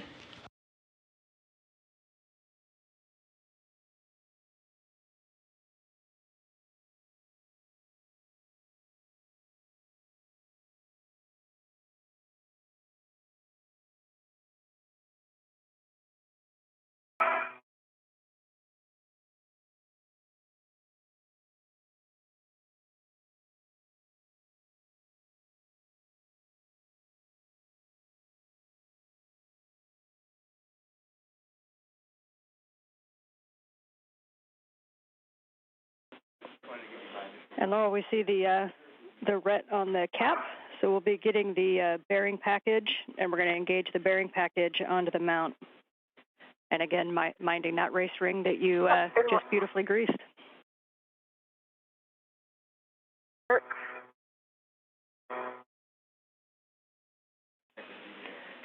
And Jaws, for you, once we get done with this task, we're going to have you move back down to assist Laurel with the install. Okay, copy.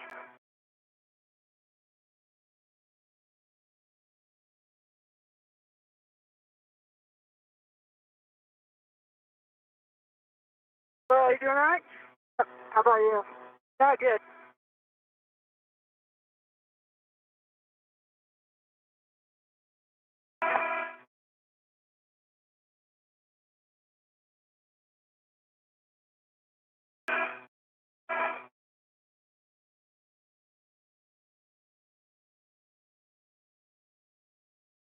Okay, the bearing package is installed.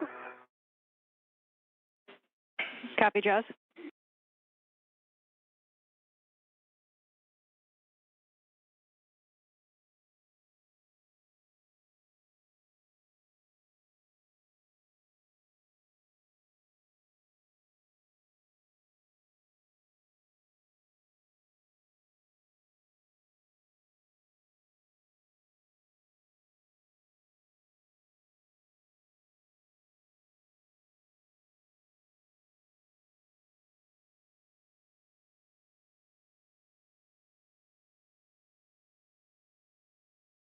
And Laurel, we see you. And are you sure the problem's not what's above it? Yeah, standby 1 JAWS for Laurel. Your go-to, now you've got that bearing package on, you can access your PGT, and we're going to be driving bolt number 2. Copy. And JAWS, go ahead, sorry. I was just saying the problem might be above it, but I'll try to get it to stay.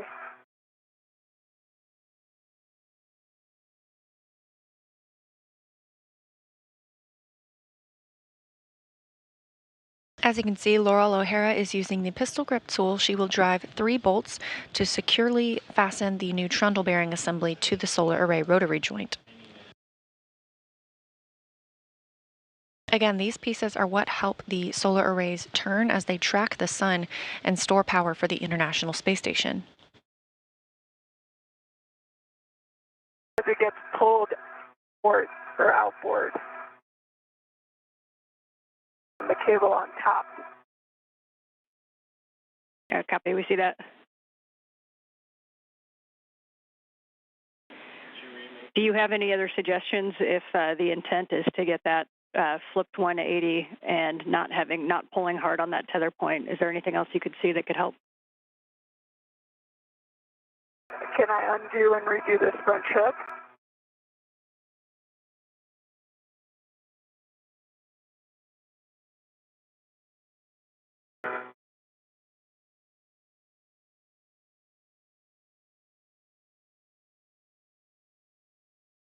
Is that really?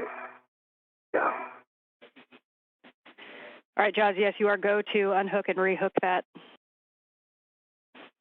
For Laurel, your settings are alpha 1, clockwise 2, and reminder that the straw bolt 2 will engage the bearing arm under the race ring. So alpha 1, clockwise 2. Right. And it'll be bolt number 2, the draw bolt. It's going to be 12 to 14 turns to torque, and if needed, you can push from behind. Okay, copy. I've got alpha 1, clockwise 2 steps, having 12 to 14 turns. That's right, and just and say again.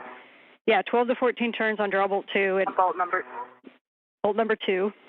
Okay. And you can push from behind if you need to. And just a reminder that slight side loads can torque out an alpha 1 setting, so just be real careful. Okay, copy.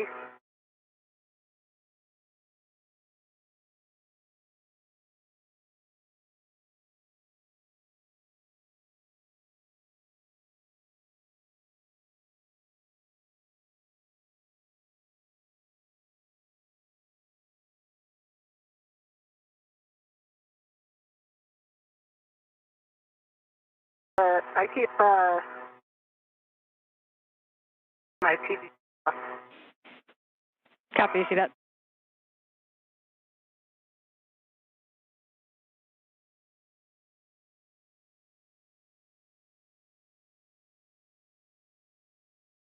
Okay, and as I wire this down, you need me to leave some slack?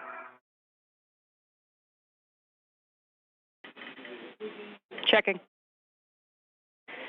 Yes, there does need to be some slack in the cable to allow for the panning and tilting. Copy.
And big picture for both of you, we're about 3 hours in.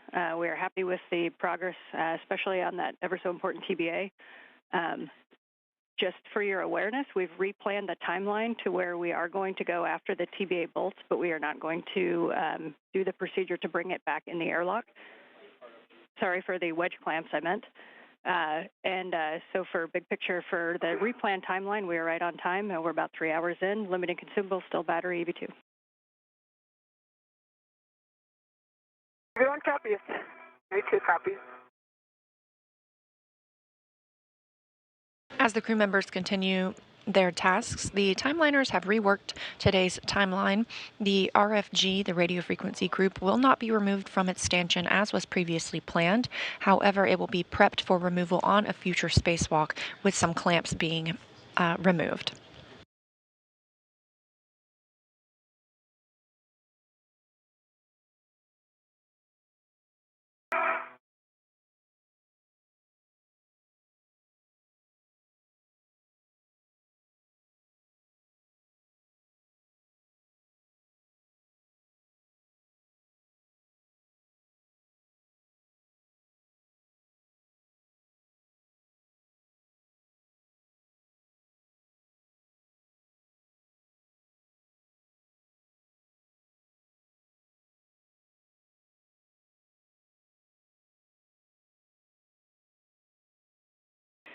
And Laurel, it might help if you put your end effector down on one of the adjacent handrails that you can kind of push against. I do call. Okay, and let me know when you've got a good view. And Jazz, if you go to your right just a little bit, then we can see the hook.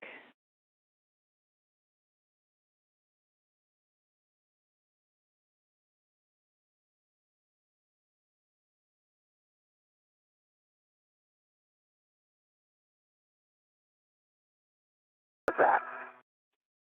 We're talking about it, Jazz. So you can see it.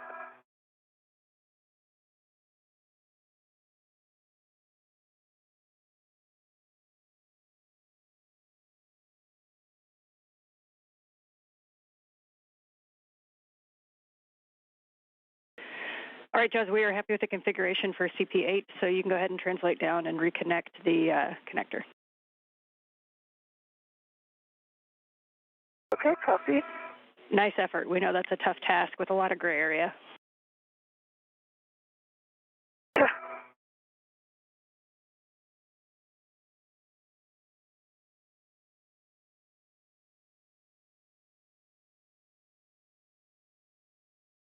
In this helmet camera view, Laurel O'Hara continues driving the 3 bolts that will secure the new trundle bearing assembly to this solar array rotary joint. Meanwhile, Jasmine Mogbelli is completing her Ethernet cable tieback. She will remate a cable that was demated previously before moving on to her next task.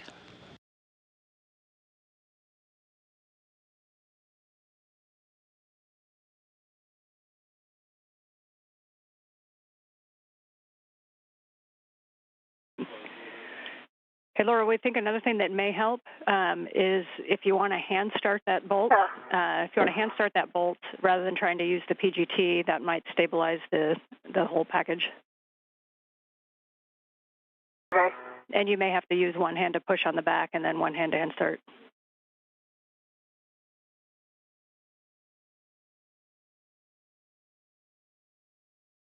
Yeah, I see what you're saying.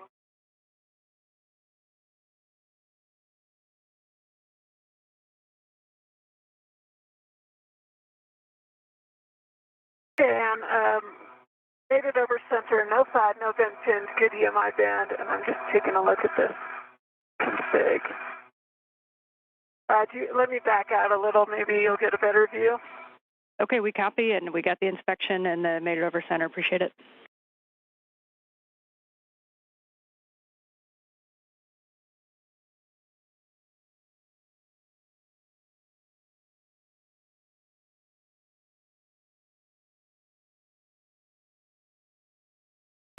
Okay, Let me know when you've got a good view.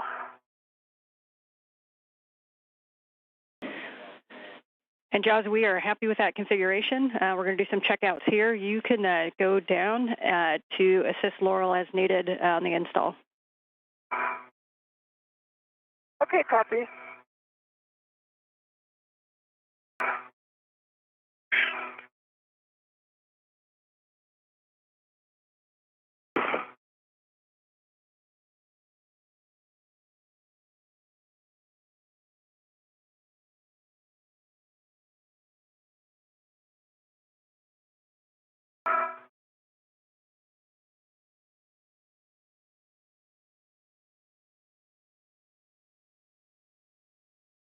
And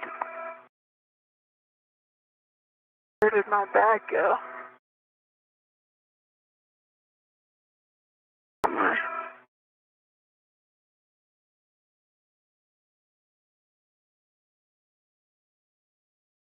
And I stole my bag on 3683. And that's the one that was called out, but I think you may have stowed it a little bit more outboard toward Laurel's work site.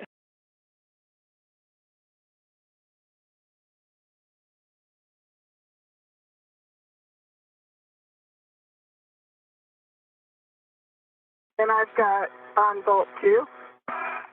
Counted 11 turns. Got a good green light. Work 0.4. Copy, bolt 2, 11 turns, checking.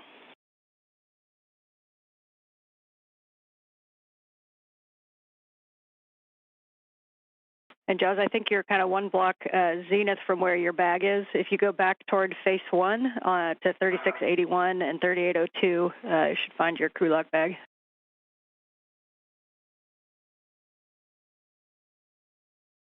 You're saying go back nadir? Yep, got back toward face 1. Back toward where your rich man's fair lead is. That's mine. Okay, stand by.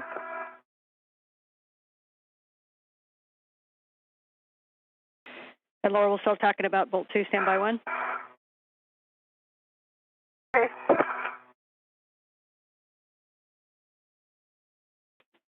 And Laura, did you know how much hand start did you get before those 11 turns on the PGT? I didn't hand start it at all. Okay, copy. And for what it's worth, the PG is 12.3.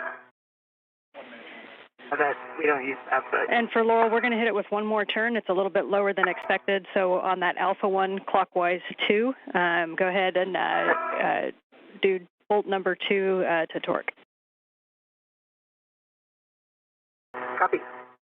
And I'm back at 3681. Okay, copy. You're at 3681. I do not see my bag. Okay, we copy. And if you move out a little bit toward Laurel, so go out back toward 3866, just above where the large ORU bag is.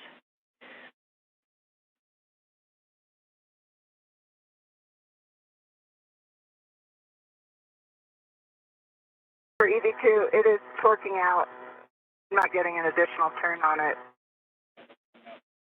Okay, copy. I'm just full on clockwise 2. Okay, that's a good bolt 2, Laurel. So we're going to move on to a handover. As noted, we are in a handover of the satellites and that allow us to communicate with video and audio to the space station. We'll regain that shortly. In the meantime, McBelly is going to retrieve a crew lock bag before heading back to the airlock, stowing that.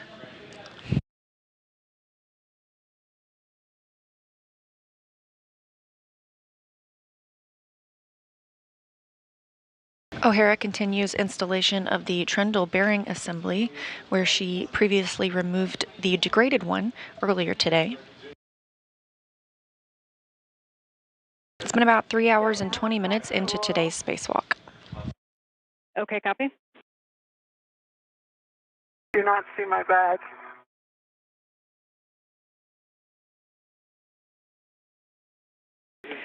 And Jaws, when you stowed it, was it close to the large ORU bag? We're wondering if maybe Laurel put it inside of the large ORU bag or if it got stowed or tied up in there.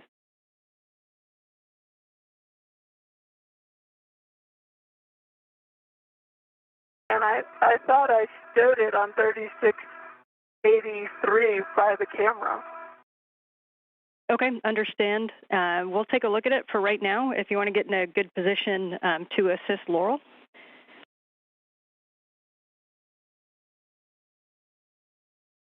And for Laurel, you're looking for Alpha 2 clockwise 2, and you're going to be driving bolt 1 to torque. And note that if it doesn't bite on the first kind of couple of turns, you may need to use a hand behind the bolt. This has had some issues grabbing the first threads. So if just try to see if the bolt is kind of free spitting or if it really bites on it. So again, bolt 1 to torque, Alpha 2 clockwise 2. You're expecting around 6 turns.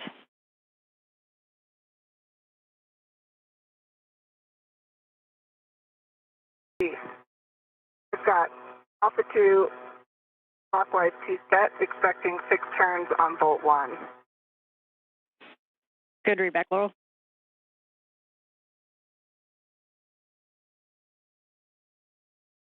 Hey, Jess. Hey.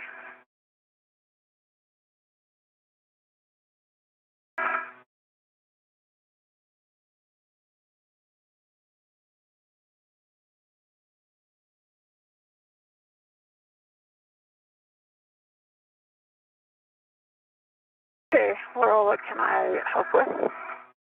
I'm just about to drive bolt 1, and I think I'm going to be in a good position. Okay, so I'll just stay out of your way then.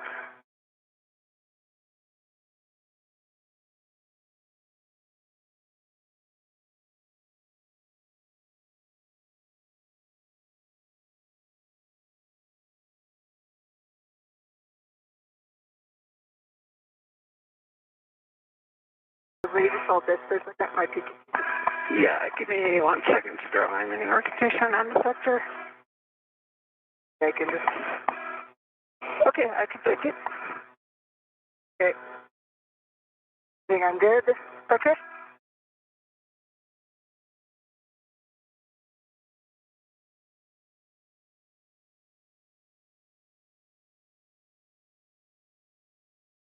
Okay, I'm on bolt 1, driving 6. Copy. And we copy.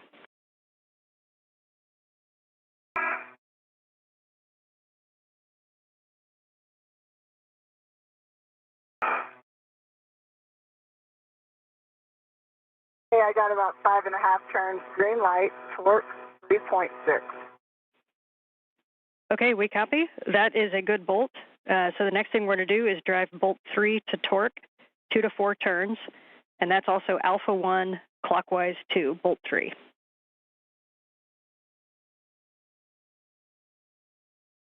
Okay, Alpha 1 clockwise 2, bolt 3. Good read back.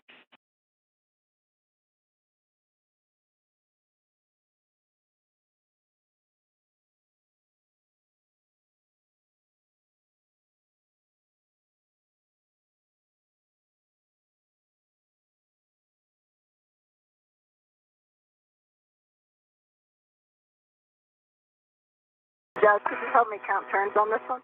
Yeah. I'm in a good position. Okay. Do I look straight on the bolt? You do now. Okay. Starting turn. Okay, copy. 1.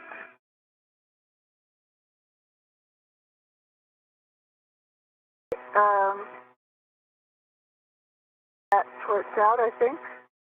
Green light. Torque 2.1. That was 1 turn. Copy 1 turn, and we copy the torque. Stand by 1. Between 1 and 2 turns. Copy. We're checking. Stand by 1.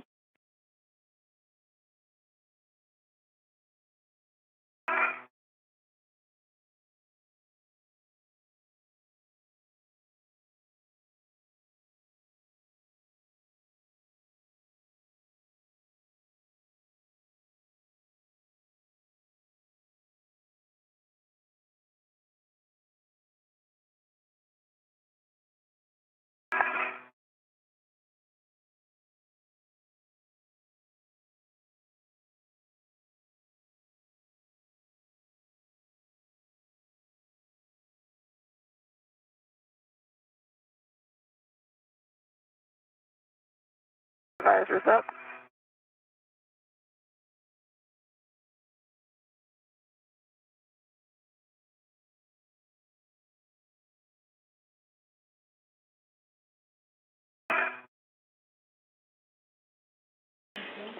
We're still chatting about it. Okay.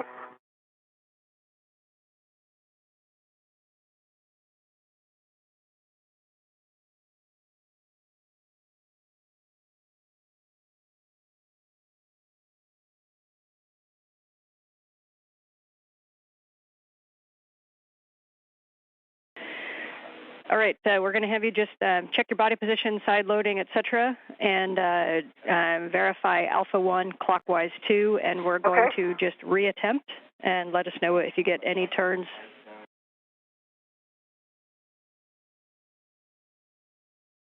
Okay, Alpha 1 clockwise 2 is checked. And then, Jaws, do you just want to back me up on if I'm straight on this bolt? Okay, copy.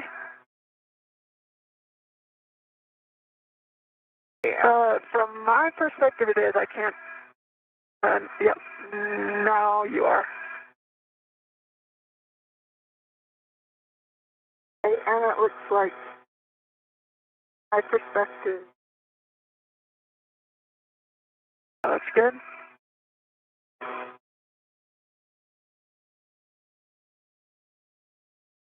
And yeah, I'm not getting any additional turns, and things towards 2.3. Okay, we copy. Checking.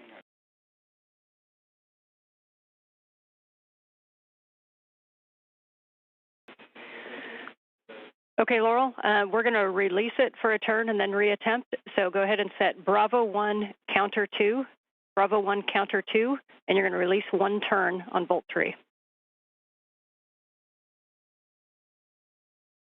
Copy.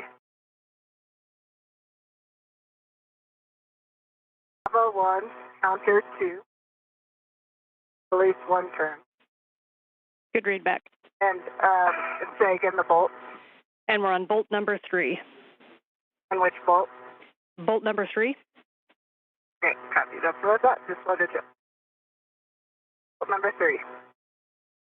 You look good from, there you go.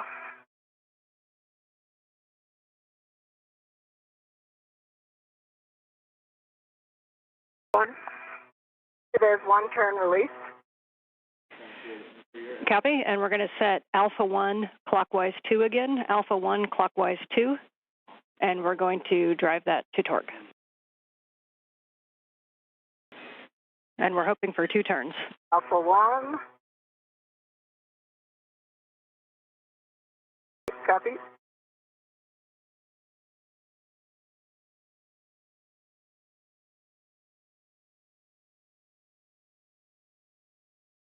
Okay, that looks good. Okay.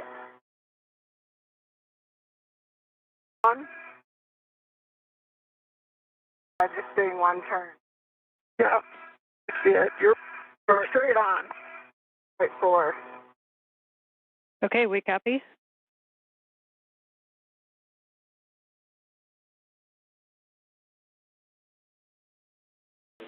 Okay, we're going to increase the torque just a little bit. So we're going to set Alpha 2 clockwise 2, Alpha 2 clockwise 2. And go ahead and drive that and hoping for 1 turn.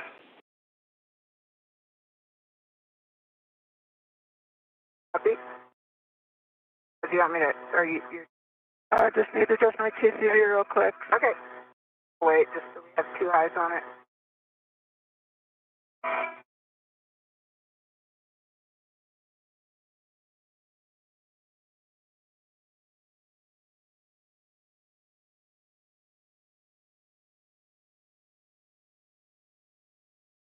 Okay, my TCV is set to 3.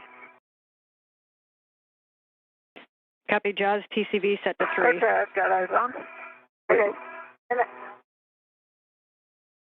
Jaws, are you close enough? See those 2 the French hooks with the rets on them?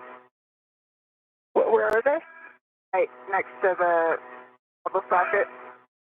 be close enough to the, or even if you pull the TVA bag back a little bit, they should go with it.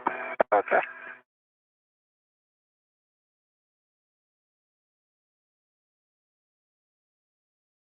That's helpful, thanks. Sure. They're a little canted. Oh. That.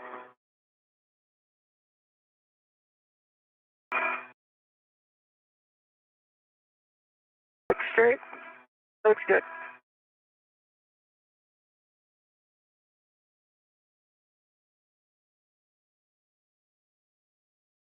That looks good. He's driving. Copy. 3.5 hours into today's spacewalk. I went up a little bit. Okay, ready? Yep. Move like maybe an eighth of a turn. Yeah. Okay, we copy. Checking. Got green light 3.1 on the torque. Copy green and 3.1. Checking. O'Hara continues installation of the new Tundle bearing assembly, now being assisted by Jasmine Mogbelli.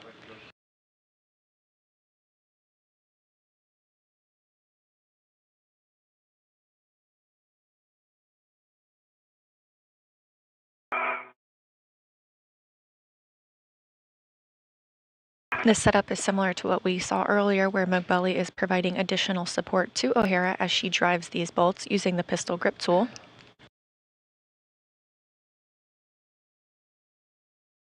The spacewalkers were informed earlier. I think you're on top of the TVA bag right now. Okay. A little bit. Yeah. Just don't slide any pressure back over here. Okay.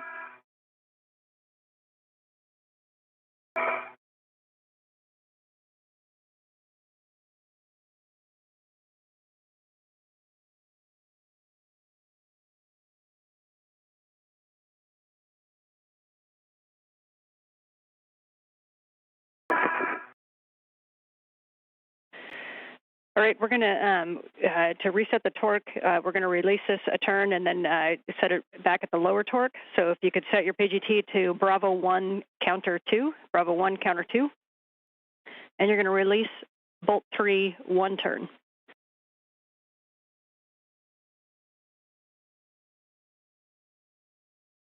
Bravo 1 counter 2, 1 turn, 3.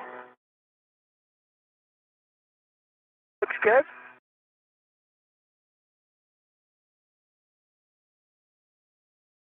One turn. One turn. Copy, and you can go ahead and set the PGT to Alpha 1 clockwise 2, and we're going to drive it back into torque.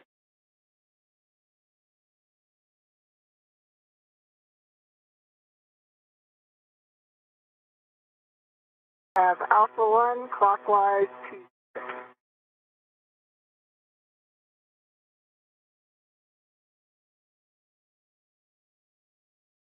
Good. Right there. Yeah. Due to some of the unexpected issues removing the trundle bearing assembly earlier, the crew will not be able to remove the RFG, the radio frequency group, as previously planned. Copy 1 turn and 2.4, we're talking about it. However, they will remove some clamps on the RFG itself. This will set it up for removal on a future spacewalk.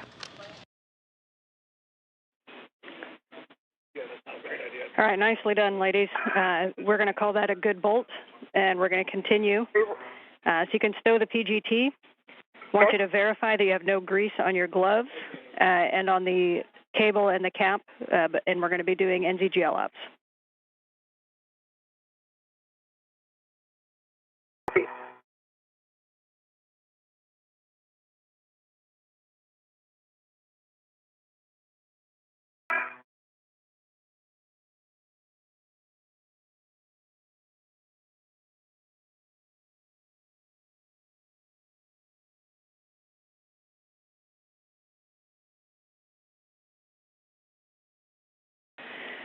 Got a little bit of grease on the outer part of my glove, nothing on my palm.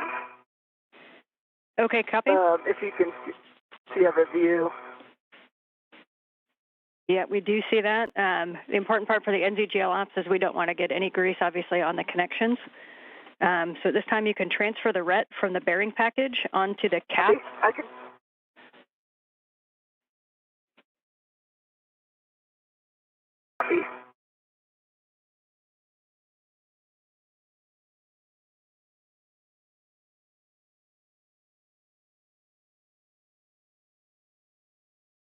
And that's the cap on the, yep, the one you got in your hand, the one on the cable.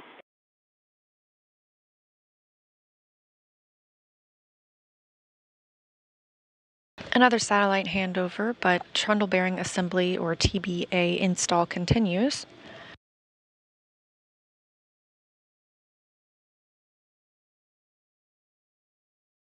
O'Hara has completed driving the 3 bolts necessary to attach the TBA. Okay, so you go to demate that Sarge NZGL twist cap from the inboard receptacle and stow it in the TBA bag spare.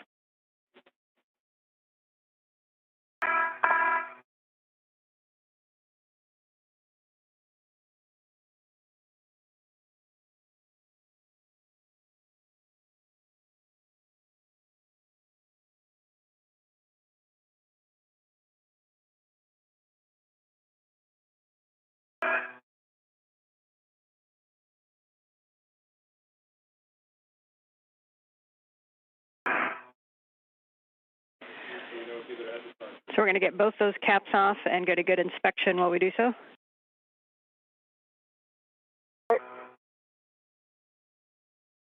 A good view from the helmet camera of Laura O'Hara as she... Let me know if you want me to hold your back or anything, Laurel. Okay, good right now. Laurel now removing a twist cap, an NZGL, which stands for NASA Zero Gravity Lever. Camera views of the bag being at the Sarge work site. So if you want to look around, we saw it earlier. So if you want to kind of retrace your paths back to CP8 and kind of around that work site to see if you can get your eyes on crew lock bag P.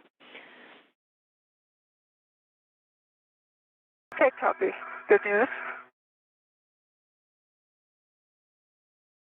Okay, so you want me to go do that now? Yep, I think Laurel's got the connections, and so we'll give a good effort to find that crew lock bag. Copy.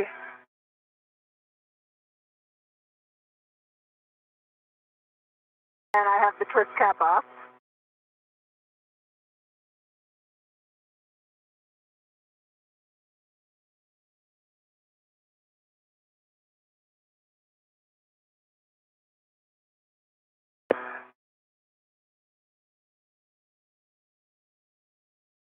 Now that the work with the pistol grip tool is complete, O'Hara is removing these caps. And it's back in the spare bag. Okay. Yeah, bag. And sorry, are both caps back in? Nope, working on the second one. Copy. She will then mate one NASA Zero Gravity Lever to the solar array rotary joint. Okay, I'm headed back inboard.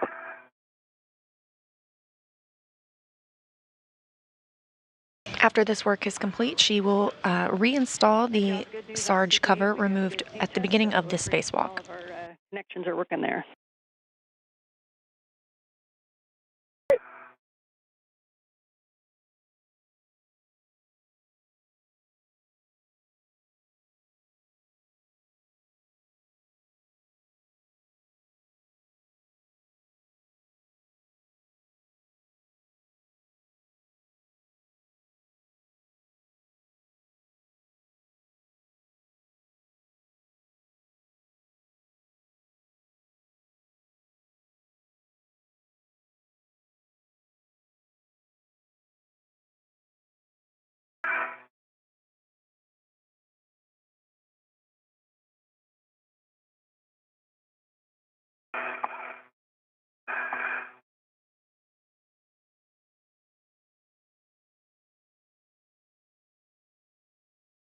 Those caps are back in the bag.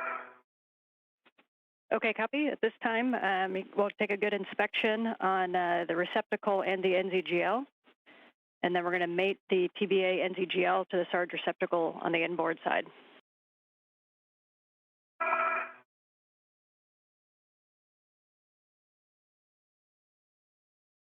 We have good turns with EMI then, no fog. The receptacle is still good. Really. Copy. You are go to mate.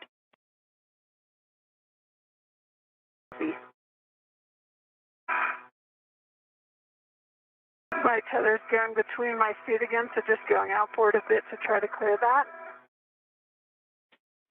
Copy.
And Jaws, as you're retracing your steps, if you go up a little bit more towards CP8, we have kind of a video of it earlier getting tacked down to a handrail that's up closer to CP8. So I'd retrace your steps back up that way. Okay, copy. Yeah, I think I still got the tether, 50 tether wrapped around my legs. Okay, copy. Yeah, let's clear that first. Or behind my back, rather.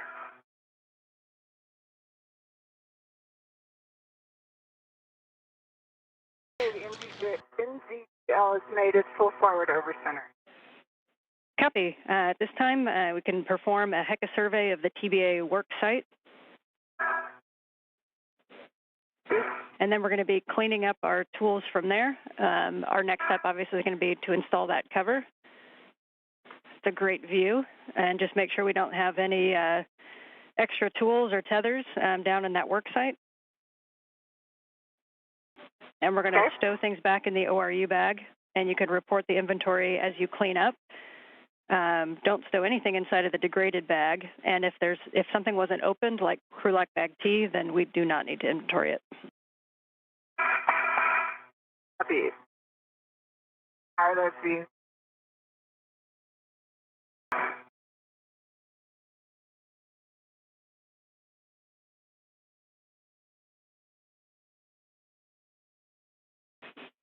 And Laurel, if you want to transfer your camera to you, right now is a good time to do so.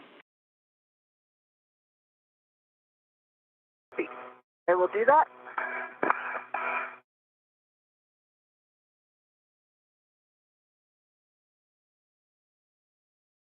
Okay, and so I'm back at my rich man.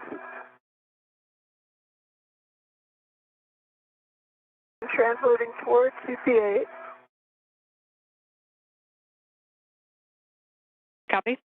And I'm at CP8.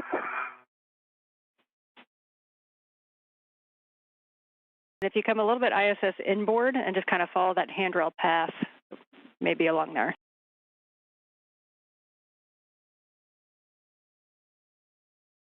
ISS inboard.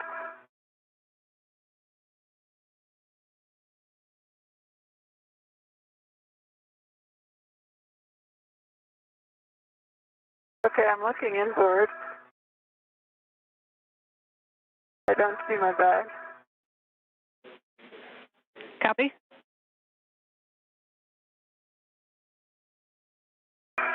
And we are also checking. Mogebelia is working to locate her crew lock bag, which she will then take back to the airlock before picking up a new bag in the airlock and heading out to the next work site. I thought it was this handrail right here. Yeah, we do, and we're just looking at the video. Copy.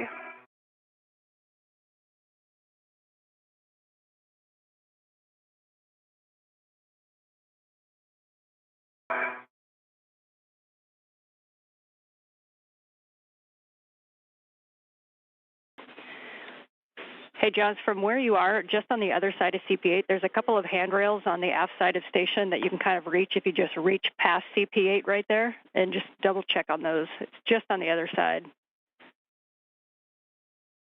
Copy.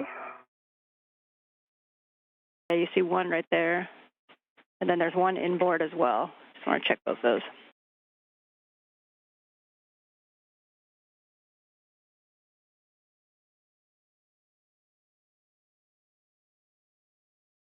Negative.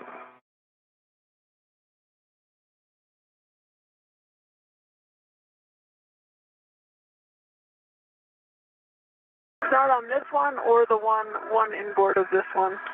Okay, copy, Jaws. We can have you move back down toward your fare lead, and we'll have next steps for you in a minute.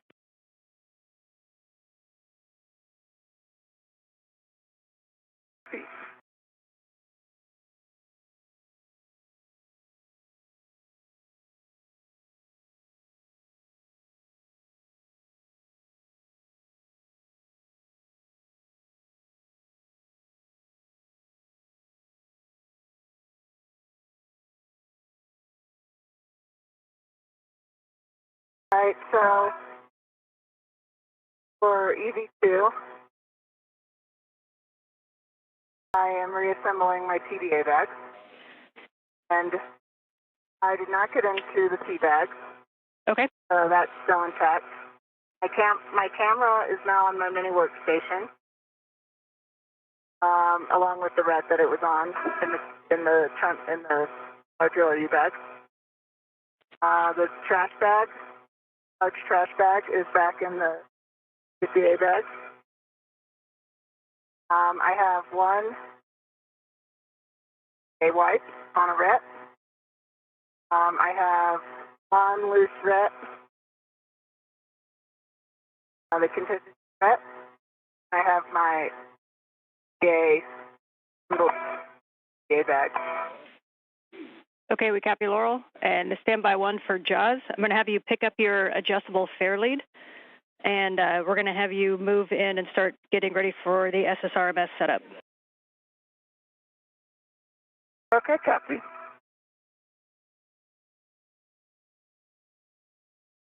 And I'm going all the way back to the airlock, correct? And that is correct, yes. We're going to go back and retrieve crew lock bag R. So big picture, you're going to be heading back in, picking up your green hook, and then coming down the front of the lab. We're going to do the adjustable fare lead there, and then go back to the airlock to get crew lock bag R.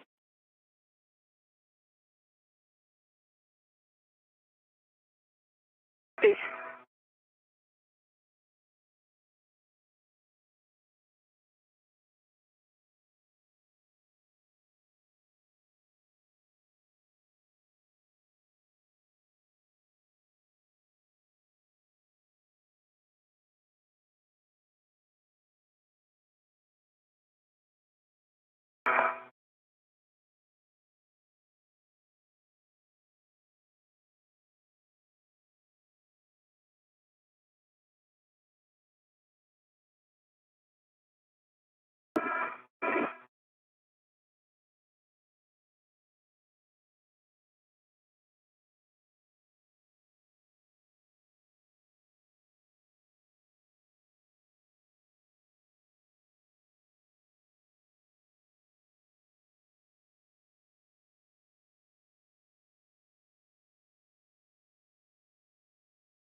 And Laurel, as you're cleaning up, reminder that we'll want to know how many used dry wipes are in your large trash bag, if any.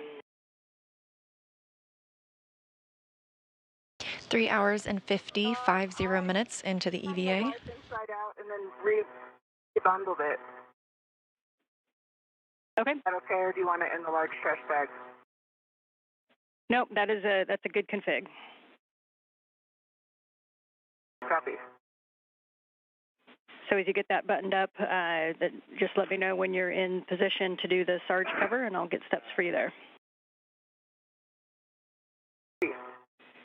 And for Jaws, as you head back towards your green hook, reminder, you're going to head back inboard on the zenith side of face 1, come down at bay 16, and inboard to the FHRC, and we'll pick up our green hook there. Copy.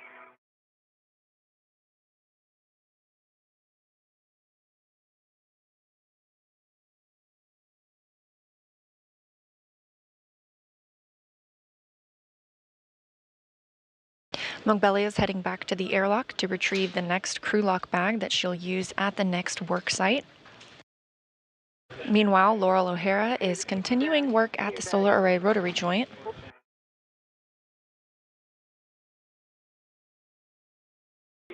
Okay, we copy. So the next thing we'll do is retrieving the cover. That's it. As you get the cover, just a reminder that these Fairchild fasteners are pretty touchy, so we want to minimize side loading.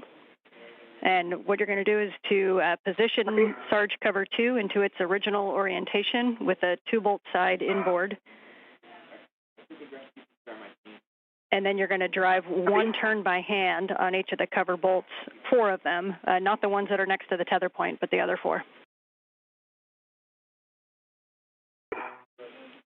And you have cuff page 6 has all the details for the Sarge cover install. Okay.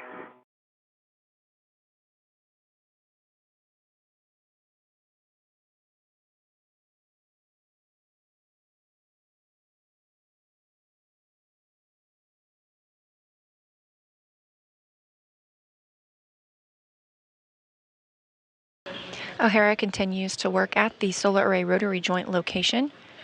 She's installing the thermal covers that she removed earlier to also expose the trundle bearing assembly, which has also been removed and replaced.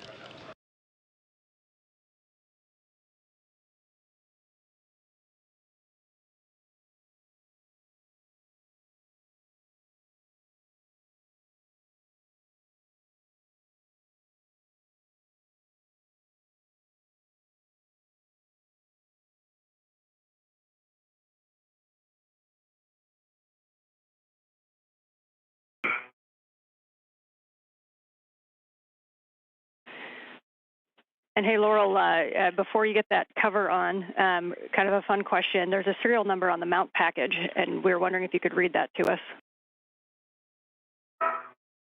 Okay.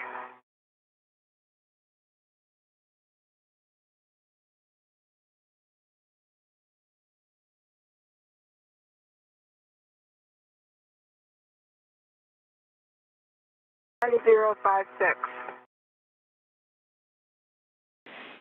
Copy, we appreciate that. Back to plan A, we can install that cover, 1 turn by hand on each of the bolts, the 4 bolts that are not by the tether point.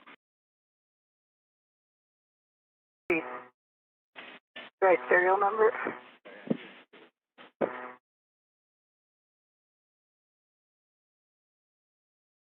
I'm kidding. And as you get this on, we recommend you start with 3A, which is the farthest one away from the tether point. Okay. Working my way and got my DRT again.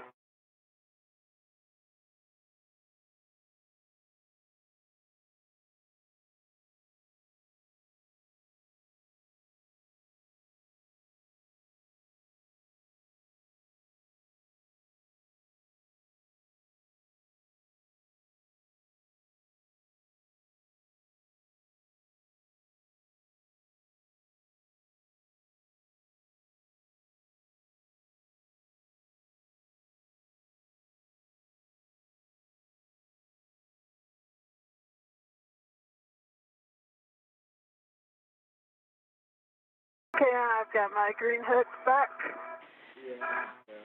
Okay, copy? And it is locked. Yes, good check. I was just about to say that. So you can go inboard to the lab struts. Those are mile marker about 7680, and you're going to go a nadir on the port side lab struts, and then cross over starboard on that gap spanner, and you'll be looking for handrails 252. Copy.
Okay, going down the port strut.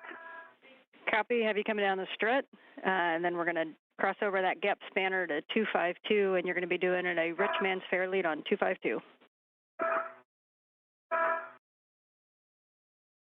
Copy, 252.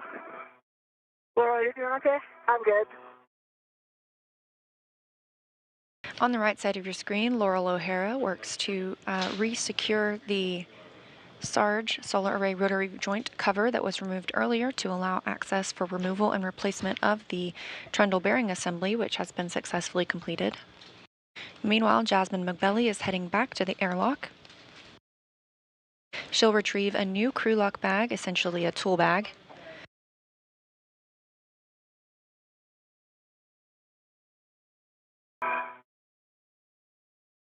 The next big task for these crew members is to start work on the RFG, that's the radio frequency group.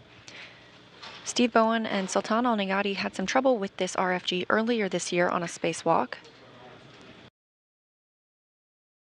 The crew members won't have time to fully remove the RFG today. However, they will remove a couple of clamps that are attached and put it in a good configuration for removal on a future spacewalk. We're coming up on 4 hours since the start of the spacewalk this morning at 7:05 a.m. Central. Bravo. I went for a bolt of opportunity. Okay, bolt of opportunity, we'll take it.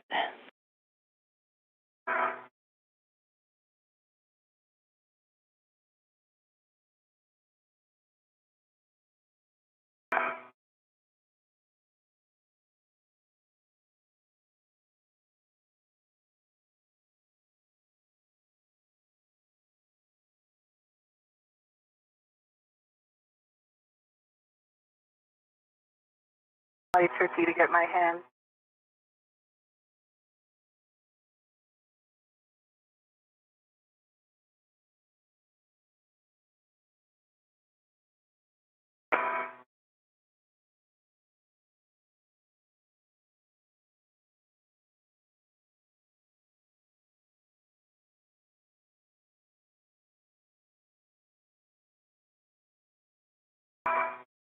Okay, 2 Alpha hand started as well. Copy, nicely done. I will work on 3 Alpha and 3 Bravo.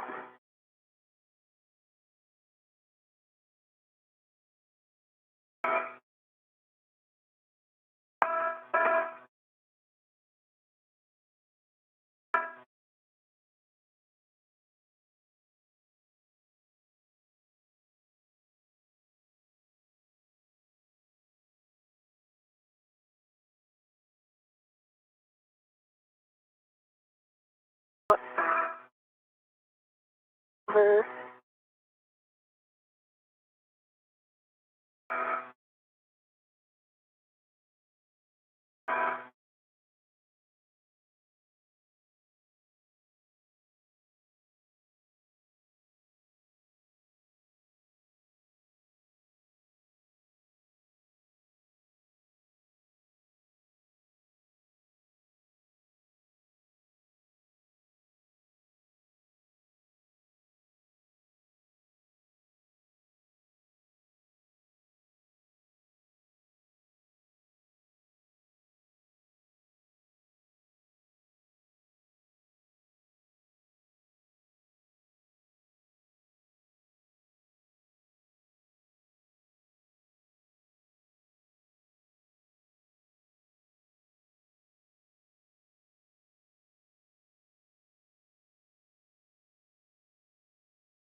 Just over 4 hours into today's spacewalk. Again, that's starting at 7:05 a.m. Central Time. Transfer lead on 252. Okay, and if you just look up and left, we're just seeing your safety tether. Maybe that's your expected routing, but your safety tether kind of goes up above your head, and then it's just kind of cut a little bit on the MLI on that strut. So just make sure that's at a good config.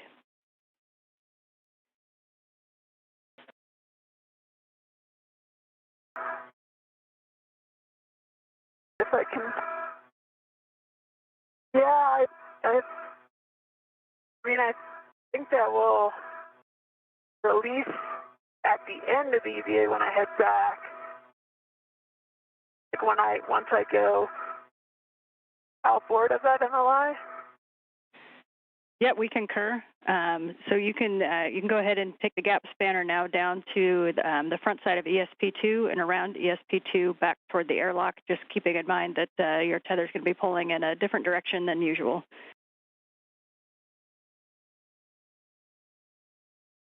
Okay, copy.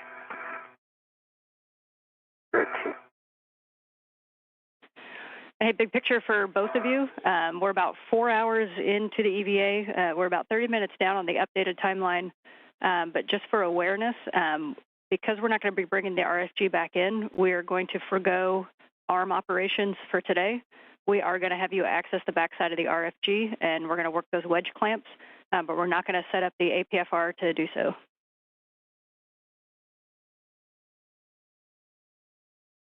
Copy. Okay, copy.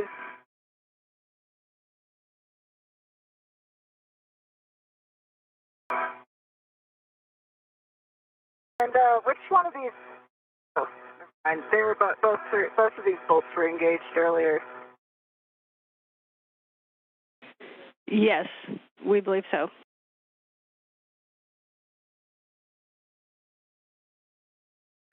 Actually, we think that 3 Alpha was not engaged initially. Okay, that's what I'm. Are we trying to re-engage it, or am I just going for 3 Bravo? If we can engage all of them, that's great. If you are not able to access that, then that's okay too. Copy.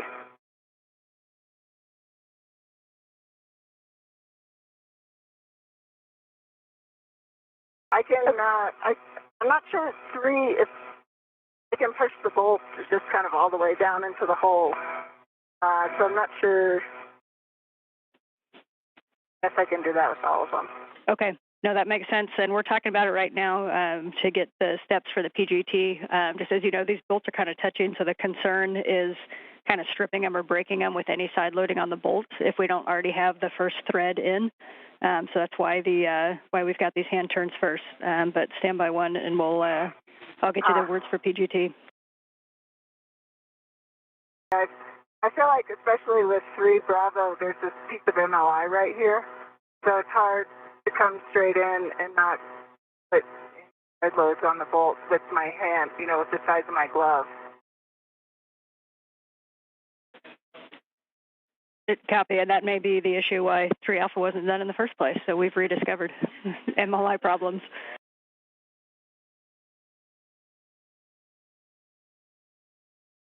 Yeah, there's the lip on the cover frame for both of them, and then MLI for Bravo. Like, it was easy to get 2A and 2B.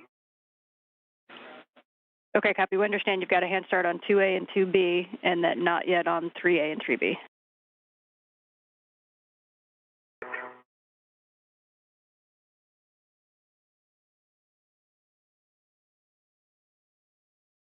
I think that 1A, 1 Alpha, 1 and Bravo will be similarly challenging as Alpha and 3 Bravo.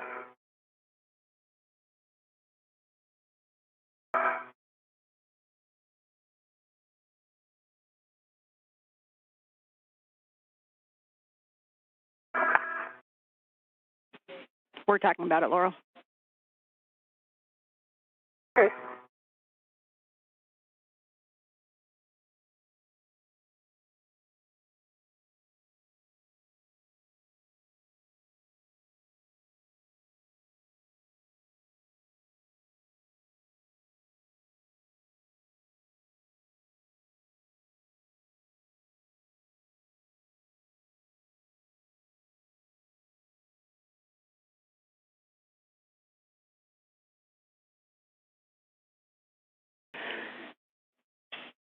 Okay, Laurel, we can switch to the PGT at this time. So you can get your PGT. We're going to go Alpha 1, clockwise 2. And again, very touchy bolts. So if you could make sure that we're putting downward pressure on them, no side loads, and we really want to make sure that that bolt is in the receptacle prior to turns. I copy. Laurel O'Hara continues work reattaching the solar array rotary joint cover that she removed earlier to access the trundle bearing assembly. That assembly has been successfully removed and replaced. Additionally, Mogbelli earlier removed the H fixture that will allow for a future International Space Station rollout solar array installation. Mogbelli also completed the Ethernet cable untwisting task. I have eyes on the onion pin. And around the outside of SP2. Copy. Great view.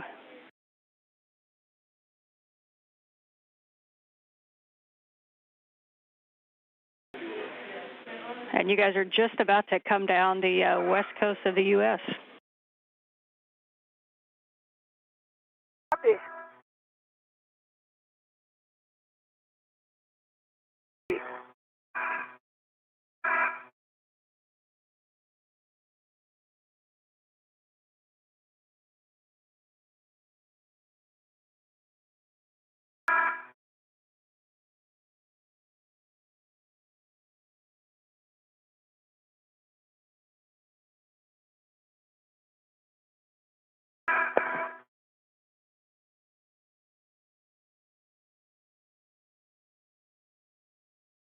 And say again, settings, I've got Alpha 1. Affirmative. Alpha 1, clockwise 2, and we're only going to go for the 4, not the ones by the tether point quite yet. So 3A, 3B, 2A, 2B. And you're going to drive 2 turns, exactly 2 turns. Be 2 turns.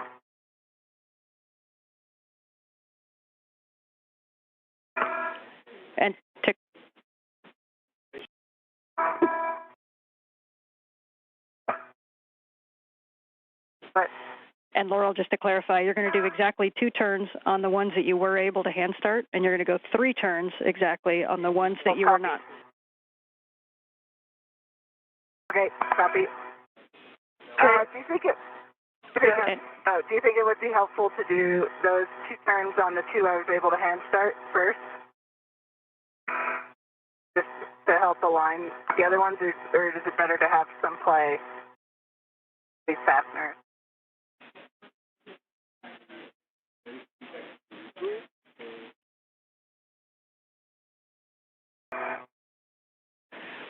And yeah, going after the ones that you did not hand start may be advantageous. And Jaws, we see you back at the airlock. Okay. And I'm good to open thermal cover? You're good to open the thermal cover.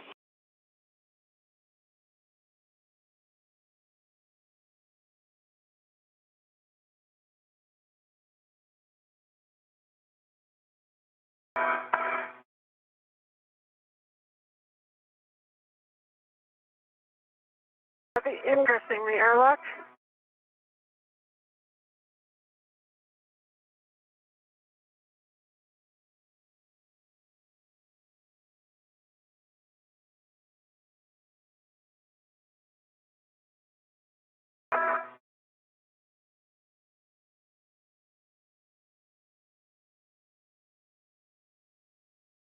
This view from Jasmine Mobelli's helmet camera as she has made it back into the airlock. She's going to be retrieving the crew lock bag you see there at the top left before moving out to the next work site. The next work site will be the RFG release.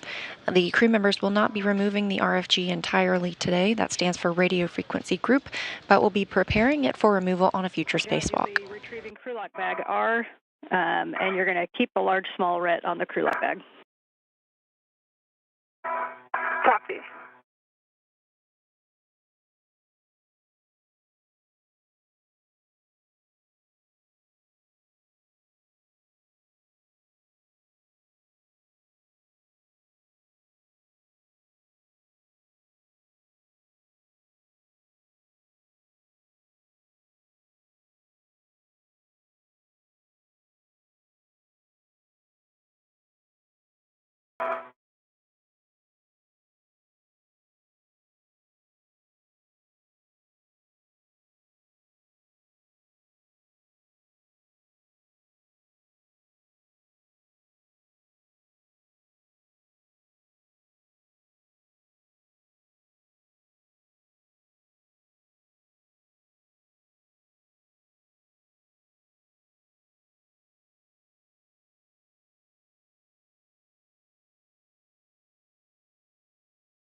Not getting any engagement in these bolts. Okay, copy. I wonder if the socket is too deep so that it's not applying any downward force on the bolt. It's spring loaded. Okay. Copy. And you may need to just push on the cover as well, because the cover is probably going to pull that bolt back a little bit. And you may need your end effector to react against. Okay. Yeah.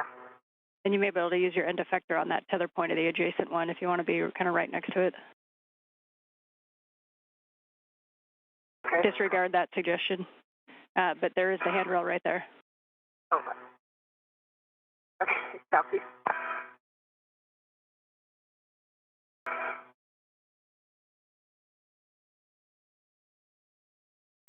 It's where I want my end effector.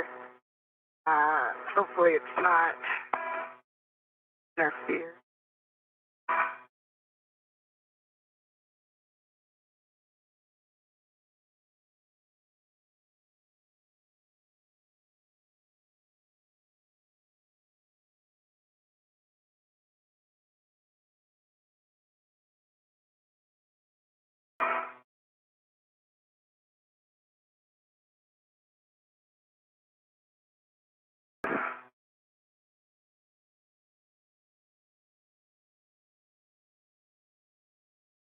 challenge with the PDC is it getting in close enough that I can push the cover down. Yeah, copy. I don't know if going body up may help to try to be able to pull against the seat handrail while pushing the PGT. I can push the PGT. Were you saying to push the cover down as well? Yeah, if we need it. We're just wondering if the kind of the memory on the cover is preventing the bolt from getting close to the threads. Got it.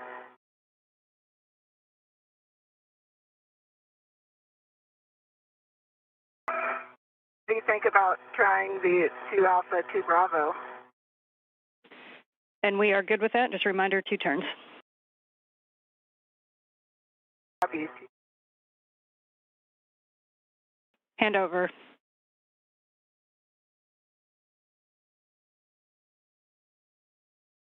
As heard called to the crew, we're in another satellite handover and we'll regain video and audio communications with the space station shortly. Laurel O'Hara continues to reinstall the solar array rotary joint cover that was removed earlier today. We're now 4 hours and 16 minutes into the spacewalk. Mogbelly has made her way back to the airlock to retrieve a crew lock bag for the next task. Copy.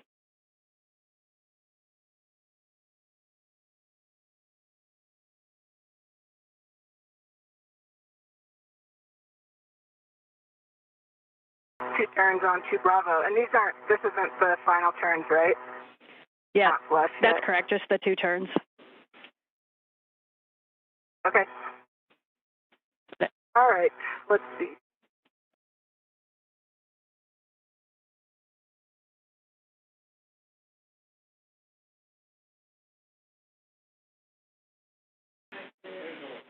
And so at this time, just for big picture, we need 3 turns on 3 bolts in order for it to be able to remove that tether. And so we can try to hand start or PGT start any of the other 4 for a total of 3 turns.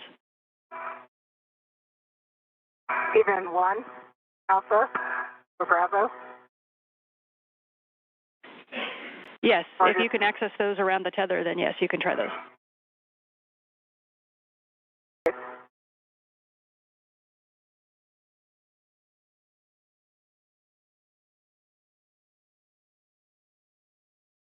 And the thermal cover is closed. RFG bag is on my CRT, checking my safer handles now. Copy.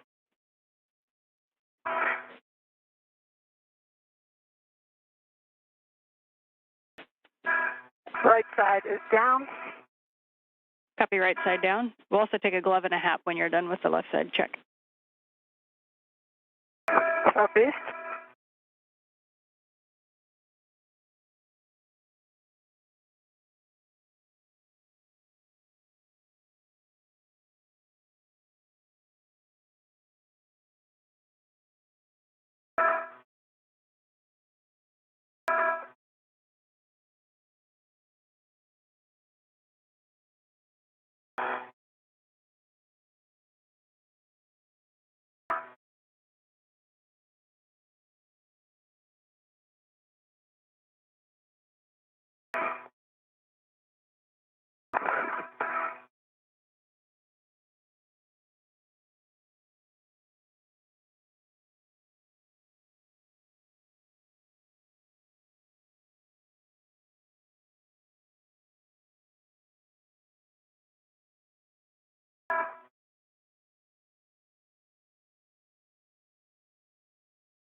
Okay, left side is down. Copy, and a glove and a hat, please. Top is dry.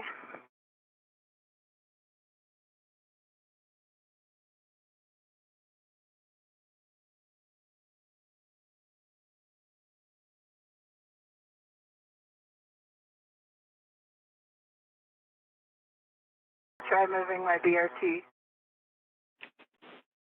Copy, And Laurel. going heads up like you suggested.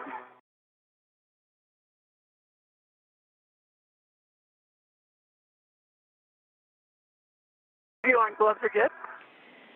Copy, gloves. At this time, you can translate back to the ESP2 work site. Reminder that you've got the ESP2 setup steps. There are going to be some variation since we're not using the arm, but those should be obvious. So we're going to translate starboard around ESP2, and we're going to tack that crew lock bag down on handrail 8007. Copy. 8007. As you heard from Ground IV and McLean, speaking with O'Hara and McBelly. Just after the RFG. Yeah, copy. The crew will not be using the Canadarm2 today to assist them in the RFG removal, that's radio frequency group.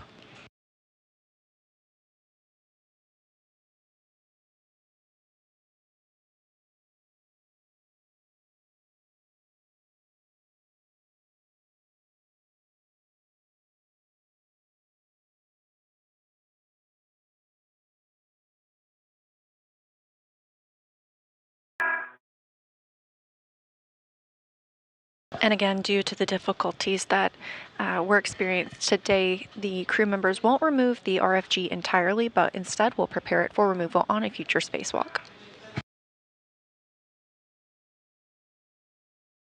Okay, seatbelt, safety tethers. And I will try to say either of both of them. Copy.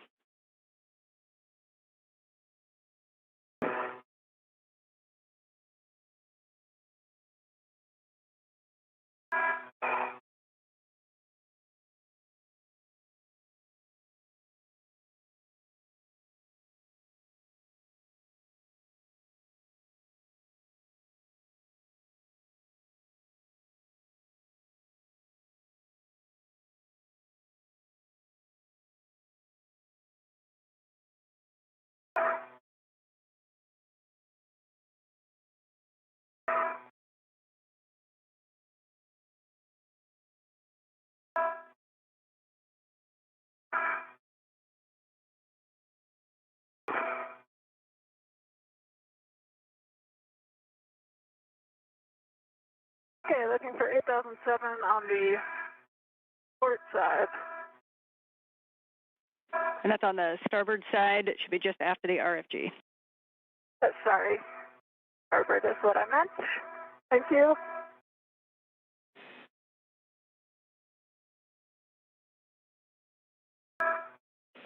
You were going to the right place.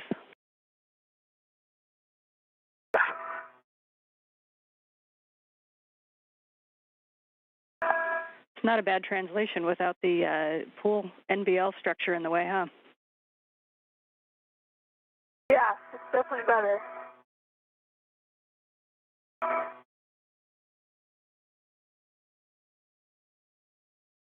Okay, I'm at 8007.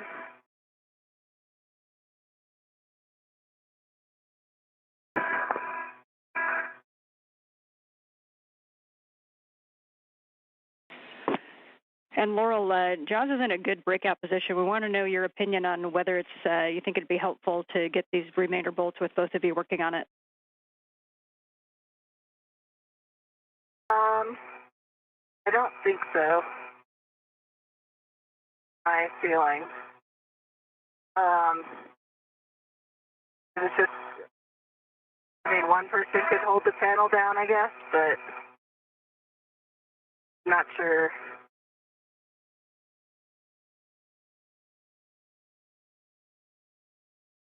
I'm not sure how much leverage they could get on it while someone's also in there with the PG or even just their hands. Okay, we I think I'm in a better position now to have one hand on the PG. Okay. Let us know how that one works, just for your awareness. We've got your heck off again. Okay, copy.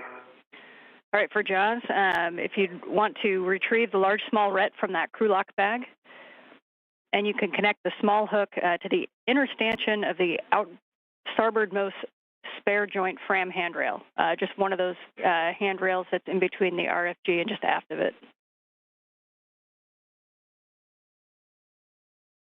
The small hook goes to that handrail, the large to 8007, correct? Yeah, that's correct. The large or the small hook on the stanchion, and then the large hook can stay on 8007. That's what we're going to use once we pull the MLI back. Copy, and my TCV is set to 4. Copy, EV1, TCV 4.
Okay, I got 1 alpha driven, 2 turns, the PTT.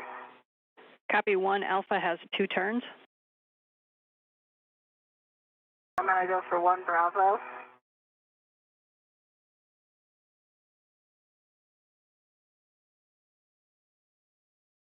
And I have 1 Bravo driven with 2 turns.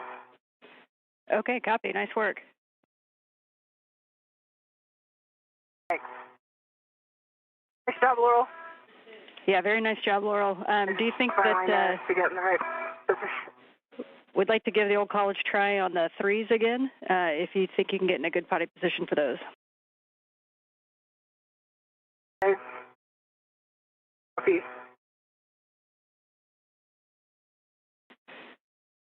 And for Jaws, in case you get done with that tether and we're talking, your next step after that is going to be to release the quarter turn fasteners. There's a total of 10 on them around the RFG. Copy. Okay, the RFG bag is stowed on 8007. Secure. Copy. It's just a temp stow, so I don't need to really tack it down, or?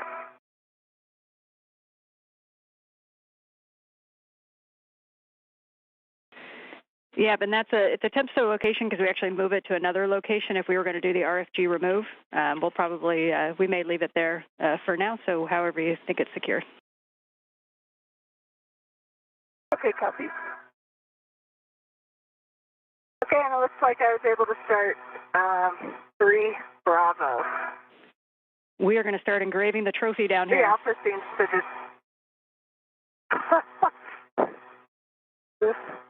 I don't know about that. A while. And then we also have the one that I loosened on cover 3. Yes, we are tracking that one. How many turns did you get on the hand start?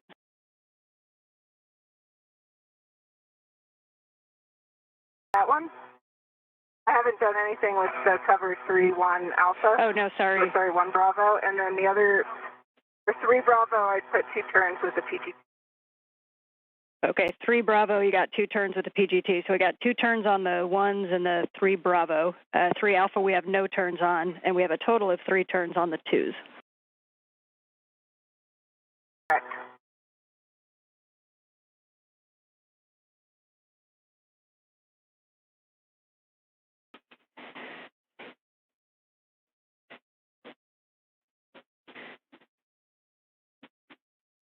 And I'm not sure why, but I thought there should be another adjustable on the outside of this deck, but there's just 1 integral, so it's stowed by that. Okay, yeah, that's a good config for the temp stow. Okay, copy. Okay, and this small hook is coming over to the joint next to the RFG. Okay, copy. For Laurel, if you could try 2 turns with the PGT on 3 alpha. Okay, I did, but probably can try. And say again last, Laurel? One feels very. I did try 2 turns on 3 alpha, but I can try again if you like. No, we don't need to retry it. So we'll go on to the final torquing. Okay. So we're going to access the ones first, so the ones closest to the tether point. And you are go to release your tether. And we're going to drive. Okay, I'll just keep driving. And I'll get the tether. That's okay? Sure. As long as it's not in your way. So we got alpha 1 clockwise 2. Not my way. And we're going to drive to torque on the ones. Okay, copy. I've got alpha 1, clockwise 2 set, and I'm driving to torque. Good read back.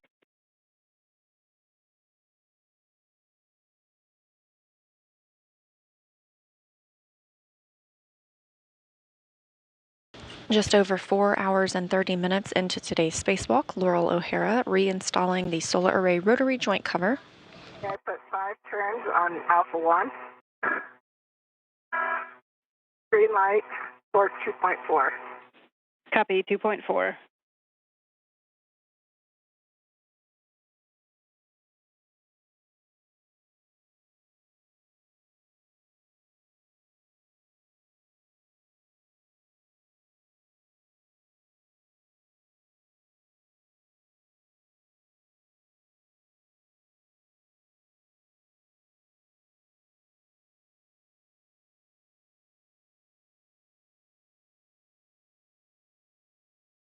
This view from helmet camera of Jasmine Mugbelly, who is at the RFG, the radio frequency group, and working to remove some fasteners. Again, we won't be removing the entire RFG today as was planned. However, they will put it into a good configuration for future removal. Green light, torque 2.4. We copy all. Those are good bolts for 1A and B. Again, same PGT setting, alpha 1 clockwise 2, and you're going to drive to torque 3 alpha 3 Bravo, 2 alpha 2 Bravo.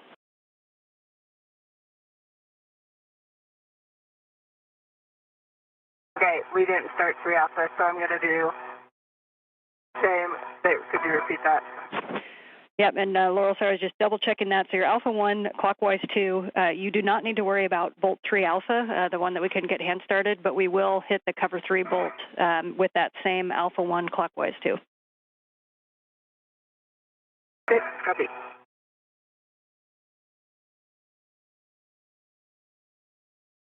And Jaws, nice work on the quarter turn fasteners. We see you making your way around there.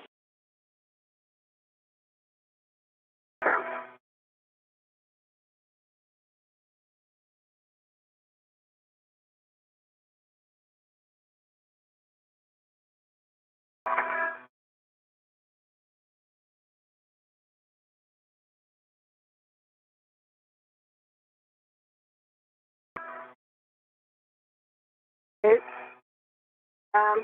I came off, I think it was 4 turns, but I'm not, it may have been 3 turns, but I got 2.3 torque and a green light. Okay, copy. And what bolt was that? It was 3 Bravo. 3 Bravo, copy. And are we still moving the adjustable from the MLI to the clamshell? Or are we foregoing that? Checking.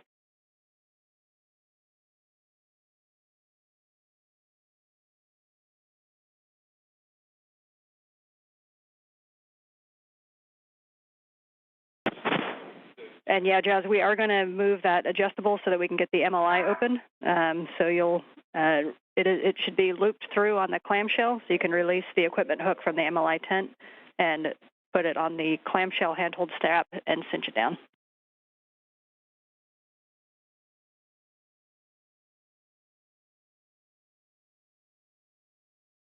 Okay, copy. Just trying to make sure I release the right thing. Okay, it looks like this one. Yeah, so the expected config is that it's looped around the clamshell handholds and attached to itself, and then the hook is on the MLI tent. So we're looking at that hook that's on the MLI tent. We'll remove and put it on the other clamshell one where the wire tie is.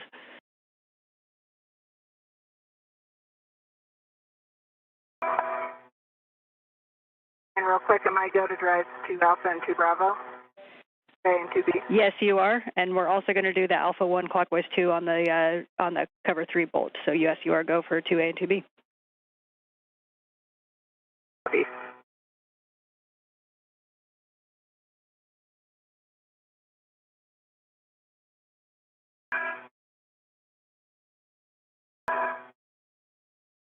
Way.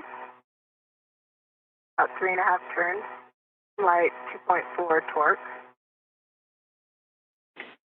We copy?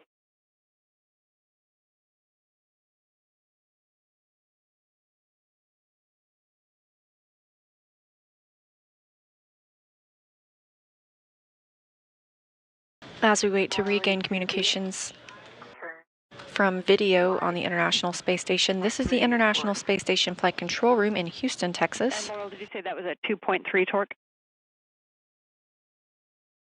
Firm. Okay, good bolts. Nice work. So if we can go for the bolt on cover 3. Copy. Bolt on cover 3.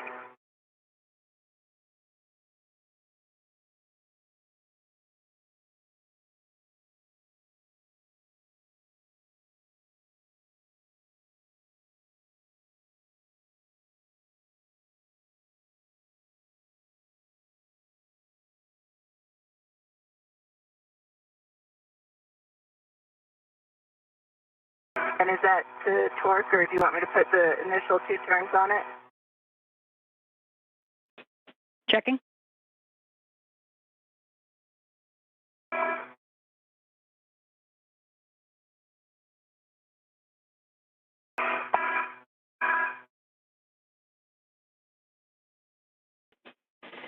And you can go ahead and drive it to torque, Laurel.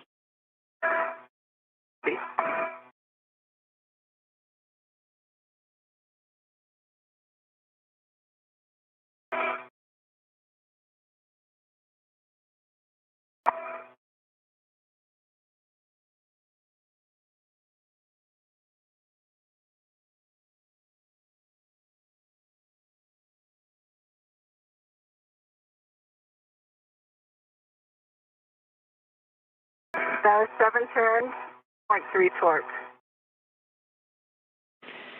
Copy. Thank you. That leads us in a great config out there. Really great work on that cover, Laurel. You got some happy people down here. Excellent. So at this time, we can stow your PGT. I think you did move the base of the RET, so we'll transfer that RET back onto your swing arm. And you'll be picking up the ORU bag and then just doing a nice good scan to make sure we didn't leave any tools or tethers out there.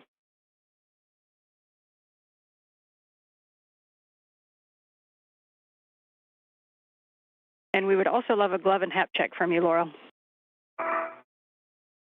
Okay. I'll stow my PGT and then take it up.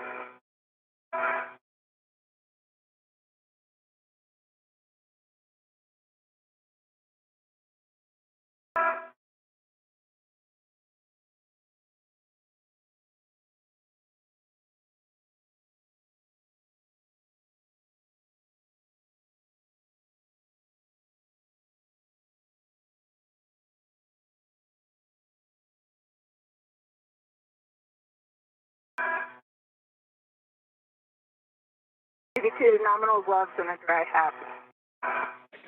Copy. Thank you for keeping me out of trouble, Laurel.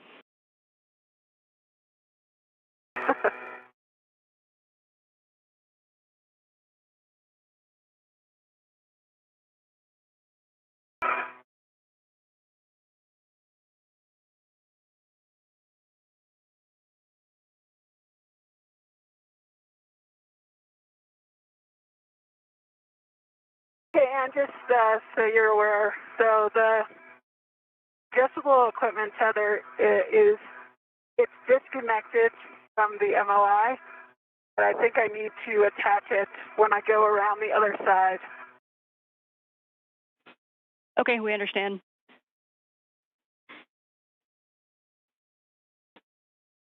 And Judge, if it's easier, you can rotate that clamshell. And if you remember, one of the things that we were going to do is kind of fit check for the snugness on that. And so if you do end up rotating it, we'd love your words on that for awareness for next time. Okay, copy.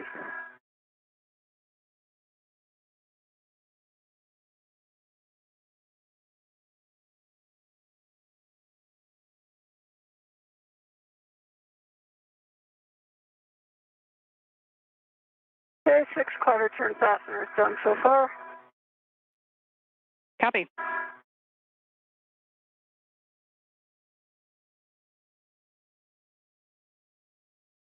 And now 8. Copy, 8 quarter turn fasteners.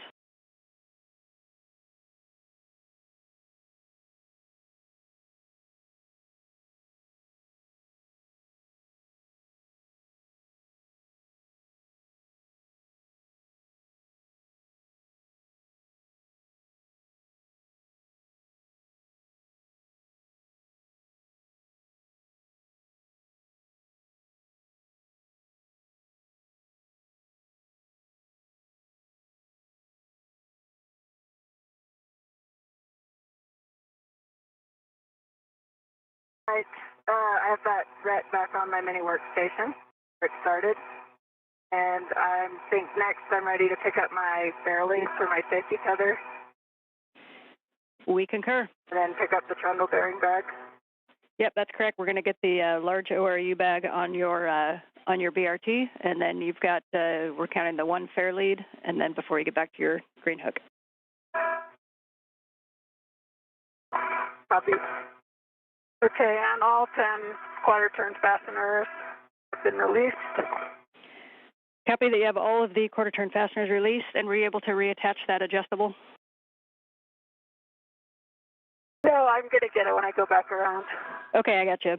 So our next steps are going to be to remove that MLI tent from the SASA, and so you, from whatever angle you can, it kind of opens like a book to the aft side.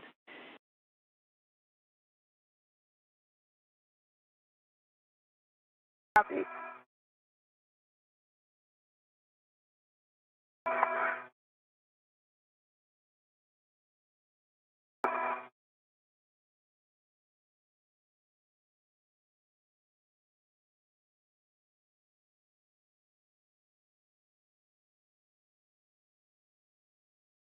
This view from Mogbelli's helmet camera as she works to remove the MLI or multi-layer insulation cover from the RFG.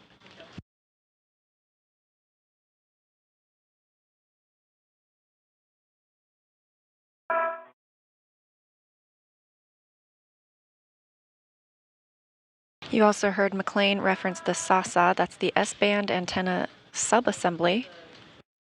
And Jazz, as you're accessing the RFG, this will be our first look at that Z93 paint. If you have any words on the condition of it, or if you see any flaking, just let us know. Okay, copy. I'll take a good look.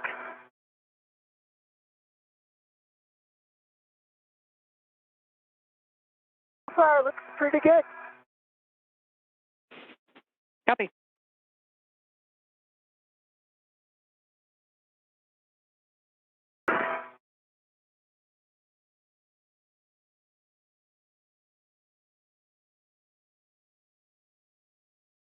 Now at 4 hours and 45 minutes into the spacewalk, O'Hara has completed the trundle bearing assembly removal, lubrication, and replacement, and has reinstalled the solar array rotary joint thermal cover. She'll now move to help Mogbelli on this radio frequency group work. Again, 2 crew members, Steve Bowen and Sultan Al-Nayati, worked to remove this earlier this year, but ran into some unexpected issues. The crew today will not be able to remove it either, but are putting it in a good configuration for removal on a future spacewalk.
Some words for both of you while you're working those steps. JAWS CP8, we just got a good checkout on it. The pan and tilt is working. We're not seeing any of the problematic areas that we did before. So nice work on the cable. Awesome, good news. Nice job. Laurel, for you, big picture, the steps that JAWS is working through are mostly one-person tasks, and so for your next steps, we're going to have you take that large ORU bag all the way back to the airlock and then stow it inside the airlock and get the bolt puller on the way. And also on the way, we're going to have you do the SETA brake handle get ahead. Okay, copy.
As was shared with the crew members, the tasks that Jasmine Mogbelli is working on right now don't require a second set of hands. Therefore, Laurel O'Hara is going to move to working on a get-ahead task. Long wire tie is still fully installed on the clamshell.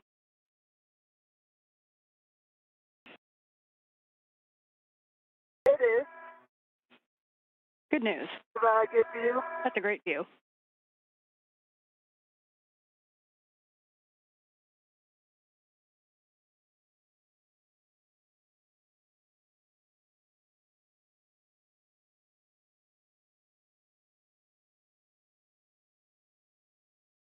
As Mogbelli works to prepare the RFG for removal on a future spacewalk, O'Hara is moving to the starboard portion of the International Space Station to work on the SETA, or Crew Equipment in Translation Aid cart. She's going to be reconfiguring a brake handle at that location.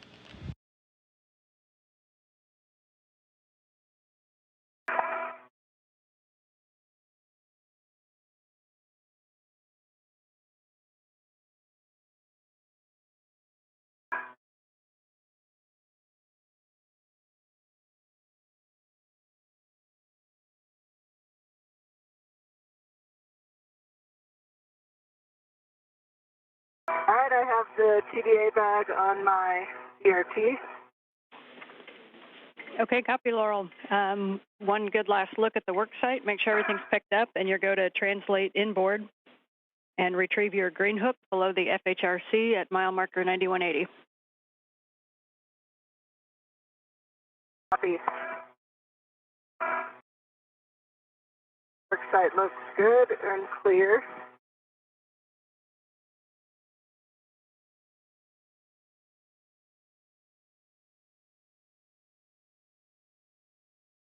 I'm picking up my waist tether, translating inboard. Copy.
We're in another satellite handover and will regain communications with the space station shortly.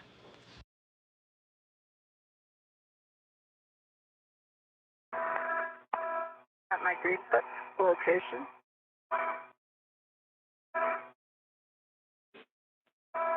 Copy. And we just came out of a handover, but I think I copied Laurel saying you have your green hook.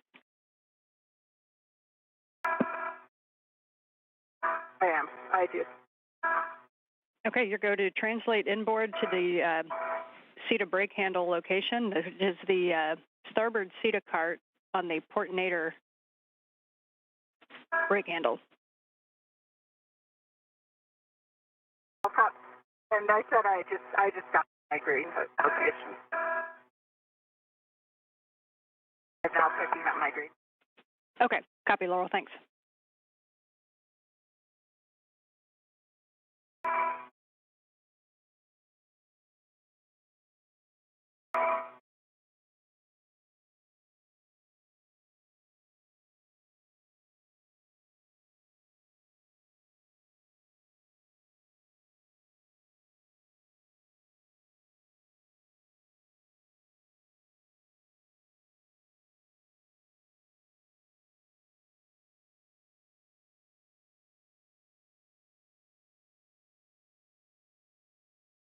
I've got my green hook back on my red reel.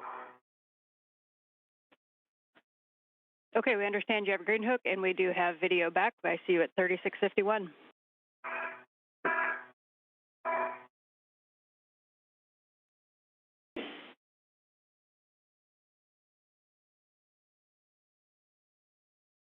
And that adjustable is now tight around the clamshell as well. Okay, copy, John. So you can work that MLI back, and reminder it kind of moves to the back, and then we're going to roll it, and then use the large hook. And there are some soft tether points that are just inside the bolted side of the MLI on the RFG, and that large hook from 8007 goes over the MLI and can kind of tack it down.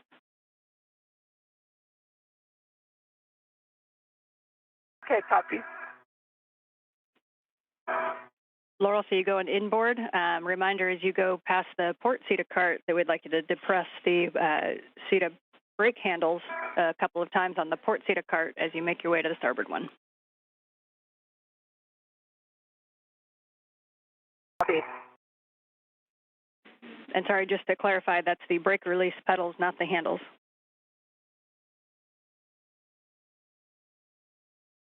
Copy.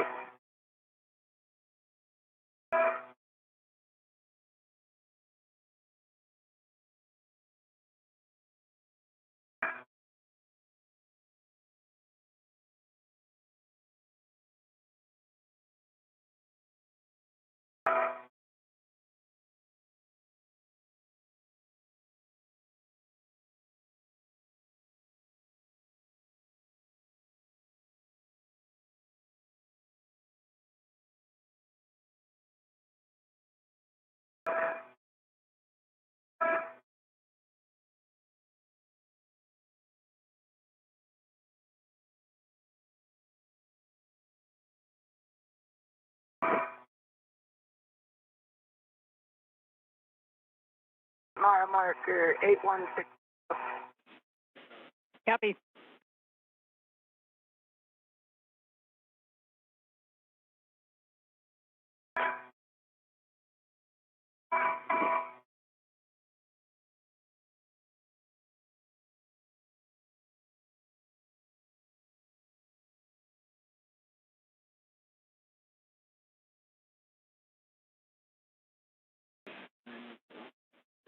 And 7890, Laurel, is about where you'll start running into port seat of cart.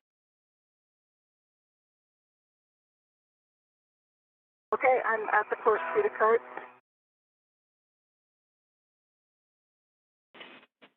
Copy. You can just depress the brake release pedals twice and continue inboard to the starboard seat of cart.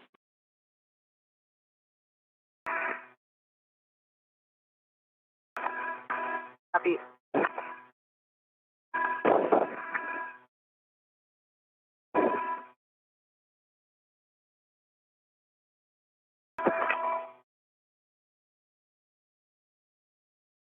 That's 2 presses on the port seat of cart.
All right, I'm at the starboard seat of cart.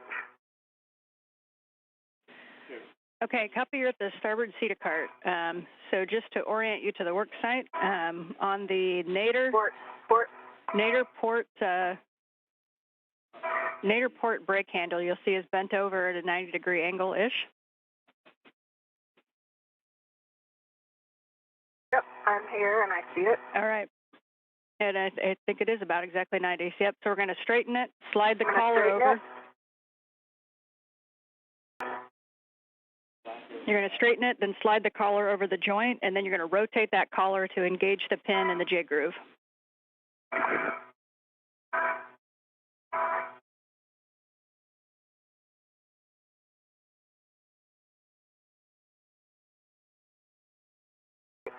Wait.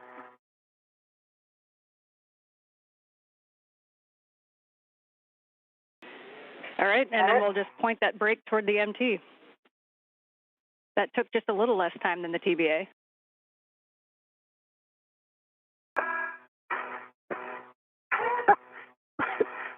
Slightly. Okay, and that's pointed towards the MT. That do we have a HECA view or any camera view? We can, and Pointed, that's like, we are. It's still below the cedar rail, but pointed towards it. Yep, and that's a great config, Laurel. Go ahead.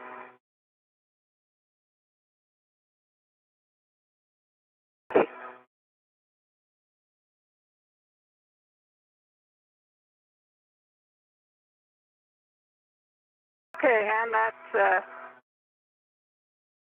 MLI is tended back.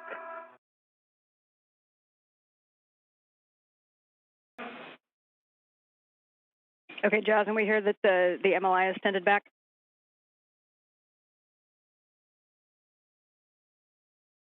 Yeah, a current view of a view. Okay, and do you have a good view of the aft side of the RFG where those wedge clamps are?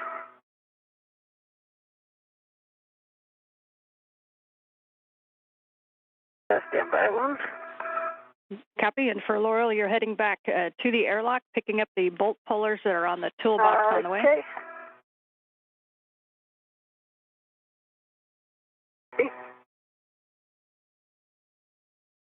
Okay, I'm looking at I can see 4 of them clearly. The center one is hard to see. Okay, and what we're looking for, we'd like an inspection on the status of RTV on those wedge clamp nuts.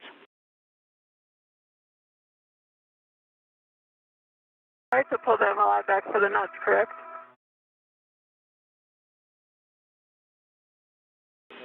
And yes, there is an MLI that goes around the mounting plate.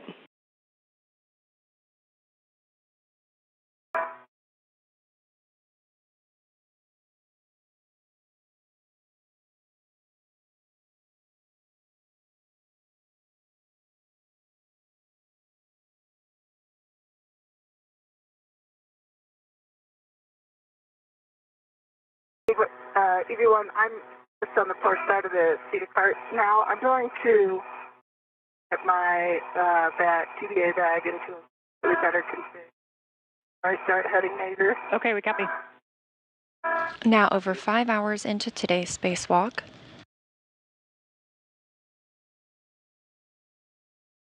Jasmine McBelly, whose camera view you have on the left, and you can see there, is wearing the red stripes as EV1 today, continues work on the RFG, the radio frequency group. It was planned to be removed in this spacewalk. However, the spacewalkers will configure it for removal on a future EVA. Meanwhile, NASA's Laurel O'Hara has completed a get-ahead task on a crew equipment and translation aid cart.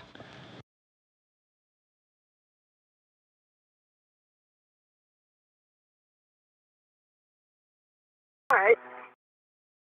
My waist tether. Getting back under the cart. Copy.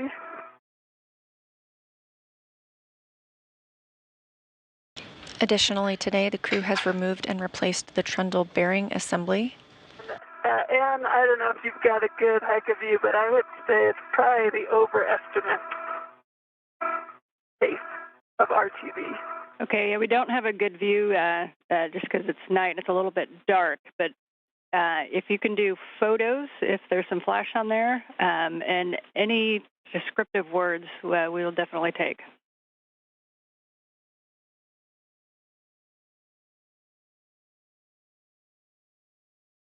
Copy.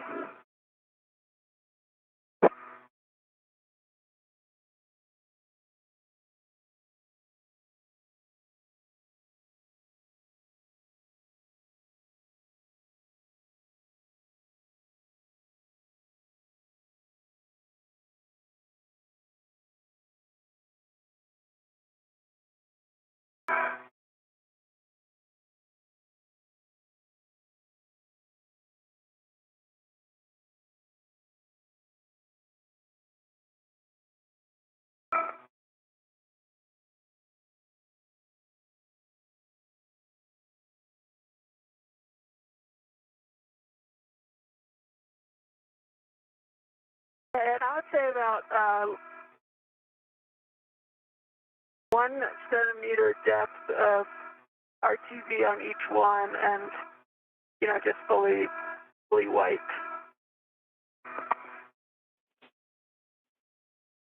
Okay, copy, Johns. We are going to have you try. Can you guys tell me about? Go ahead. Go ahead, Ann. I can hold for a second. Okay, I was just going to let Jaws know we are going to have you try to remove some of that RTV. So if you want to go to the crew lock bag R and pick up the EVA needle nose pliers. Okay, I'll just get some photos first. As McBelly is at the... if it's doable, you can get both the needle nose pliers and the dyno cutters. Otherwise, we think maybe the needle nose pliers may be sufficient.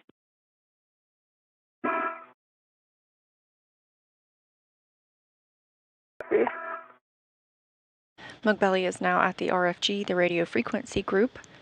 Again, we were looking to remove this today. However, she is going to start that process by removing some RTV.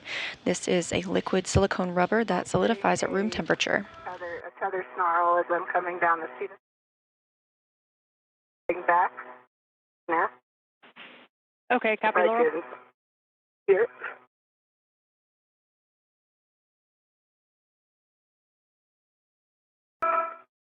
Oh, and it looks like mine on that same MLI.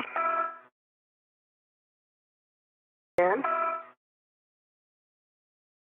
I'm going to continue heading.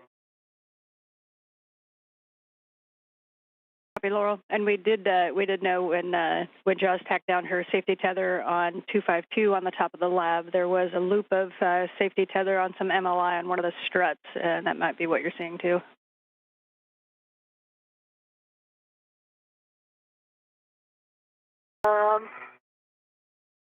Yeah. There's an open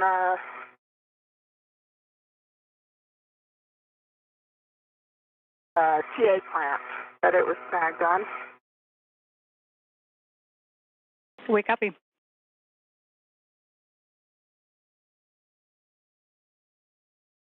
And for those needle nose pliers, you just want them on me? Yes, you can just stow them on your MWS. And try. Okay, and I might go to start trying to remove this, or? Yeah, so for the words, we think if you use the meaty part of the pliers instead of the end, then hopefully it'll come off in kind of a bigger chunk, and you want to have your trash bag ready to place any remnants in.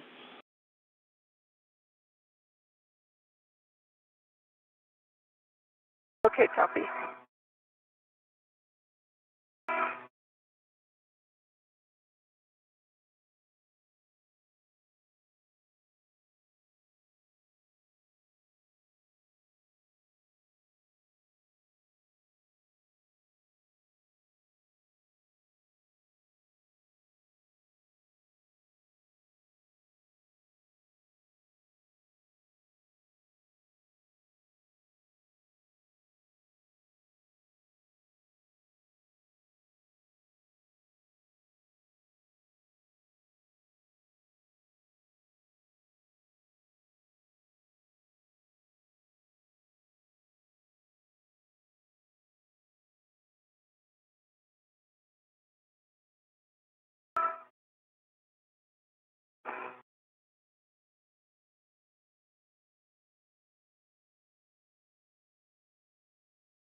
Okay, and confirm this plan is still for me to sew this TBA bag at the Airlock? Yes, you'll be picking up the dyno cutters and, the bolt pullers that are on that toolbox, and we're going to stow both the large ORU bag and the bolt pullers back in the airlock.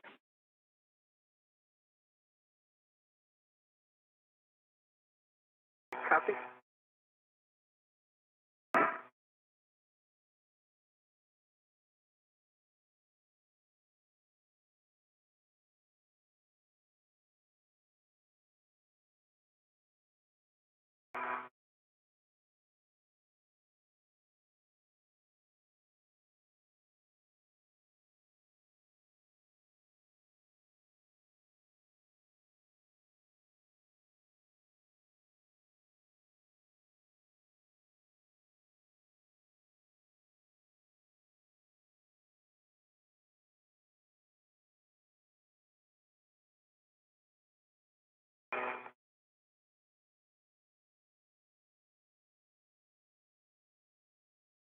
And there's no reason I need to transfer this to me, right? I can leave it on the trigger, right?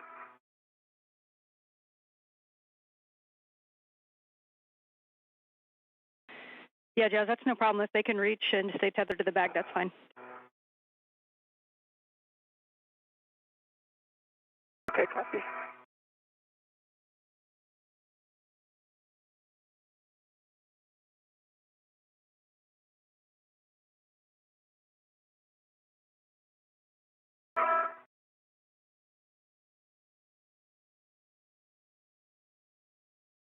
On the right side of your screen is Laurel O'Hara's camera view. She has moved back to the airlock. She'll be stowing a bag there and picking up some new tools.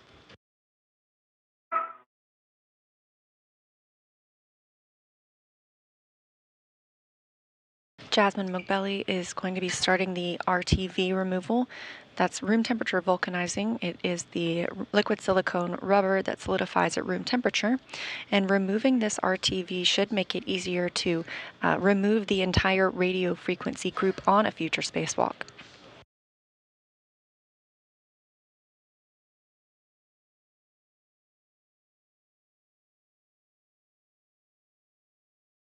Laurel, I see you. Okay, can you see my tether pack? Stand by one.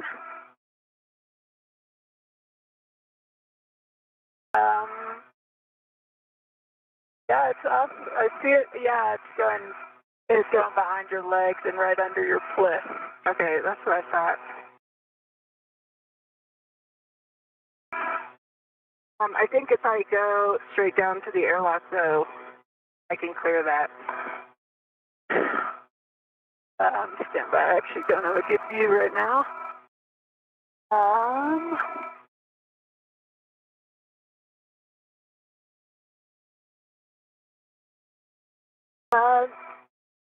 No, because it's not on the back of your foot. So I'm not going to be able to twist to get rid of it. I don't think so. I mean, if you can get your legs under it, yeah.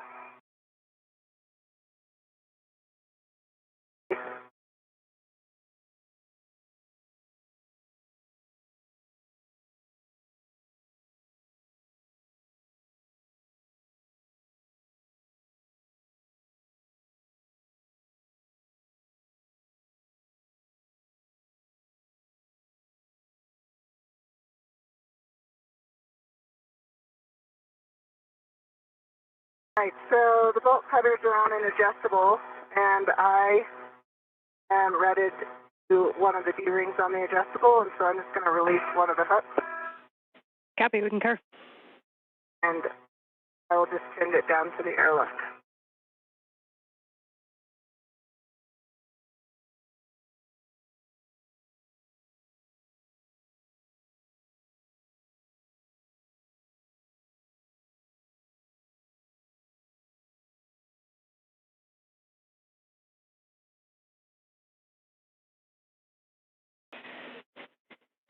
For both of your awareness, we're about 1 minute from a handout, and we're sitting just over 5 hours of PET. Hard to determine ahead and behind since we're kind of in different procedures, and we're talking about what we'll do for the remainder of the time, but the limiting consumable is still EV2 battery.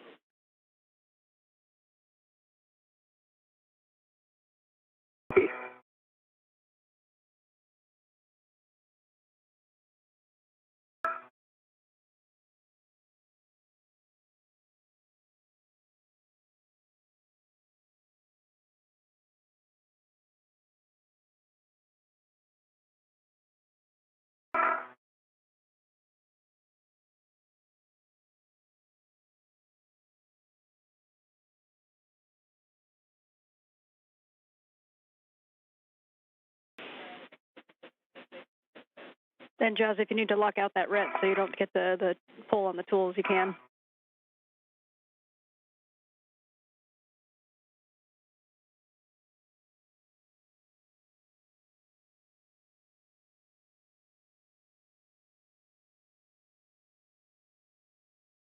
Right. 5 hours and 15 minutes into today's spacewalk. So I'm trying to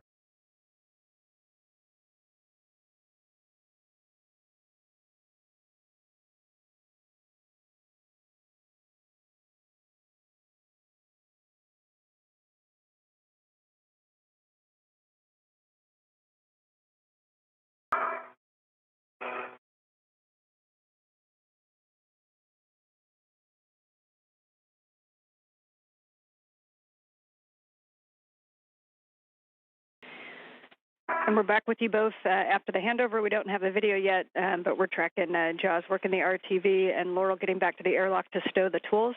For big picture for you all, we have about 40 to 45 minutes to work with the RFG. So Laurel, when you stow those items in the airlock, we'll have you go and assist Jaws over at the RFG. And what we'd like to do is get as much data as we can. If we can get the RTV removed, that's a win.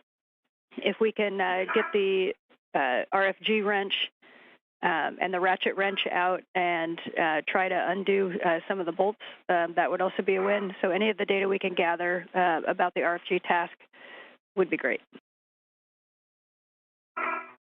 Copy. Copy.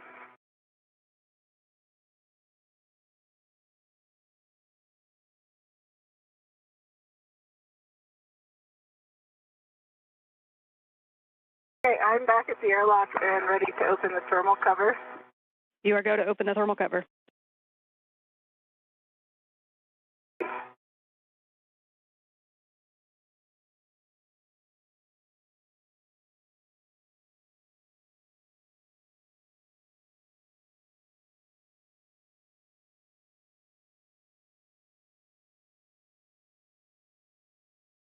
O'Hara is back at the airlock. She will stow an orbital replacement unit bag inside before moving to the RFG, the radio frequency group, where McBelly is currently working.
And you said to use the thicker part? Yeah, what we're thinking about when we try this on the ground was that if you use kind of the thicker part of the needle nose pliers instead of the end, that it's more likely to come off in one big chunk rather than a bunch of little pieces. Okay, it's pretty hard to have my trash bag out, and I'm like pretty nervous about my PGT hitting the low gain here.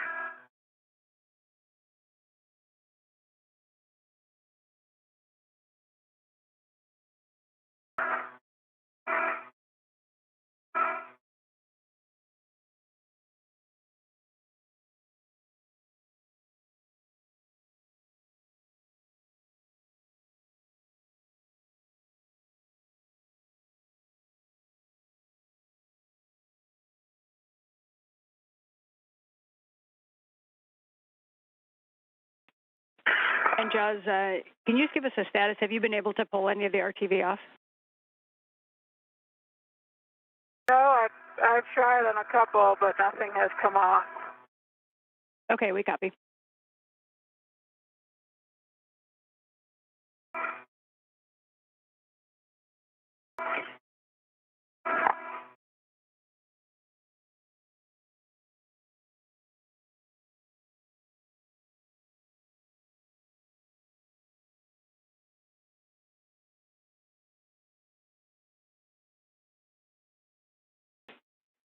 Laurel, are you still at the airlock?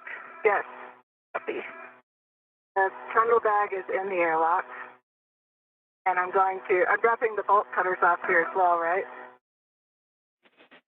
That's correct. The bolt pullers will stay in the airlock. But speaking of cutters, for JAWS, we think that maybe if you try the dyno cutters, we may have a little better luck on the RTV. Yeah, and when I tried the dyno cutters during the OSB the other day, it was really hard to get a grip at all on them and have any sort of accuracy. Okay. So I'm just trying to get in a better body positioning here. Copy. And if you have any recommendations, it's hard to get in a position where I'm not hitting. Yeah, that makes sense. And if you can't get to the perfect to spot, any words that you have that can help us develop this one for the next time, we'll definitely take, whether there's a tool you wish you had or a body position that you wish you could get into.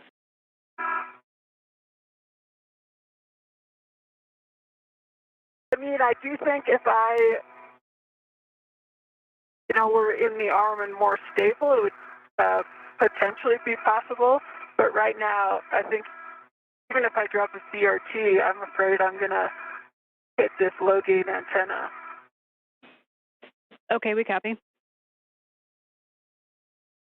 So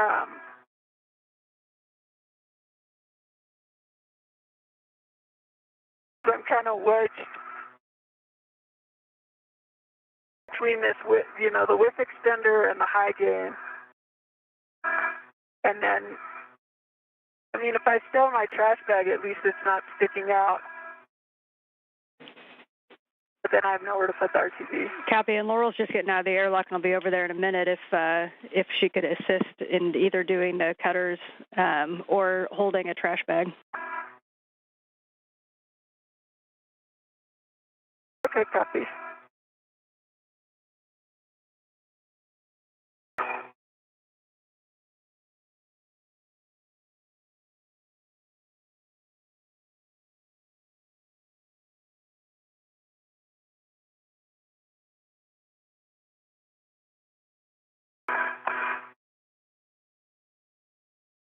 And do you have a good view now on the Hecka? We do. It's not quite the angle that gives us a good insight onto the RTV and the bolts. Okay.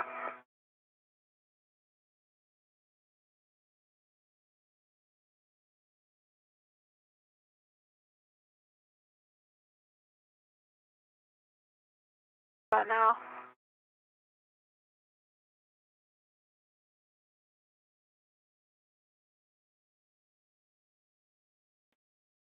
Yeah, we're looking, Jaws.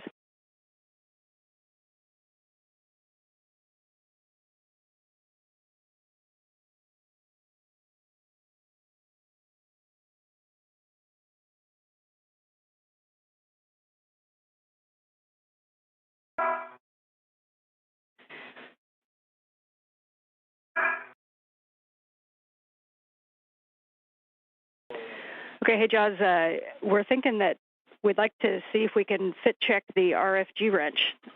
So that is in the crew lock bag, and especially on that middle one, that's a little bit of a challenge to access. We're wondering if you could get the RFG wrench out of the crew lock bag and give us a good fit check on that middle bolt.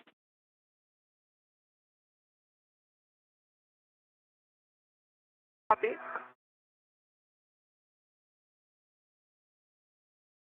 Yeah, let me just try one more time with the RTV from this location.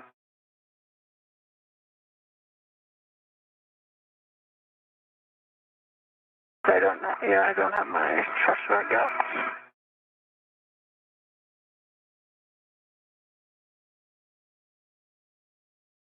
Okay, EV2, I've got the bolt pullers out in the airlock. Copy. And one of the UIA, aft UIA rings. I need to figure out this tether snarl before I head that way, I think. unless there's a clean way for me to clear it en route. Jazz, I might need you to come look. I might. Okay. Bye.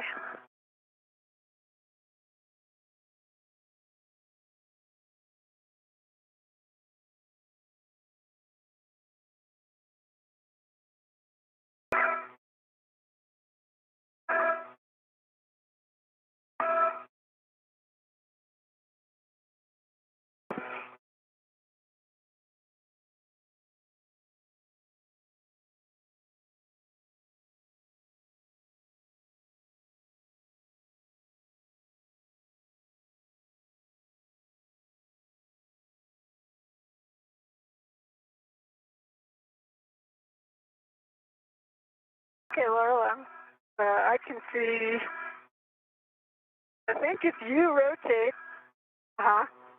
you yaw to your left, okay, and just yaw all the way around. Copy. I was thinking it might be easy to do in here. Okay, I see your tether coming up. Now you should see it off your left. Crossing, I think it's crossing. See it now? Right by the, it's just coming out the airlock. Yep, good. You look good.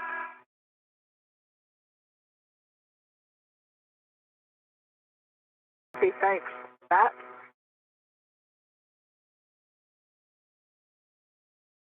Okay, Dan, so I'll grab the RFQ wrench.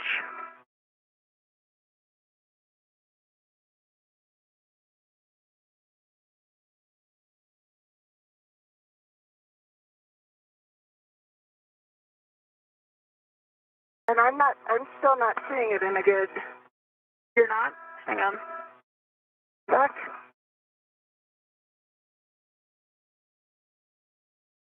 Got my green tether reel right in front of me. I see it off your left side, under your BRT, your tether pack. Is it trapped in my BRT or?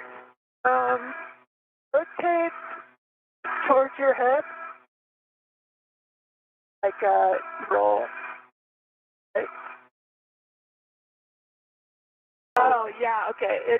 If you bring your left arm, yeah, it's under your BRT. So,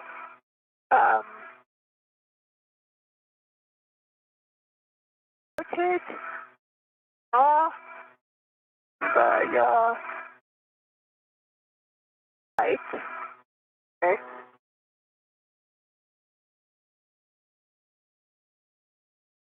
That'll clear it. And basically just keep doing that. So it comes. Okay, now do you see it? On your left side? Clear? Yeah, but it should be on my right side.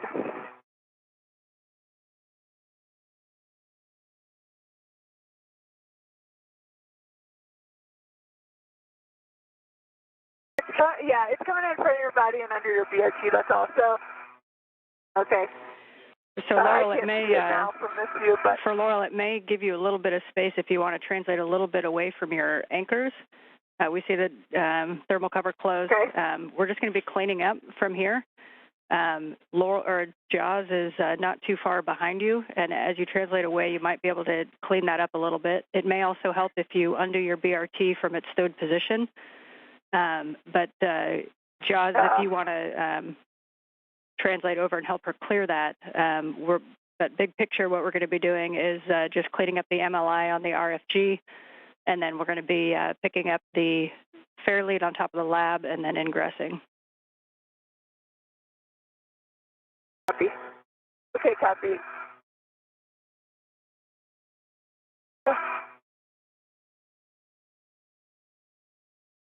If you unstow your BRT, Laurel, okay, and pull it, kind of up and forward, okay? Sorry, I can't see now that you've rotated. If you come back to the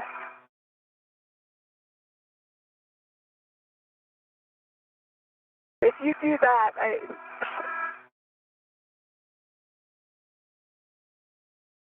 think you'll be able to see it.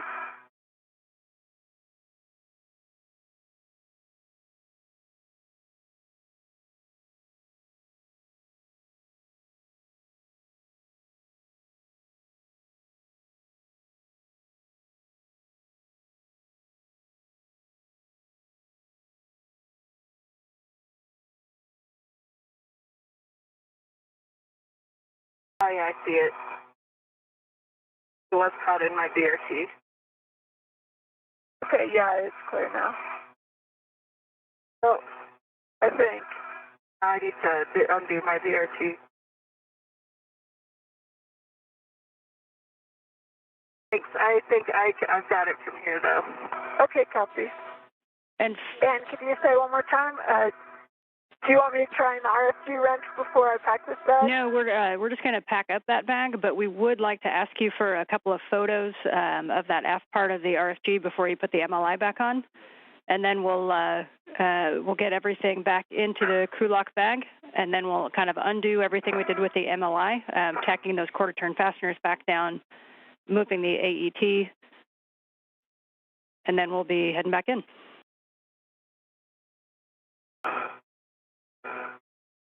Okay, copy. Right, and EV2 is back in a good config.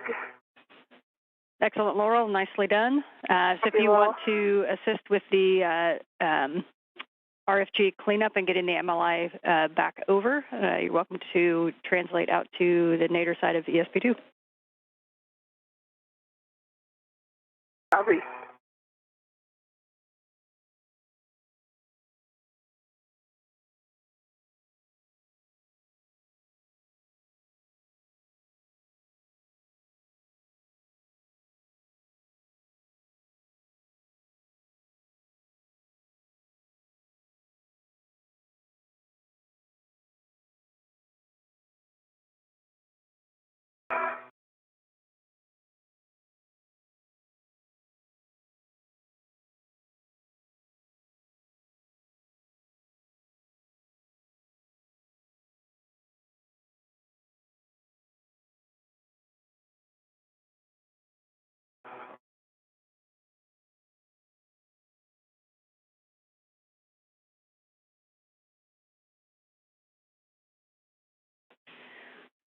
Yep, so just for next steps, Jaws will have you take a few of those pictures.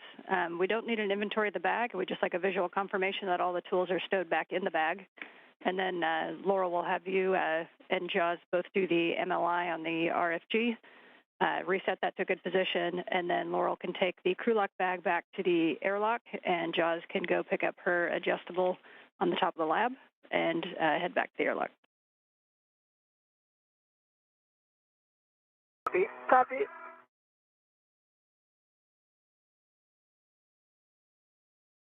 I have arrived at RFG. Copy. Jaws, I'm just at your head. What's that? I said I'm just at your head. Oh, okay, I see you. So what would be helpful to do? Are you able to go through that gap? Yes, I think so. If you go that way and start working the MLI. Actually, are you able to get photos from where you are? I might to get farther away. I could take some photos here.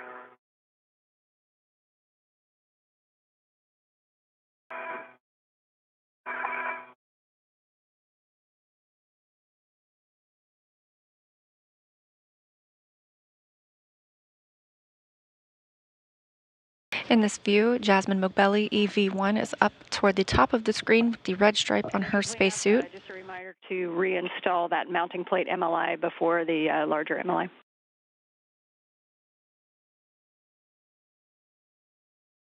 Copy. Laurel O'Hara, who is EV2 today, is down toward the middle of the screen wearing no stripes on her suit. Both crew members are now at the RFG, the radio frequency group. Tell pulling me back that way.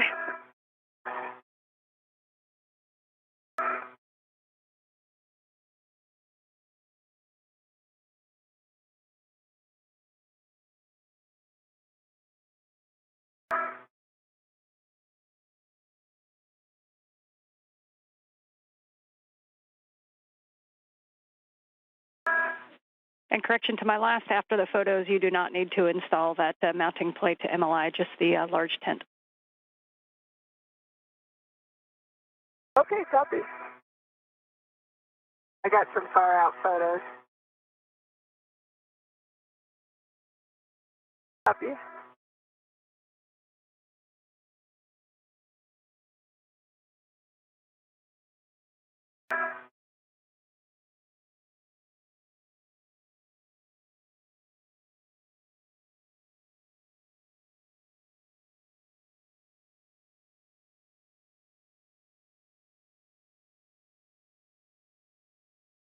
The crew members will soon begin wrapping up for the day, now 5 hours and 37 minutes into the spacewalk. I will head between the SSR mesh elbow, chair C. What you're thinking? Yeah. And I'll release this large small.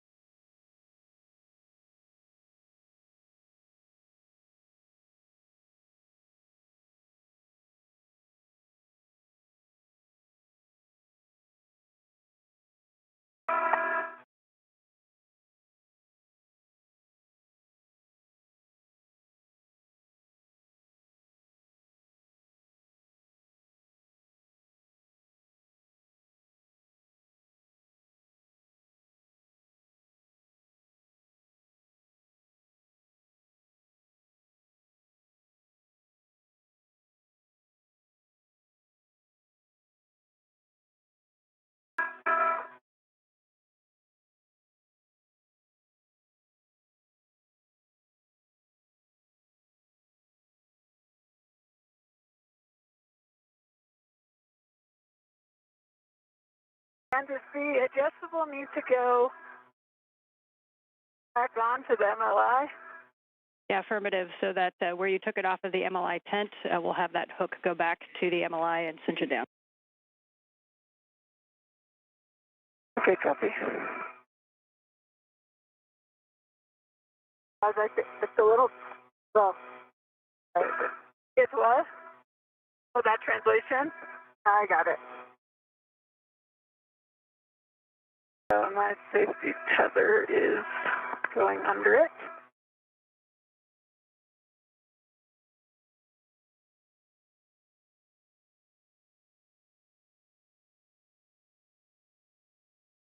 My arm is way too loose, and so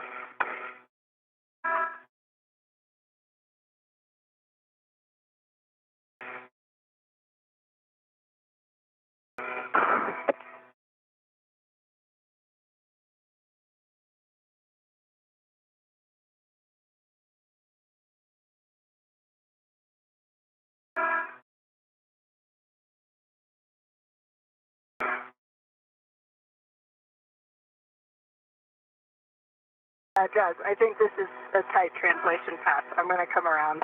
Okay, copy. The nominal way, like for the ahead me going for the procedure. Yeah, that sounds good. Now move this way. Totally doable.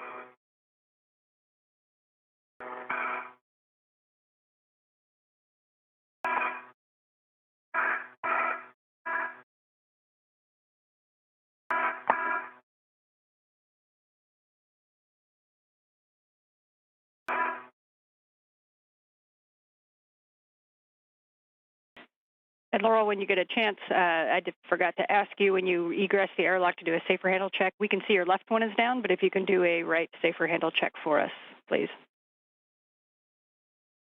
Copy.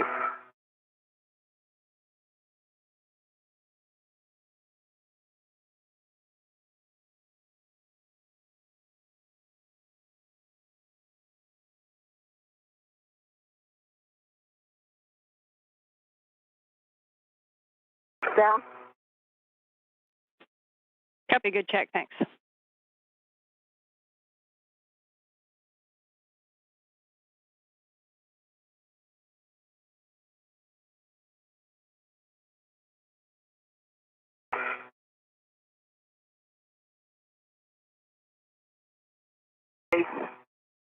Hey.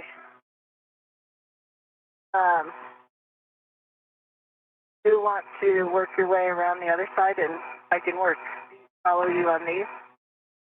Yeah, that sounds good. I was just going to try to get one on so it's big, but...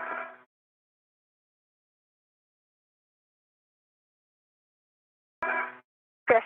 Let me grab my tether.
Okay, I'm around the Saturnian pin.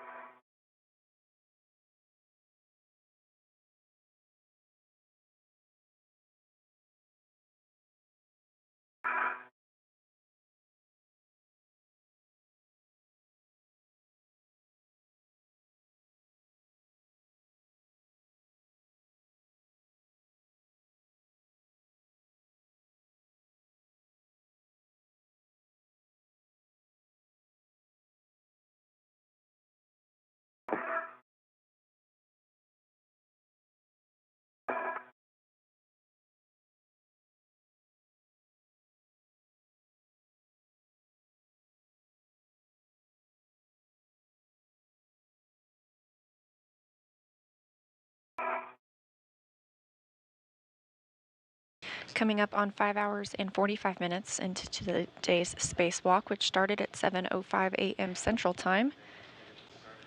Jasmine Mogbelli is reinstalling some multi-layer insulation covering over the RFG.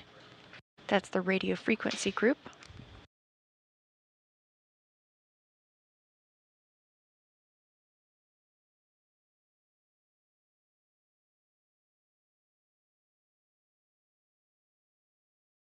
The crew members are essentially wrapping up their tasks for today and will begin starting to move toward the airlock soon.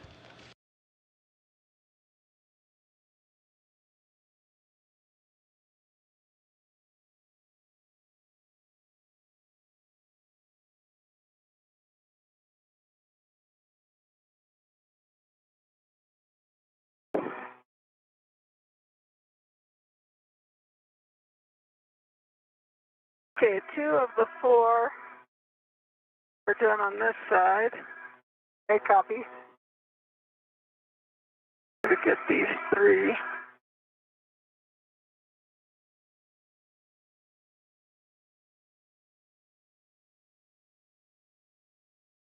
I got 2 on this side.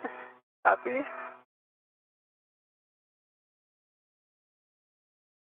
Like, do they turn all the way? So, yeah, they just turn quarter turn. You've got to get it right in the middle.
This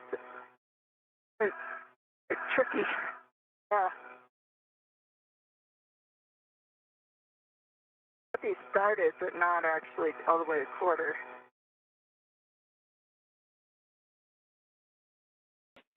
I'm underneath. And Laurel, from your current position, you may have a target of opportunity in front of you to do the AET repositioning that's on the side of the clamshell. It's kind of off your left shoulder right now. Copy. Nice work on those quarter turn fasteners. That's an exciting task at the end of a long EVA, but you guys are doing great. Okay, I've got one more. The 3, I've done 3 total.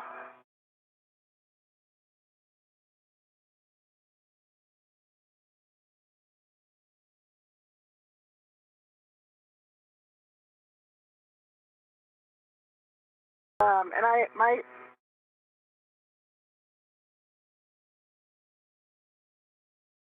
my comm cap or the headband is starting to slide over my eyes. Okay, are you still good? You can still see? I can still see. Okay, you may be able to kind of push it up by putting your back on the back of the helmet. That's what I'm doing.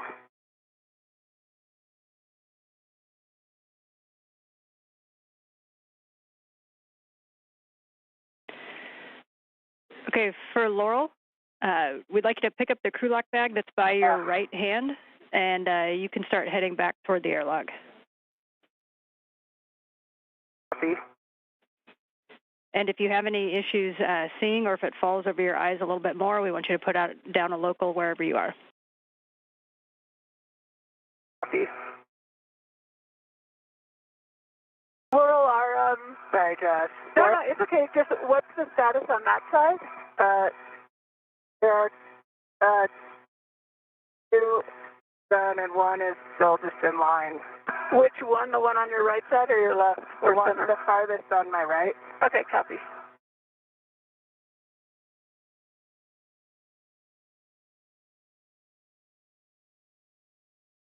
All right, I'll see you back at the airlock, Laurel. Okay.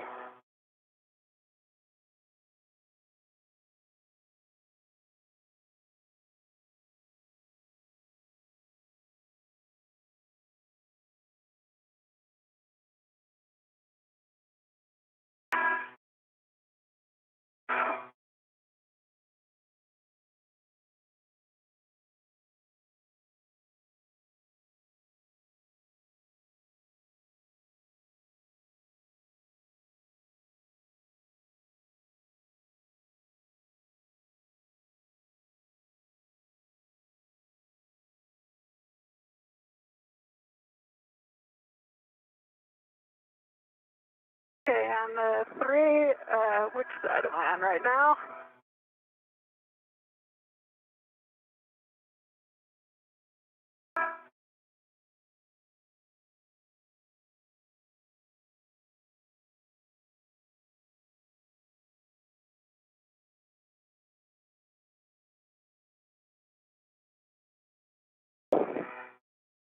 The 3 on this side are done, Ann.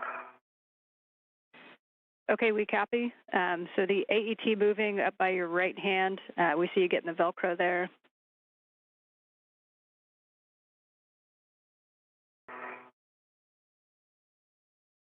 Okay, yeah, the AET I'll do from the other side. Okay. And can you confirm you got that large small ret that we used to tie back the MLI? Just the large end is released. I did not get the small. I have not retrieved it yet. Okay, so that small end is still on the frame handrail.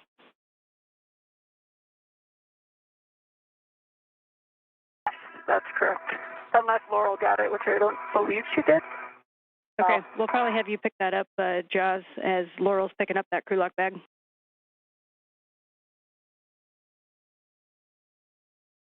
Okay, copy. Jasmine Mugbelly continues to secure the multi-layer insulation on the RFG. Laurel O'Hara is picking up a crew lock bag down at the bottom of your screen. Once she picks that bag up, she'll start heading into the airlock. And Laurel, if you see that headband getting worse at all, then just let us know, and we'll go direct back to the airlock, and Jaws can get the crew lock bag. Okay, copy. I've got the crew lock bag now. Okay, nice work. And it is a short translation if you want to just leave it tended to you, your choice. Okay, I will do that.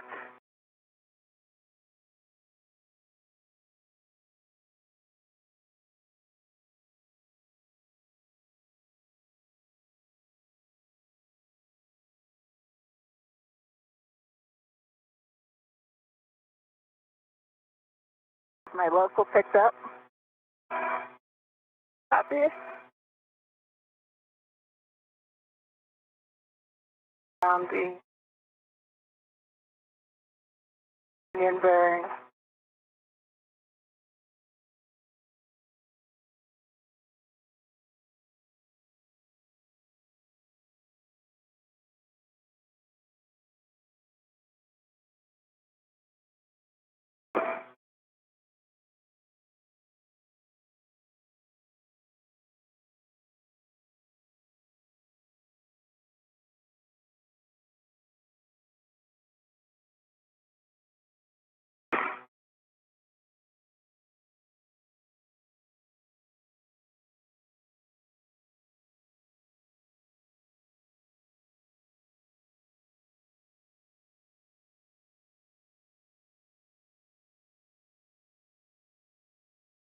And we are in an expected satellite handover. The International Space Station is currently flying 260 statute miles above the Pacific Ocean.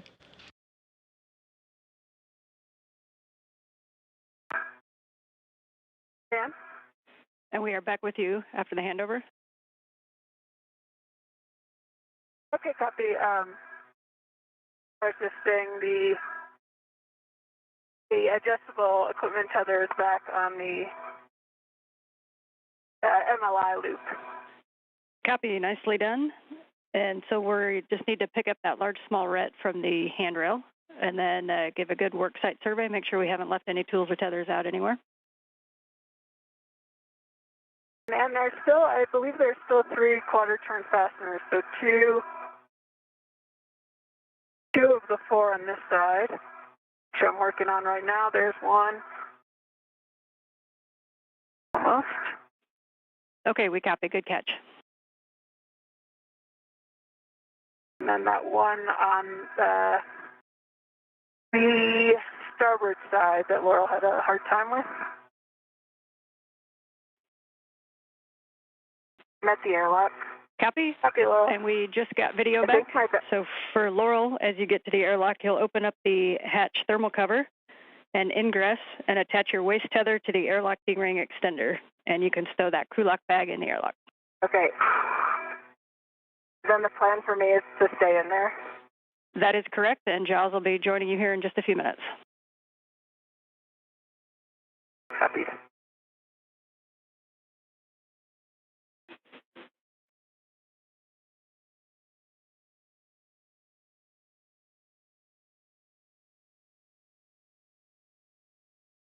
Okay, and those 2 are done. Okay, we copy, Giles. And Laurel, as you go in, you may want to tuck your PGT a little bit tighter to the right side of your body to get in through the hatch. Copy.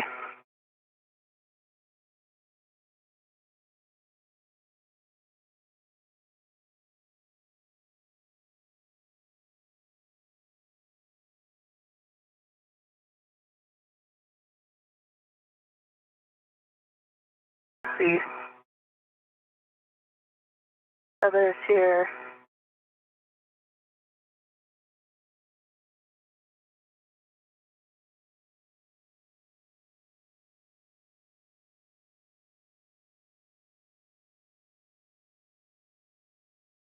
It may be easier to do on the way in to get a waist tether on the airlock D-ring extender, and we'll need gate closed, hooks locked. See. And Laurel, that small quarter turn fastener that you were not able to get, that's the one closest to where it touches, right? I remember that one being tough to get off. Yes. Is it partially engaged? It is not. Okay.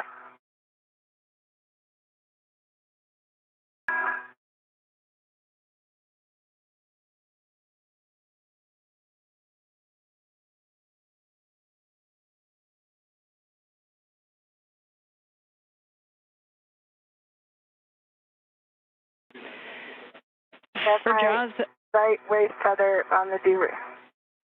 okay, and confirm hooks and hooks locked. Okay, close lock. Copy.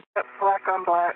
We see that. You are go to Ingress and pull that crew lock bag in. For Jaws, if we can't get that last quarter turn fastener, just do us a favor and make sure that there's no gaps in the MLI or holes letting some sunlight in, and we are go to leave that one unfastened. Okay, copy. I'm just going to stay put here and not move. See, Laurel. Copy, Laurel.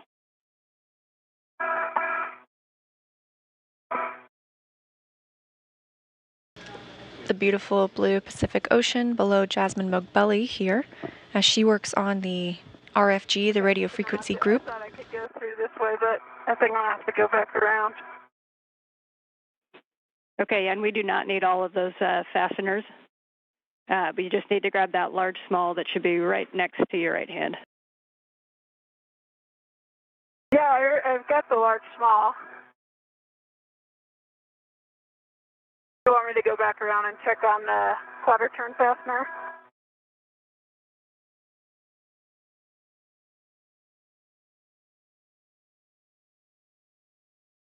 Well, do you know, was the MLI pretty tight? Like on the side I was working on? Yeah, were there any gaps by where that quarter turn fastener was? No, it was tight. That's what was making it difficult to turn the quarter turn fasteners, because you couldn't pull it tight enough. Yeah, you needed a little bit more slack in it to get the quarter turn fastener centered in the hole. Okay, and let me know if you're good with that or if you want me to go back around. And we are good with that, Jaws. Thanks for the good check on that. So you can pick up the large small, and then we'll have you trace your path back to lab handrail 252. Okay, and I've already got the large small. Copy. Your go to translate back. 6 hours since the spacewalk started today at 7:05 a.m. Central Time. Jasmine Mogbelly is heading back to the airlock to reunite with Laurel O'Hara, already inside, as they prepare for final ingress and repressurization.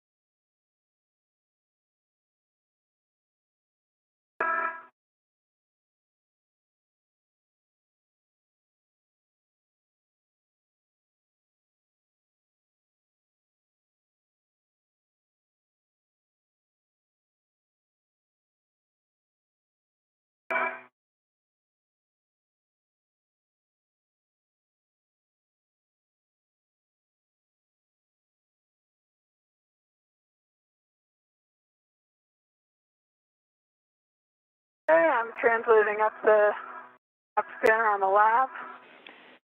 Copy. We see you. Your only other task after you pick up your adjustable is come up the lab struts. You'll come across face one, and when you're on the starboard CETA cart, we're going to have you depress those brake handles. The brake handle releases, and then before you head back to the airlock. Okay, copy. Okay, I'm back at my adjustable.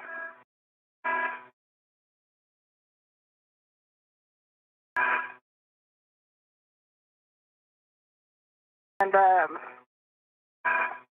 I see that crew lock bag outside. Two? Well, it's the crew lock bag I picked up. I thought it followed me in here. Oh, but it's outside the airlock. And Laurel, we can have Okay, Jazz well, push that in when she gets there. Push that in too. Okay.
As Mogbelli heads back to the airlock, a recap of what was accomplished on today's spacewalk. Mogbelli started by removing the H fixture in preparation. Just retrieving my adjustable equipment tether from the fairways.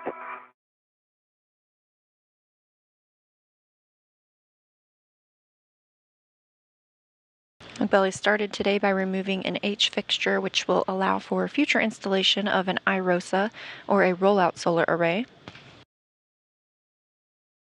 Meanwhile, O'Hara removed a trundle bearing assembly. The team encountered some difficulties, and Mogbelli was able to assist in that task. O'Hara then placed lubricant around the solar array rotary joint before installing a new trundle bearing assembly. These solar array rotary joints help turn the solar arrays to the sun to gather power for the space station. Mogbelli also reconfigured an Ethernet cable to bring it closer to the station structure, and ground teams confirmed they're not seeing any issues they'd previously been experiencing when moving a camera in that area. O'Hara completed a get-ahead of reconfiguring the starboard crew equipment translation aid cart brake handle. The crew then turned their focus to the radio frequency group. It was not fully removed as planned, but surveying that area has put it in a good configuration and helps the team better understand what can be done to remove it on a future spacewalk.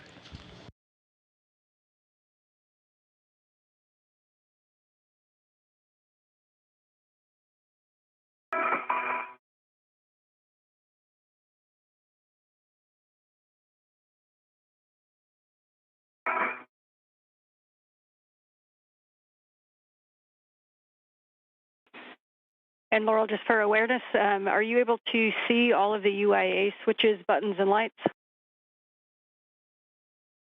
Yeah.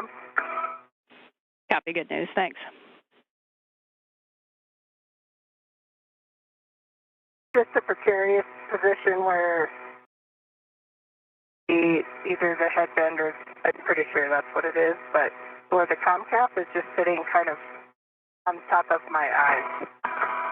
Okay, copy. Yeah, so we'll preserve. Above my eyes. Yeah. Okay, yeah, we copy. So we'll just have you stay as still as possible as long as you can see the UIA switches. That was our biggest question. And Giles will be back. She's just leaving the lab now, so she should be back your way in a minute. Copy. Thank you.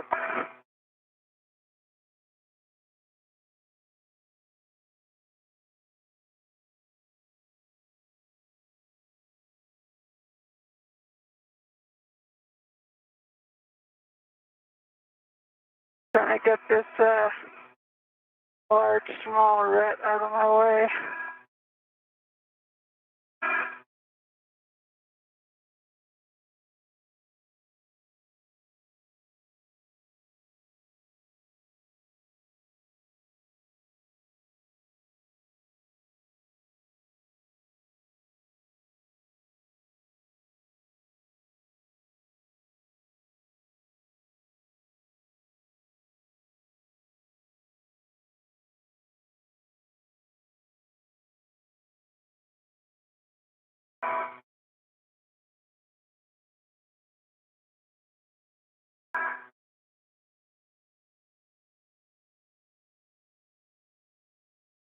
Okay, I'm leaving the lab.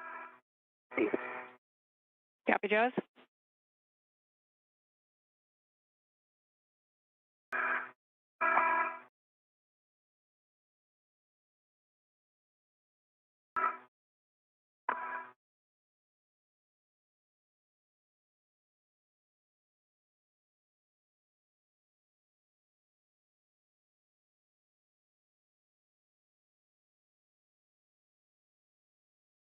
Okay, I'm coming under the MT. Oh, I came up. Copy. Oh, it's the wrong step. Got some great views of you. Copy.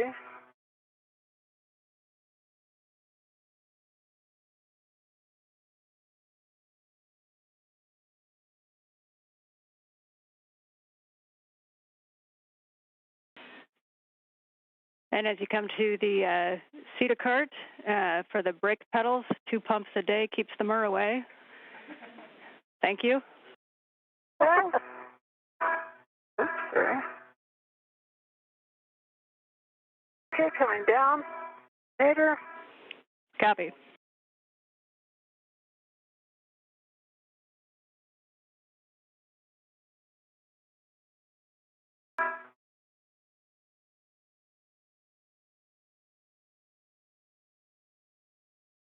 Yeah, I'm gonna see this for.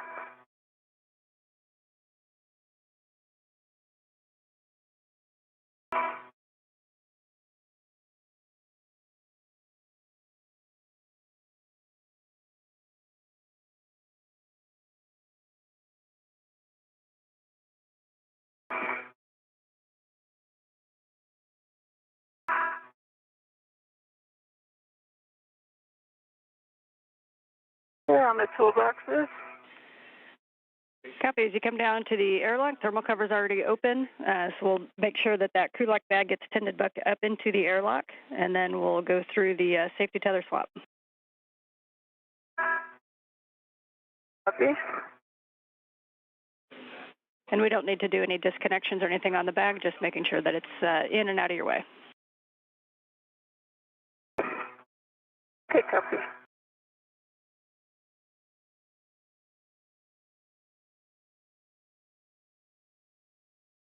Okay, I've got a local down, and Laurel, the bag's coming to you. Okay, copy.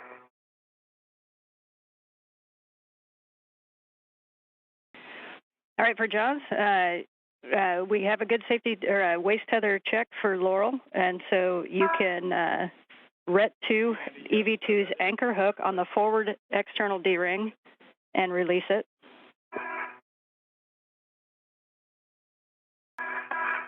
Copy. And you're going to be hooking that anchor hook to your waist tether and ensuring that the gates close, sliders lock.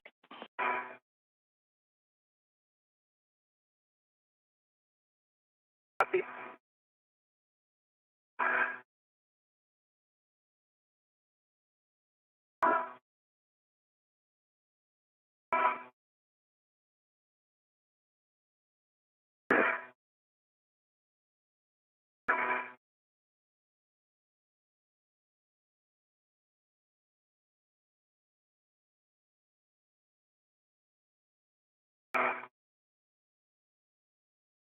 Okay, I can see my waist tether is closed, hook lock, black on black on my D-ring extender. Copy.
Okay, that is to my left waist tether.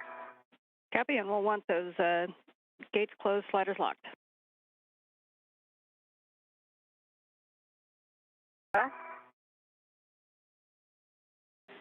Okay, gate closed, slider lock on both hooks. Copy, you can release your ret from the hook, and then you can release your own anchor from the aft external D-ring and stow it and ingress. Copy and work. Okay, mine is released.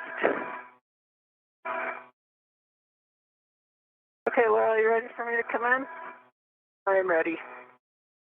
I've got eyes on, there's one crew lock bag, it's a hatchway, which I'm sure you can see, and then the TVA bag is kind of in the same place it was when we left. Okay, I'm coming in feet first, right? And do your feet, I feel your feet.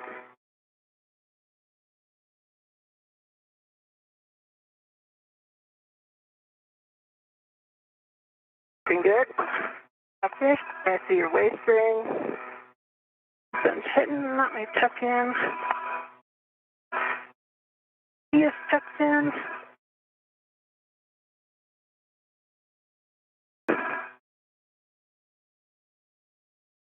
Okay, and I get the thermal cover. Yep, good call. As you ingress, we'll close that thermal cover, and whenever you have a free hand, you can turn off your HECA. Copy.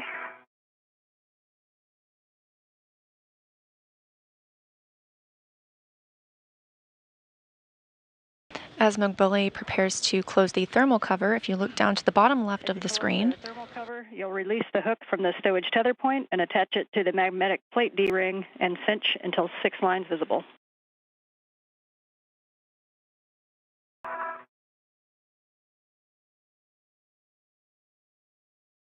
Copy. And Laura, let's see. I'm gonna come. this thermal cover being closed right now is not the airlock hatch itself. That opens inward. We had a view for a moment from Jasmine Mobili's helmet camera. Once this thermal cover is secured, Let me get my HECA. Copy, and we'll just make HECA is off. Copy, and we'll just make sure the magnet is engaged, and then release the hook and move it over to the magnetic plate D-ring. Copy.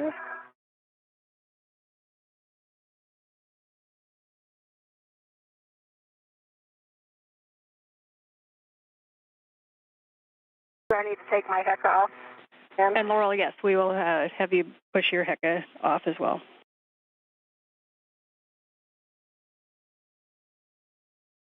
with the airlock thermal cover closed, I'm putting it to the right thing, so. Oh, this comes in. There we go. I was like, where did it go? the crew members have been informed they can turn off their helmet cameras. To the magnetic plate D-ring and then cinch until 6 lines visible.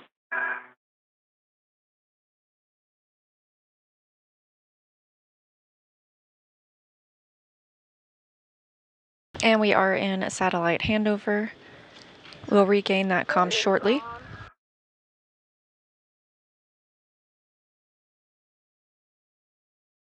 Both crew members are now inside the airlock.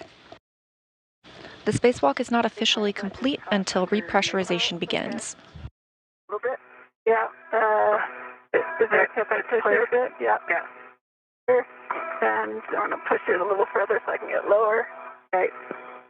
Okay, and I've got it on, but it's twisted, so let me fix that. Okay, copy.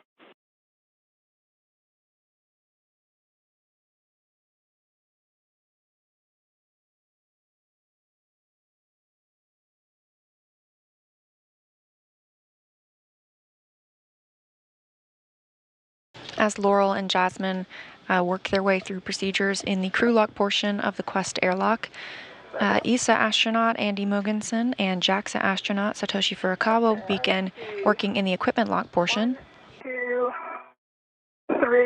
4, 5, 6 Sharpies. The magnetic plate doesn't really, oh, there it goes. Now it's engaged. Okay, for both of you, you can remove your SCUs from the stowage pouch, remove your DCM cover and Velcro to the DCM, and connect your SCUs. Laurel, if this motion is going to cause the headband to kind of block your view, then just let us know, please. Copy. Laurel, I'm going to need to get further port. Okay. Let me get this on. And Jaws, this is where sometimes hooking your end effector to that internal handrail and kind of holding yourself port is sometimes helpful. In work right now. Thank you.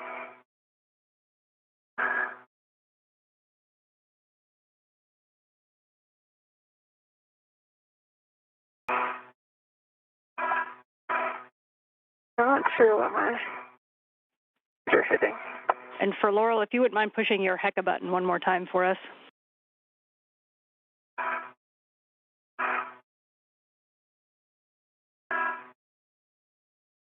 That.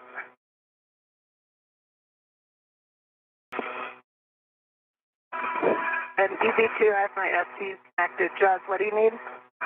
What are my, I'm not sure what my feet are hitting. And do you see my pouch? Oh, there it is. Your feet are hitting the ceiling or the top of the airlock culock. Good copy. And that communication coming from inside the space station, Andy Mogensen now back in touch with the crew. And then right now you're on the umbilical, the SCU. Yeah, I know. I need to get more ports. And I'm hitting. You've got Laurel's umbilical between your legs. Okay, that's not convenient. Okay, if I go back to starboard.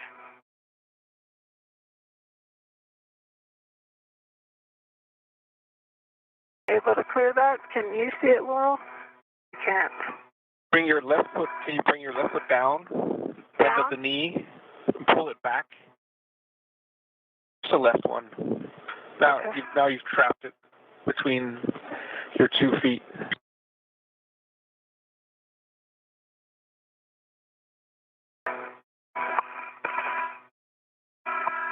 But Laurel, are you able to push those bags a little so I can see? Fun. Okay, Andy, so I've got my left leg bent. If you can pull your left leg down towards you, bend the knee and pull it towards you, you can almost, and try to put and back at the same time. It's just on your toes now. Like that? I think so. I can't really see, but now you might have resolved it. Almost. Andy, is there anything I can do? No, it's kind of hard to see, but I think there's enough slack that if you just walk your feet back, I think you'll be okay. I mean, it'll be between your legs, but it shouldn't be the big deal. I'm hitting something that maybe your bliss, Laurel, I don't know. Might be my. Can you rotate towards and the other way, like against the wall? How about that? You're hitting her bliss. That's what you're hitting. Your left foot is kicking her the bottom of her bliss.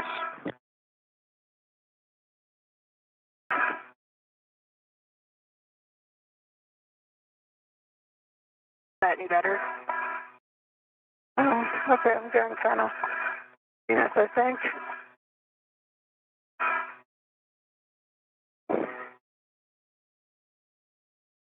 Oh, can you pull your feet down towards the hatch?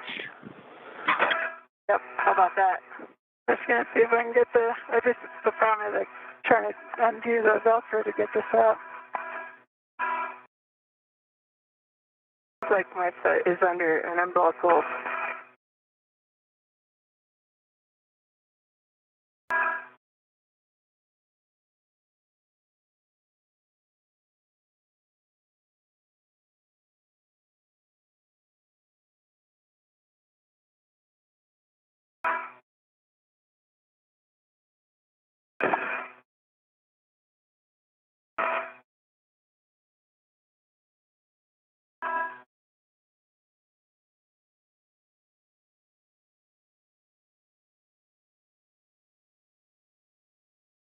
You're going to have enough room to move around to do the hatch ups, though.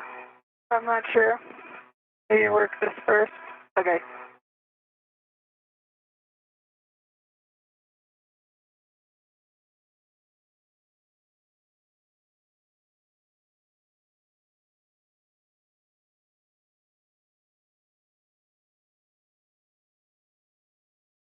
You can pull the bags out. Yeah. It helps, yeah.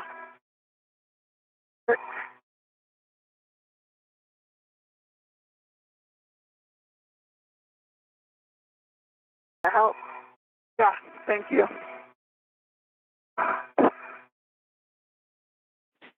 And just for awareness, when Jaws, when you get the SCU connected, just because of backflow, Laurel, you may get an O2 use high message. See.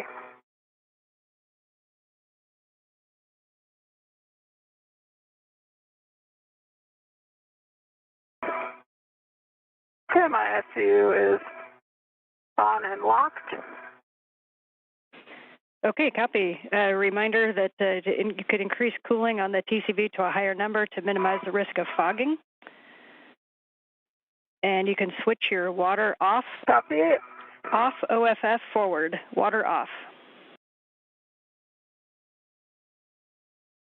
Adjust my TCV first.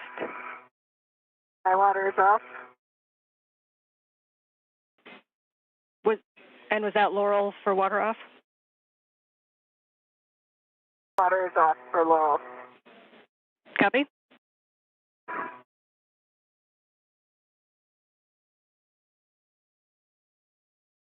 Okay, my TCV is set to 6, and water is coming off. Water's off.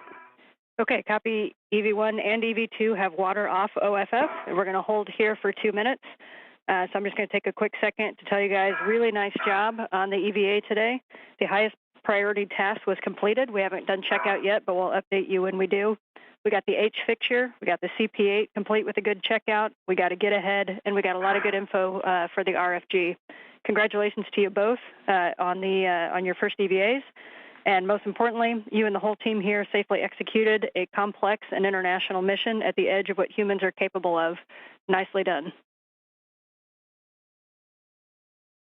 Thanks, Anne. I'd like to also thank the entire RFG Retrieval Part 2 EVA team, both on the ground and our crew members on board who helped prepare us.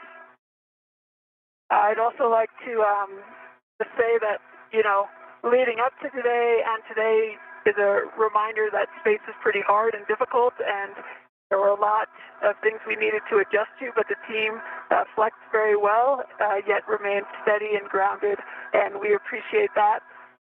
And I'd also like to thank my friends and family. This is a very special moment for me, going on my first spacewalk with a good friend and someone I really look up to, Laurel. So thank you for giving me this, and thank you to my friends and family. I really believe it takes a village, and I've got a strong village. Sam, thanks for taking care of everything back home. And Zelda and Estelle, Mommy loves you, and I hope this is a reminder that dreams can become reality. And Laurel, I know you'd like to say a few words as well. Those are awesome words, Josh. Thanks, Laurel.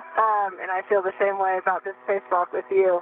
And I just wanted to add my own huge thank you to everyone that helped prepare us for today, and not just for today, but all the way since we were ASCANs starting in 2017. Just to all of our systems and task instructors who we owe all of our knowledge to the suit engineers to ensure we have a safe suit, to all the MBL divers and MBL staff who have seen us in some of our best and also some of our toughest moments in our astronaut careers, and of course the increment team and the EVA team for putting all the pieces of the puzzle today to make this happen. You were all with us here every moment of today, and we really appreciate it. It's a great honor to get to represent you up here and to get to be a part of this team.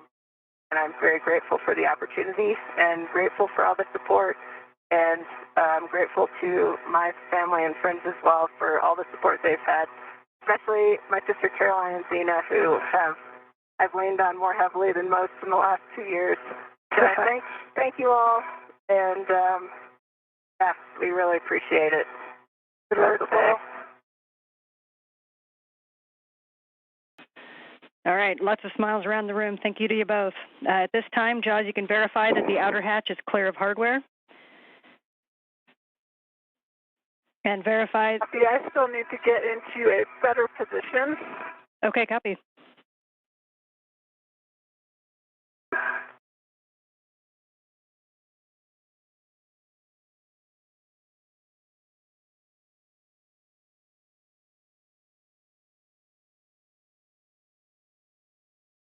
We're now coming up on 6 hours and 30 minutes into the spacewalk. We did just hear that the port sarge successfully drove, so nicely done to both of you guys. Excellent. Okay, I can verify that it's clear of hardware. Copy. Verify the hatch handle is per the hatch decal.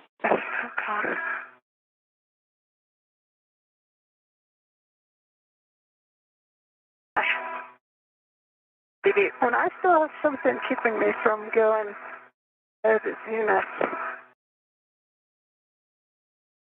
At Zenith? Yeah, I need to get my head up so I can get the hatch, but do you move the stuff that's below me so I can move my legs later? Yep, stand by.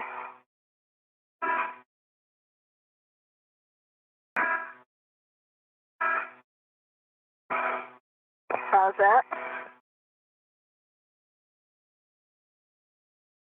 Not getting better. Rotating around something. I think you're also on me in some ways because. Yeah, is that pulling you? Yeah. Don't know if it's my SCU or. Yeah, because I cannot get in the position right now.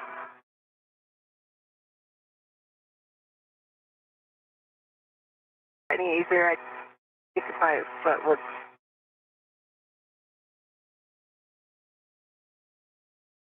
Our port are my legs. Andy, are you still at the hatch? Yep. I mean, you can come further. I think your plisses might be hitting each other at the bottom. So, Laurel, if you try to rotate. Which way? For me to rotate. Down and then look forward. Station forward. So look to your right. Oh, sure. And try to pull yourself as close to the wall as possible.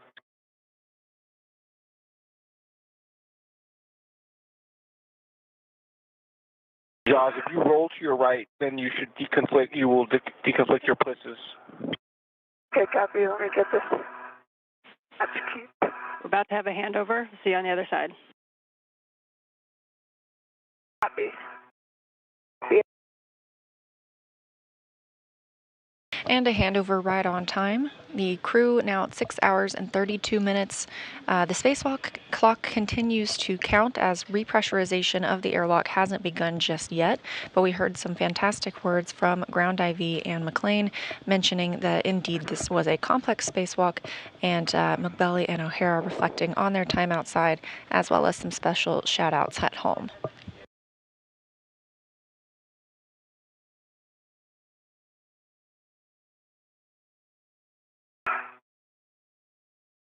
You mean roll to my right, this way? Yeah, roll to your right.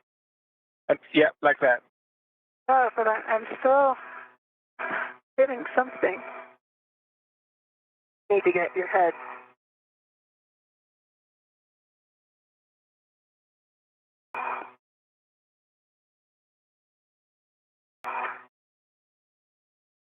Oh, there we go. I can start whatever I was on, I'm cleared up. Okay. Okay, it's in the black region. Okay, so when you're ready, Jaws, when you can verify that that hatch handle position is per the decal, you go to close and lock the hatch. It is per the decal.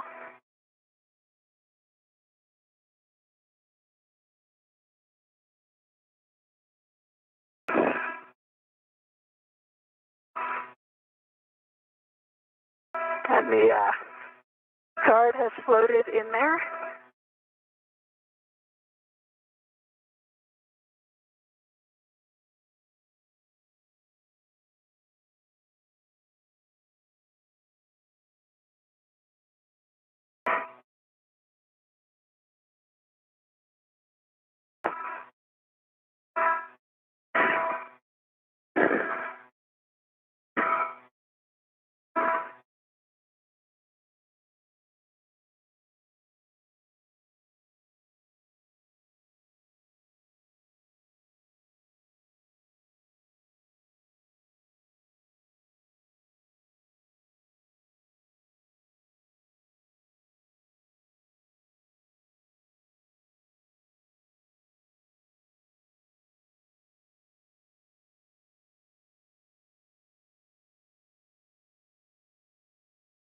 A clear view of your seat now.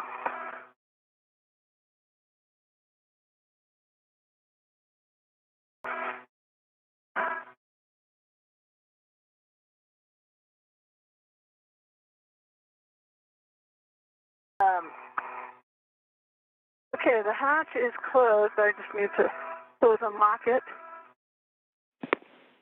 Copy. Understand the hatch is closed and locking is in work. Okay, and just ahead.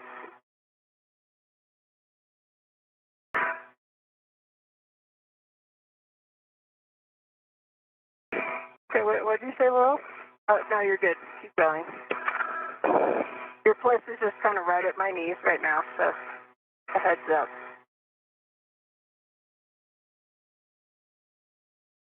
See.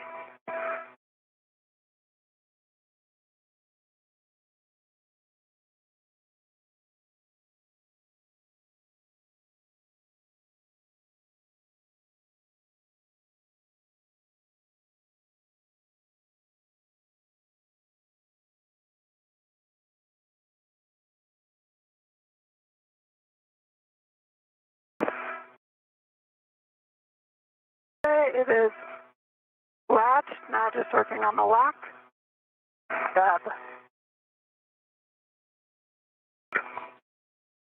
And you may need to wiggle the handle a little bit in order to get that lock, Jazz. Okay, thanks. My defector back down.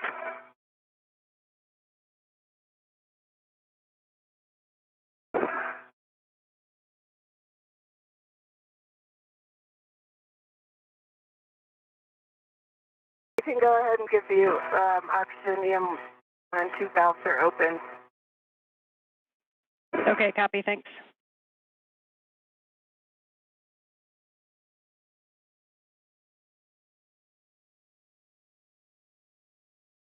And there's no set position it needs to be in, and this is just a pull down, push down, correct?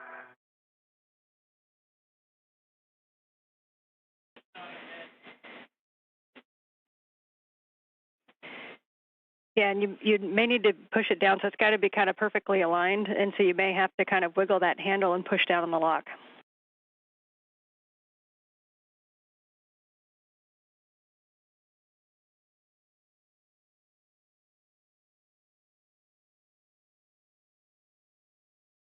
As hatch closure steps continue in the crew lock portion of the Quest airlock, this is a view inside the equipment lock portion. On the left is JAXA, or Japan Aerospace Exploration Agency astronaut Satoshi Furukawa. The should be lined up with the black alignment marker on the decal.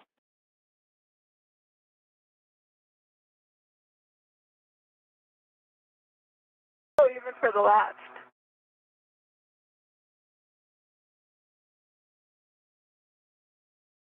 Okay, that one, I see. Yeah, the little black one. Okay, it is locked. Okay, we understand. Closed and locked. Hatch closed and locked. So Laurel already confirmed the oxygen EMU 1 and 2 valves are open. So Laurel, you can switch power EV1 and 2 to on ON and verify the LEDs are on ON. And volts between 18 and 19. Okay, EV1 is on, standby. EV2 is on, and now EV2 EV2 and EV1 are both on. Copy. Check that the LEDs, 2 of them are on, and the power volts are between 18 and 19. Both LEDs are on, and volts are both 18.6. Copy. At this time on your DCMs, you can both switch your powers to SCU and expect a warning tone.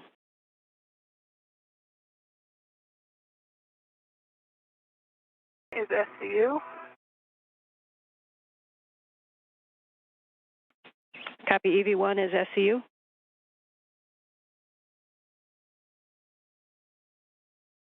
From. Here's SCU. And hello? EV2 is to SCU. okay, understand both EV1 and EV2 are to SCU. At this time, I'll hand you over to Andy for the rest of the repress. Thanks, Ann. Thank you, Ann. Well, hey, Andy. Hey, Jaws and Laurel, welcome back. So we are going to begin crew lock repress.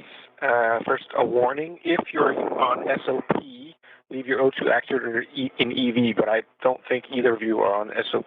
No. So on your DCM, take your O2 actuator to press and verify on your DCM that it says O2 actuator in press.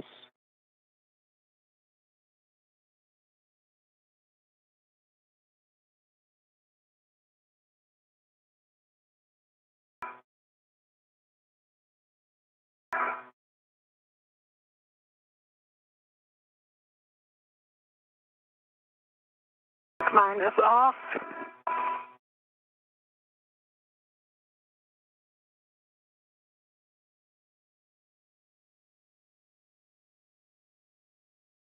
Okay, EV1, O2 is press. Have you verified on the DCM? Display? It says O2 pause press. Excellent.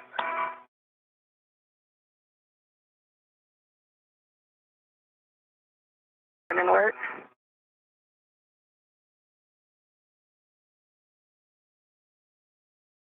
Jaws, you can check that the EV hatch MPEV is closed.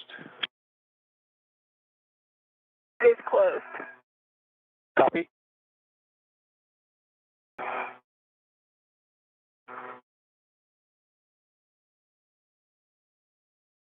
Yeah, I'm in press. Copy, Lowell, you're in press. And can you verify on your DCM that it displays press? Affirm. It's O2. Say again? Affirm. Have a good display.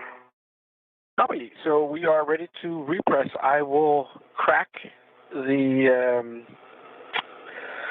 hatch equalization valve here and go slowly and let you know if I need to stop at any time, okay? Okay. Copy.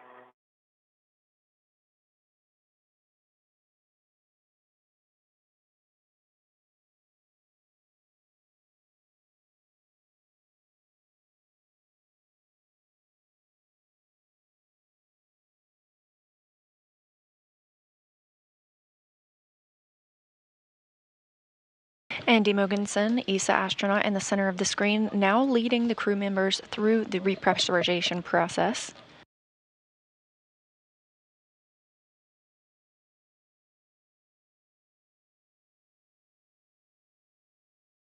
Standing by for repress to begin.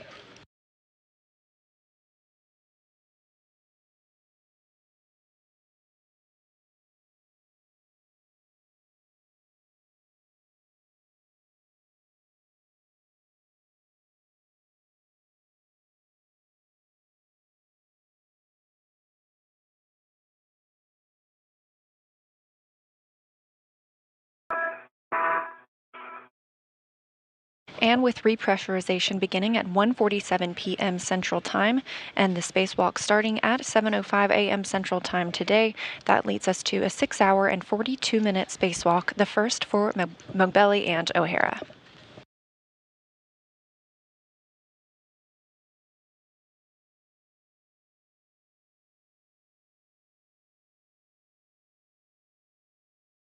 As repressurization continues, we will recap what Today's spacewalk entailed, as Ground IV Ann McLean said, a very complex spacewalk and a lot of great work accomplished.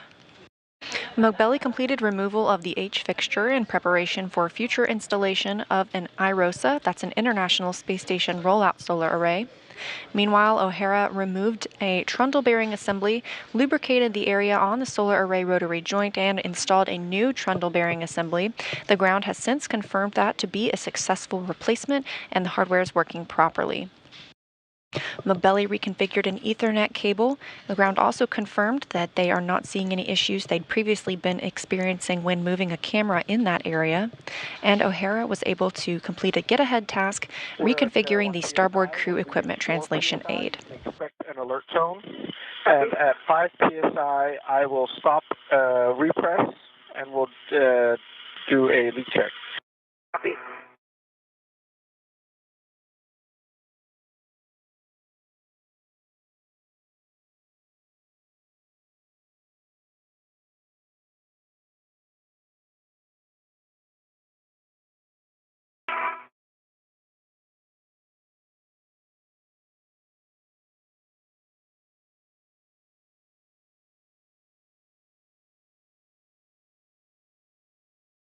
Egress tone, UV2. Copy. I'm showing airlock pressure 1.2.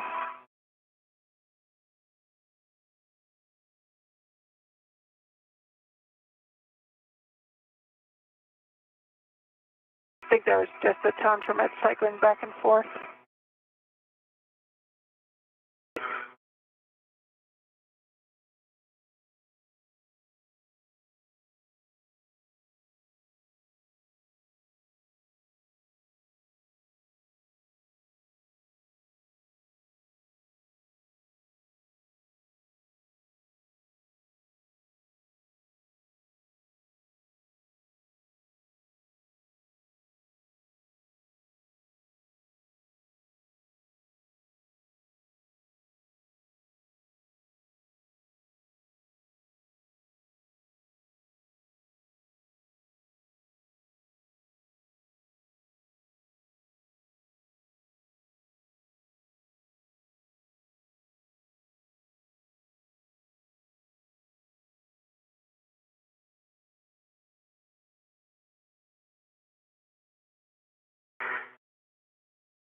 We're at 3 psi.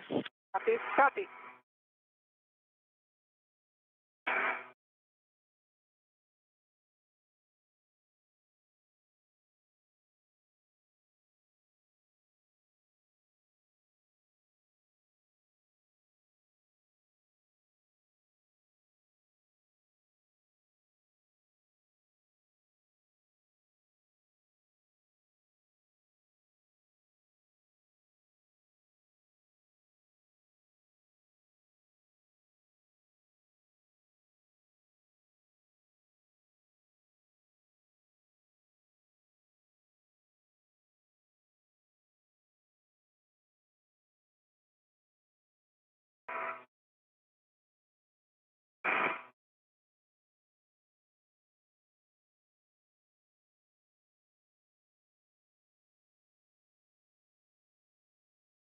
Four psi. I got the tone.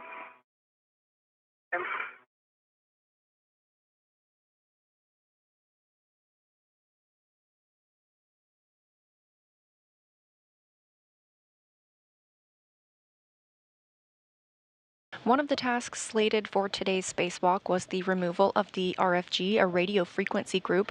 It was previously attempted on a spacewalk earlier this year, and the teams ran into some trouble. That was not removed today. However, the site was inspected, and the teams here on the ground have a better understanding for what can be attempted for removal on a future spacewalk.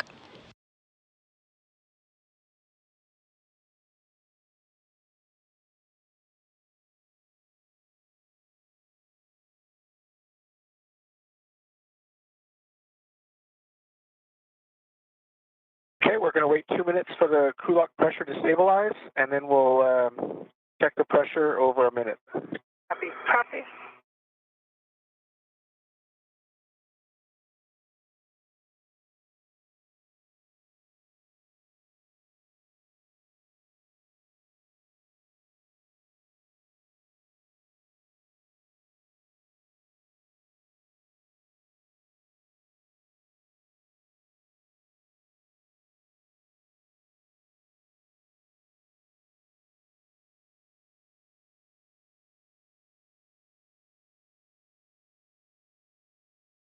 Repressurization continues in the crew lock, now at about 5 pounds per square inch, 5 psi. Again, we're bringing that up to 14.7 to make it equal with what we experience here on Earth and with the rest of the International Space Station. As repress continues, let's take a look at some of the statistics from today's spacewalk. It started at 7:05 a.m. Central and ended at 1:47 p.m., meaning it was a 6-hour and 42-minute spacewalk. It is the 269th spacewalk in support of space station assembly, maintenance, and upgrades. It's the 12th spacewalk from the space station this year and the second for Expedition 70. Total spacewalk time for Expedition 70 with one Roscosmos spacewalk and one U.S. is 14 hours and 23 minutes total. It's the first spacewalk for both O'Hara and Mogbelli. Again, total time of 6 hours and 42 minutes. And the total spacewalk time for all 269 spacewalks in support of space station assembly, maintenance, and upgrades is 1,710 hours and 49 minutes. That's equal to about 71 days, 14 hours, and 23 minutes of spacewalking time.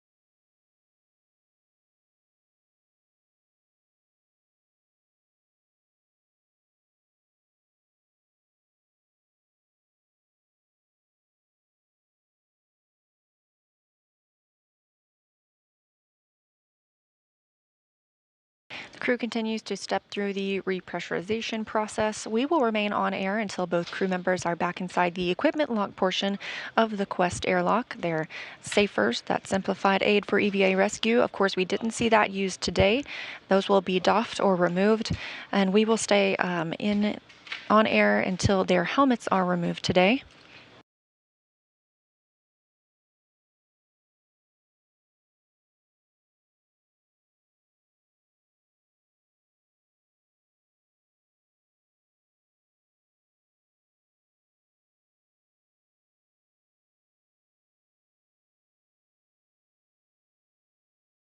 All right, we show a good leak check.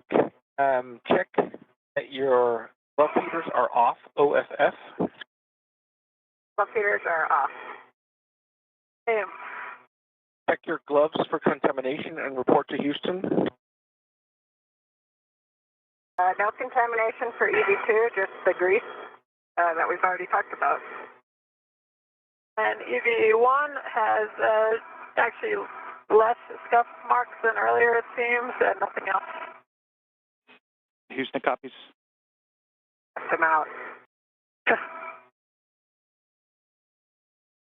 So, warning, if cuff one Symptoms resolving upon repress, report as cuff 2 to ensure proper DCS treatment. If any DCS, leave O2 actuator in press to maintain high air suit pressure. All right, so you can take your O2 actuator to IV now. Copy.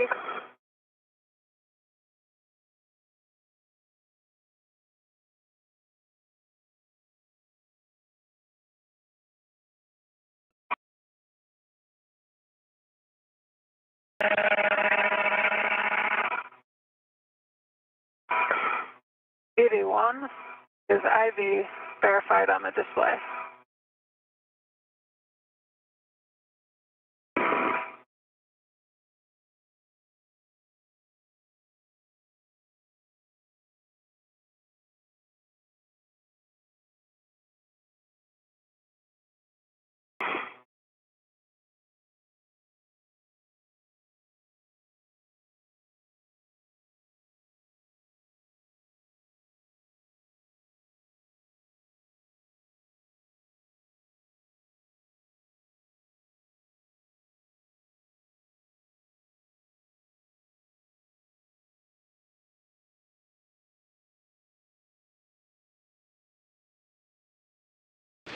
Another satellite handover with the space station, and as you can see, teams in the room are preparing for handover as well.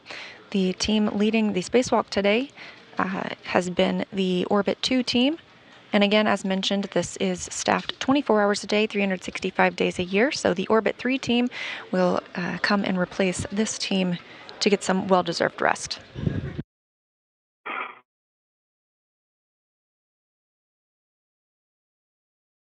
O'Hara and McBelly are still in the crew lock portion of the Quest airlock as that repressurization continues. Again, a 6-hour, 42-minute spacewalk today, the first for both of them.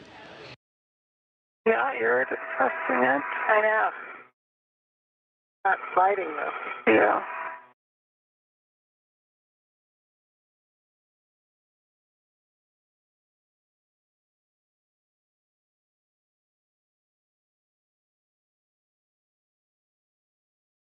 Okay, it's depressed. Yeah, it's pressed, and then I've got it. It's like staying kind of down, you know, engaged to slide, but then it's not sliding. Me.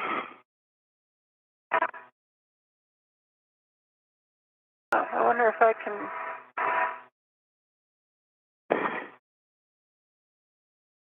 This might be a T.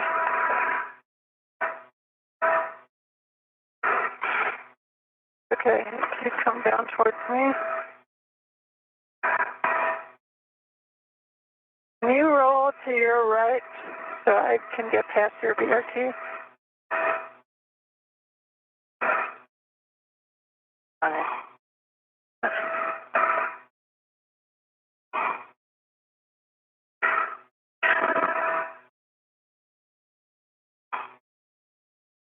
Okay, back down towards me, I mean.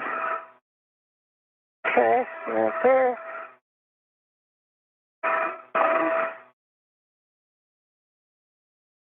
Okay, is that move? What does your display say? Question mark. Okay, if you can just keep pushing it to the left. Yeah, I think it's between off and IV.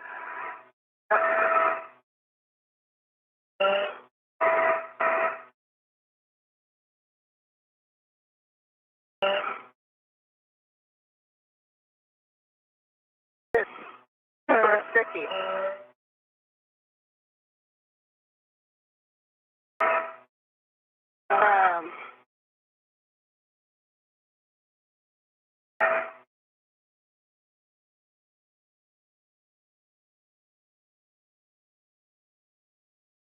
Okay, yeah, you're. Oh. Are you? Is your if you put your, can you put your BRT down? It's just you'd have to roll so I can get to it. I don't know if you can.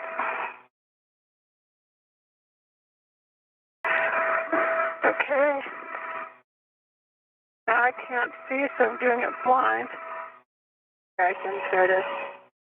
What? Can you see?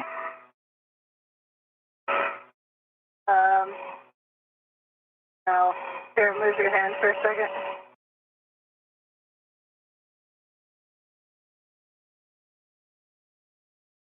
Here.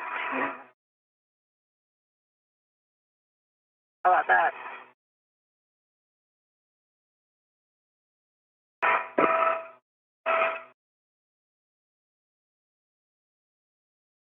Okay, so that's an IV. EV2 is an IV. All right, copy. I will continue the repress slowly. Copy. So ready to crack the equalization valve if you are. Ready. Ready.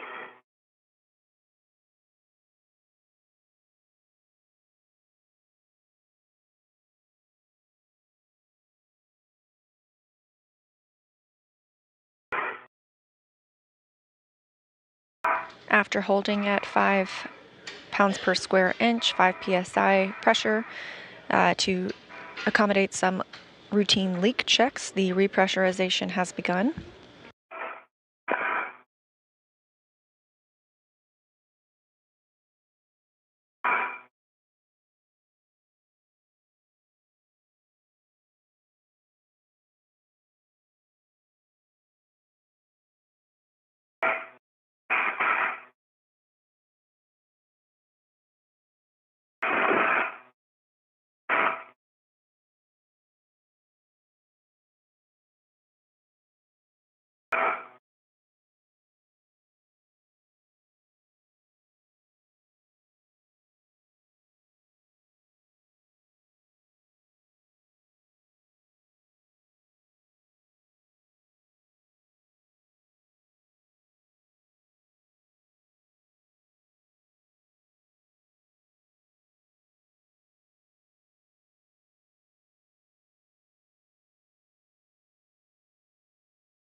We're at 8 psi, and once we reach, or once DPDT is about 0, then you can expect an alert tone. Copy.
2 PSI. Copy.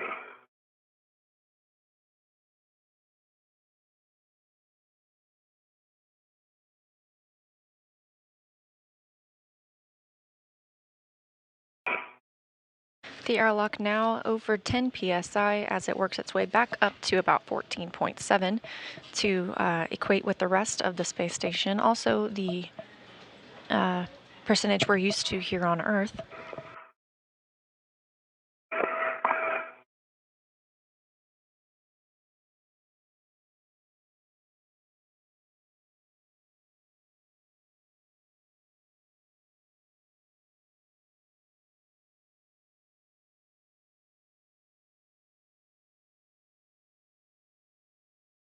Again, today's spacewalk, 6 hours and 42 minutes.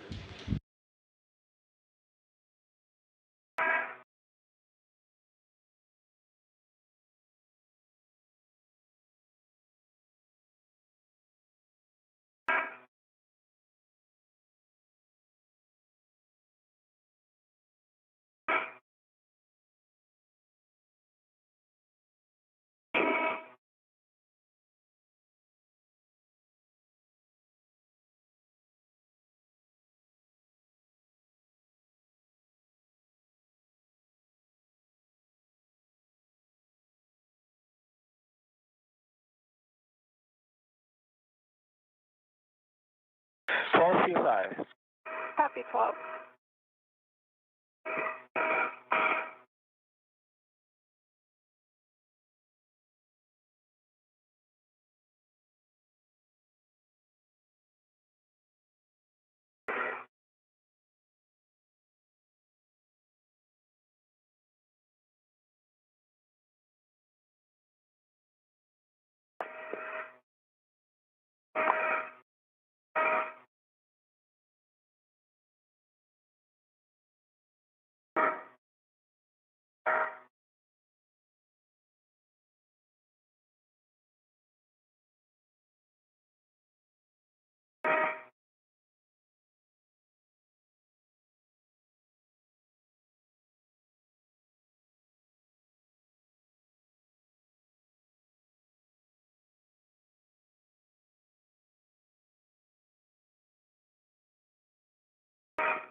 Now over 13.6 pounds per square inch as repressurization of the crew lock continues.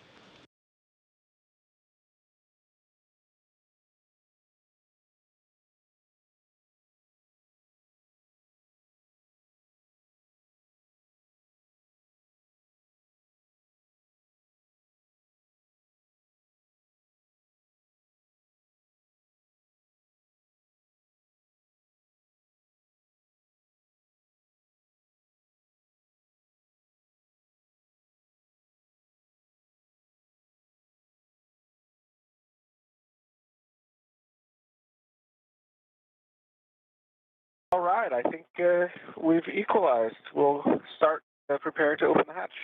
Copy. Copy.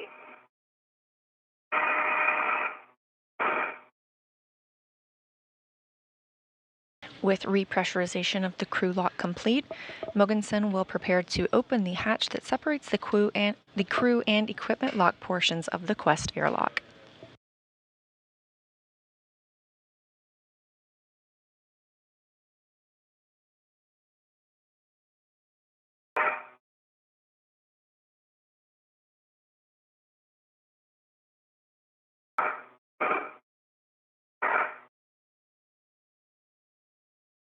And just as Mogensen and Furukawa assisted the crew in getting suited up this morning, they will assist the crew in doffing or removing their suits as well.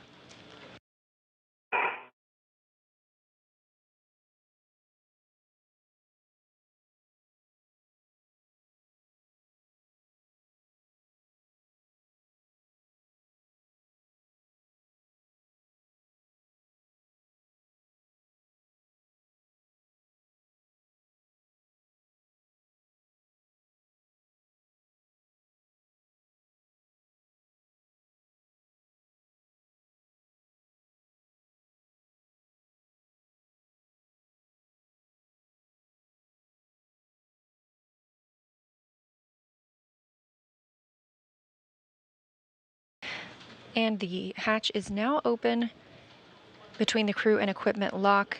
That's NASA astronaut Laurel O'Hara being helped back into the equipment lock portion first.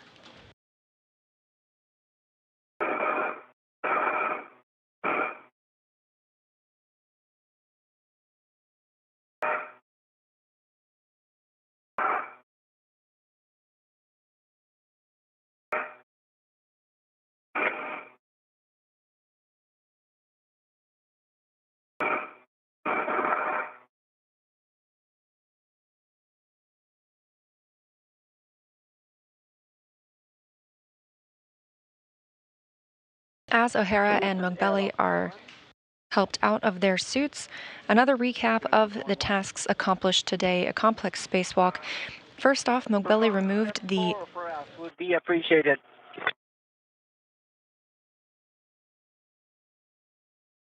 Satoshi, that's in work.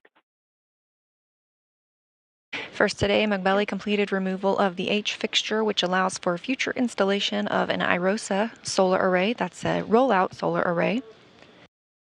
Meanwhile, O'Hara worked to remove a trundle bearing assembly, then lubricate the area before installing a new trundle bearing assembly. This is on the solar array rotary joint that help rotate the solar arrays to keep track with the sun.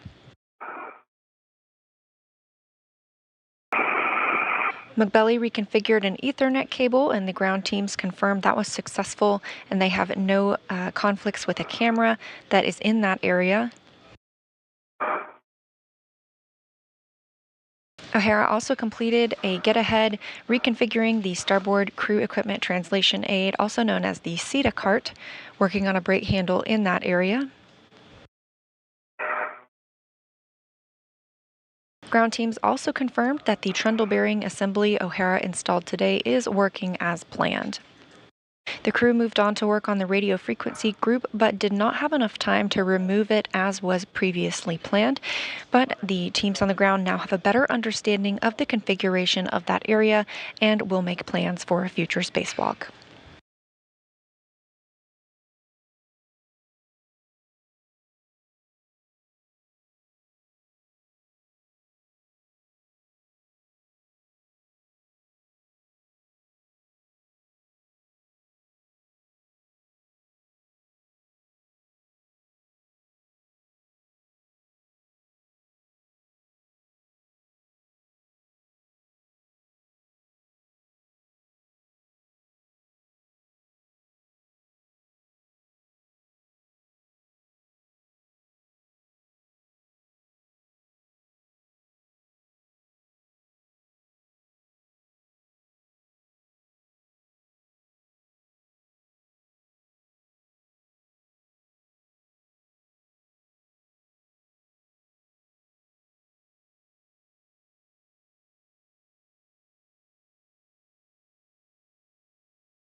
Jaws and Laurel Houston, you are no longer hot mic'd. Welcome back and congratulations.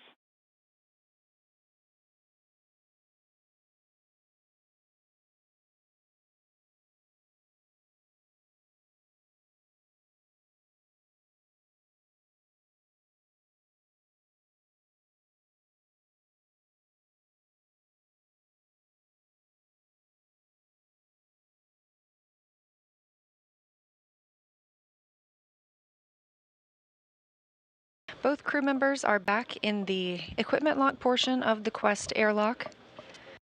Andy Mogensen in the center of the screen. He is current ISS commander and assisting with the suit doffing today.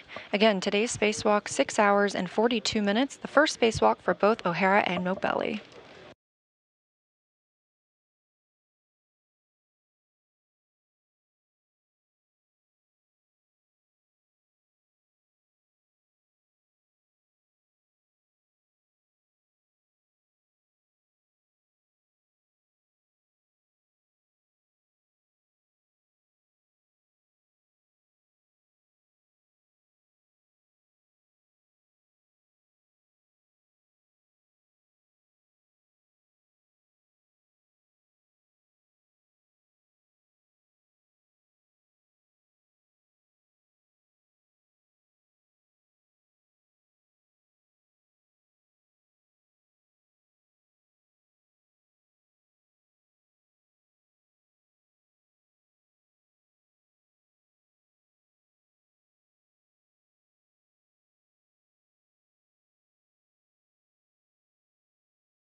Houston airlock, PCV position above 3.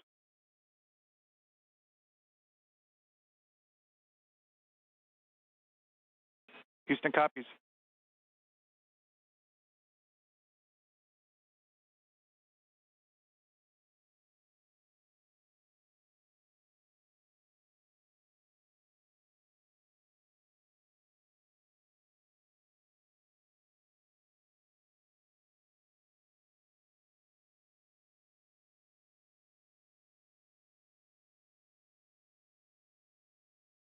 Again, both crew members, Laurel O'Hara and Jasmine McBelly, completing their first spacewalk today in 6 hours and 42 minutes, both back in the airlock and preparing for their helmets to be removed. Receiving some assistance from JAXA's Satoshi Furukawa and ESA's Andy Mogensen.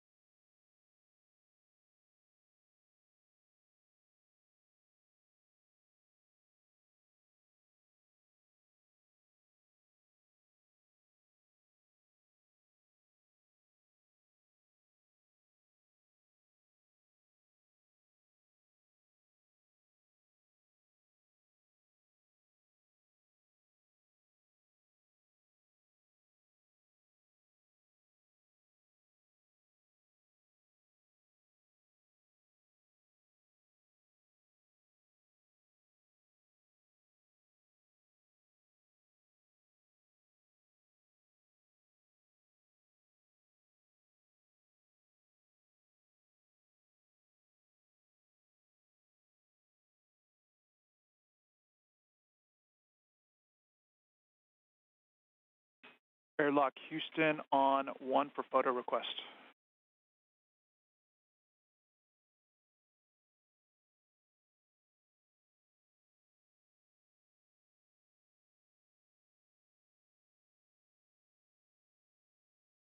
Video on 1.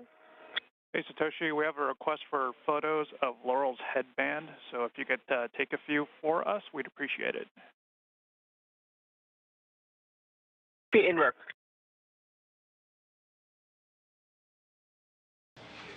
Closer to the end of the spacewalk, Laurel O'Hara's headband started to slide down a little bit. Teams will photograph that for preparation for any future spacewalks.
With Mogbelly's helmet and gloves removed, we are just standing by for Laurel O'Hara's helmet to be removed. Again, these two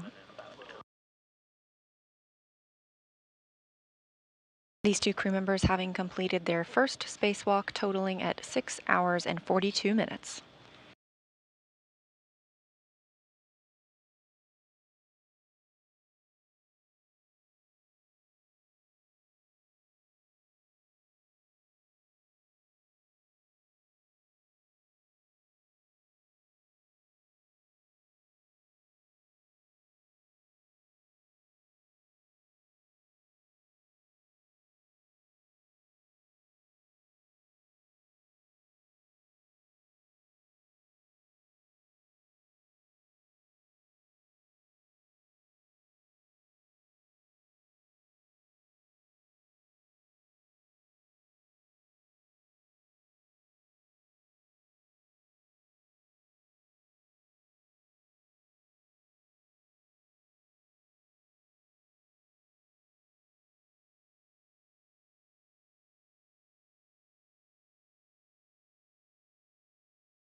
And with both crew members, Laurel O'Hara and Jasmine Mogbelly, back inside the International Space Station's Quest airlock and their helmets removed, we are going to wrap up our coverage for today.